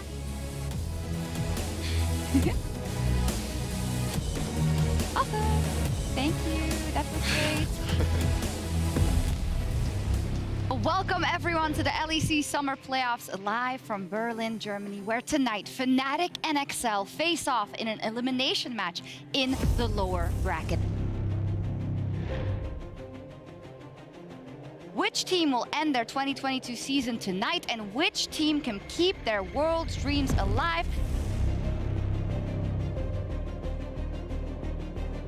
This single best of 5 is all these teams have. There will be no second chances. Wonder now pots a stopwatch of its own, but Nukeduck will fall. Bin will be next on the menu, and it's up to Patrick and Marcoon alongside Mickey to do it all. Patrick! Oh, that was gorgeous! XL, they can see the win in their eyes, and they will take it from Fnatic. Can Fnatic find a response in Game 2? We'll find out. 3,000 on it now, Glacial Prison going out, it's smited, it's secured, Infernal Soul to XL, and you have to feel that Patrick will just burn through Fnatic. XL one step away from the furthest they've ever been in playoffs. Game 3, 2-0 already for XL. The cannon minion going to be cleaned out. Wonder trying to step forward, but Patrick's doing exactly the same. The knockback. Oh, Wonder! Wonder! Wonder! But Fnatic keep the series alive. Let's see what happens if we get a Game 5, or if this is it and Fnatic goes home and XL books their ticket to the next phase of the playoffs. Wonder going in, just wants to stun, just wants to get onto that backline. The AD carry's still alive though, and Patrick trying to dive onto Upset. The Apotheosis will pull it too. Upset able to get the stun out though, and that's enough. Wonder stuns up Patrick, and Fnatic stun XL as they continue the reverse sweep. It's only one game left. Fnatic or XL, one of these teams is going home, and one of these teams is going against Misfits next week for the last spot at Worlds. Here we go. Call of the Forge got available. Glacial Prison just short. They're looking for Wonder. They know that Hallowed Mist is down. Keeper's Verdict hits Finn. No Call of the Forge God now as they look. Razzle dives onto Patrick, but Patrick's still able to get out alive, and Razzle being chased off towards the top side. Wonder going in as well with the needle work. Humanoid diving forward. They want to get on this Civet, and they have done exactly that. Fnatic are still in the LEC playoffs.